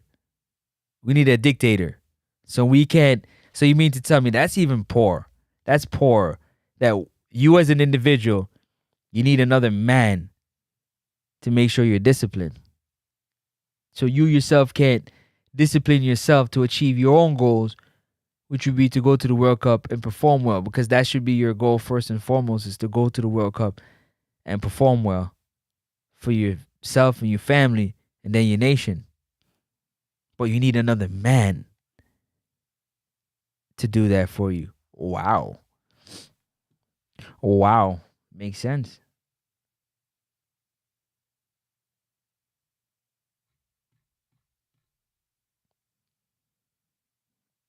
Makes sense. Makes sense.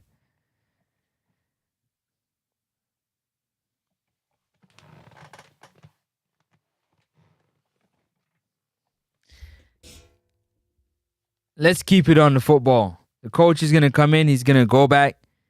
He's going to make some changes, make some adjustments because he has to. He has to make some adjustments. He's going to go make some adjustments for himself. He's going to assess himself. And then he's going to come back and he's going to do his best. He's going to do his best. And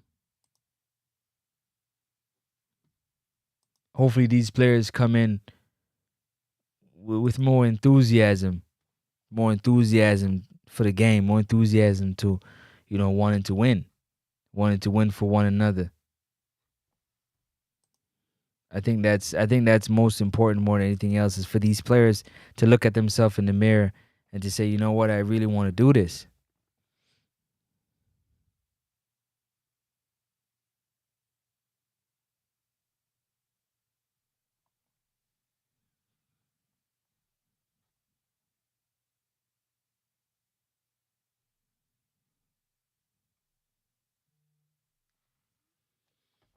Tell me if you guys agree or disagree with me. That's the point of a manager, to manage their team's effort team. No. In your standpoint, at this level, the manager doesn't manage them things that's happening on the field. That's why you have your coaching staff. It's to manage the game, the levels in the game, not the players. The players need sports psychologists if they need that type of help.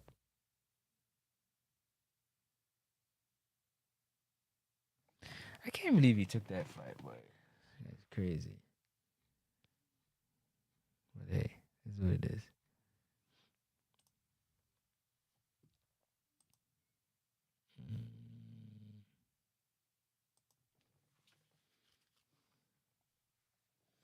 When is this? July 25th. It's coming up. Smash that. Hit the like button. Hit the like button. Hit the like button. Hit the like button. Hit the like button. Also the growth and the visibility. The like button. The sky's the limit for everyone. Let me see.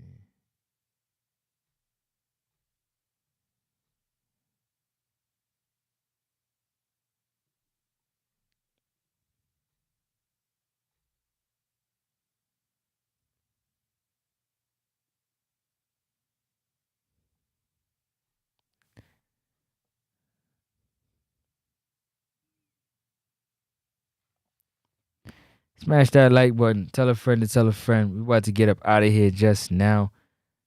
Just going over some notes. Make sure I don't miss anything right here. Let me see. We're going to get that time slot up and moving in time. Let me see. When is this? Oh, this is the 12th. Today's what? Oh, so that's this weekend. Okay.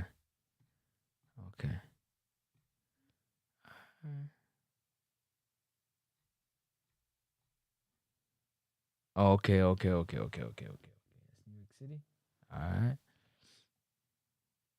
September 20th. Okay, he back September 20th. Fine, let's see. You got that down. Oh, she was. Oh, okay. All right. Smash that. All right.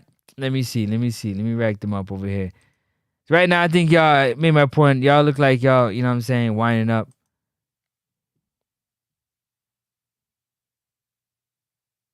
Hit the like button. Hit the like button. Hit the like button. Hit the like button.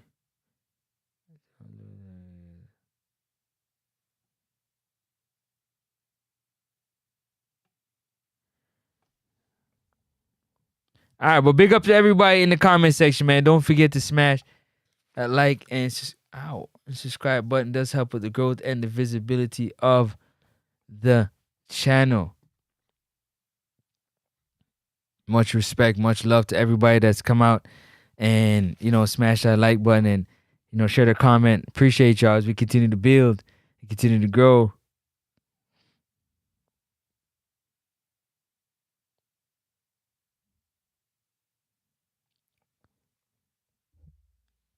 I'm going to catch y'all on the next one. Nice 4-hour long stream. Yeah, we'll be back. Back to the drawing board. Peace and love. 55 days, 7 hours until World Cup qualifier. World Cup qualifier countdown. What is it? The World Cup qualifier countdown. We're counting down.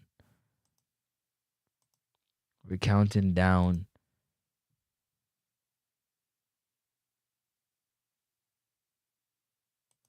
Yes, we are. Yes, we are. We are counting down. All right, so I can rock out with those.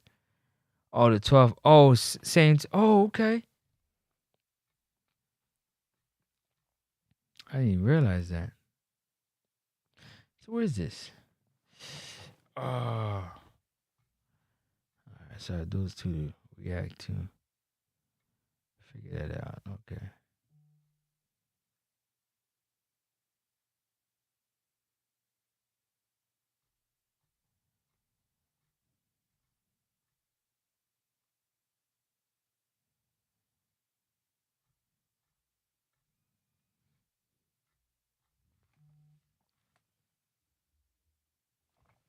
But yeah, I just get 55 days, 7 hours before we get to see what team is going to be on the field and rock with the boys and see what they got going on. Tell a friend to tell a friend to tell a friend to tell more friends to tell more friends as we talk about it. Again, I'll say it again. I think there's too much information being leaked out the back door of the JFF, in my opinion. Don't got no proof for it, but that's just how I see it. And also, Steve McLaren just needs better players to play together in the system of free football knocking around. I think we'll see our quality, our talent on display if we just play together and play free. Stay blessed, stay locked in. I'm gonna catch you on the next one. Y'all stay good, man. Don't until I see y'all again. 55 days. Phone line was open, now it's not. 55 days. 55 days. Peace. I'm out.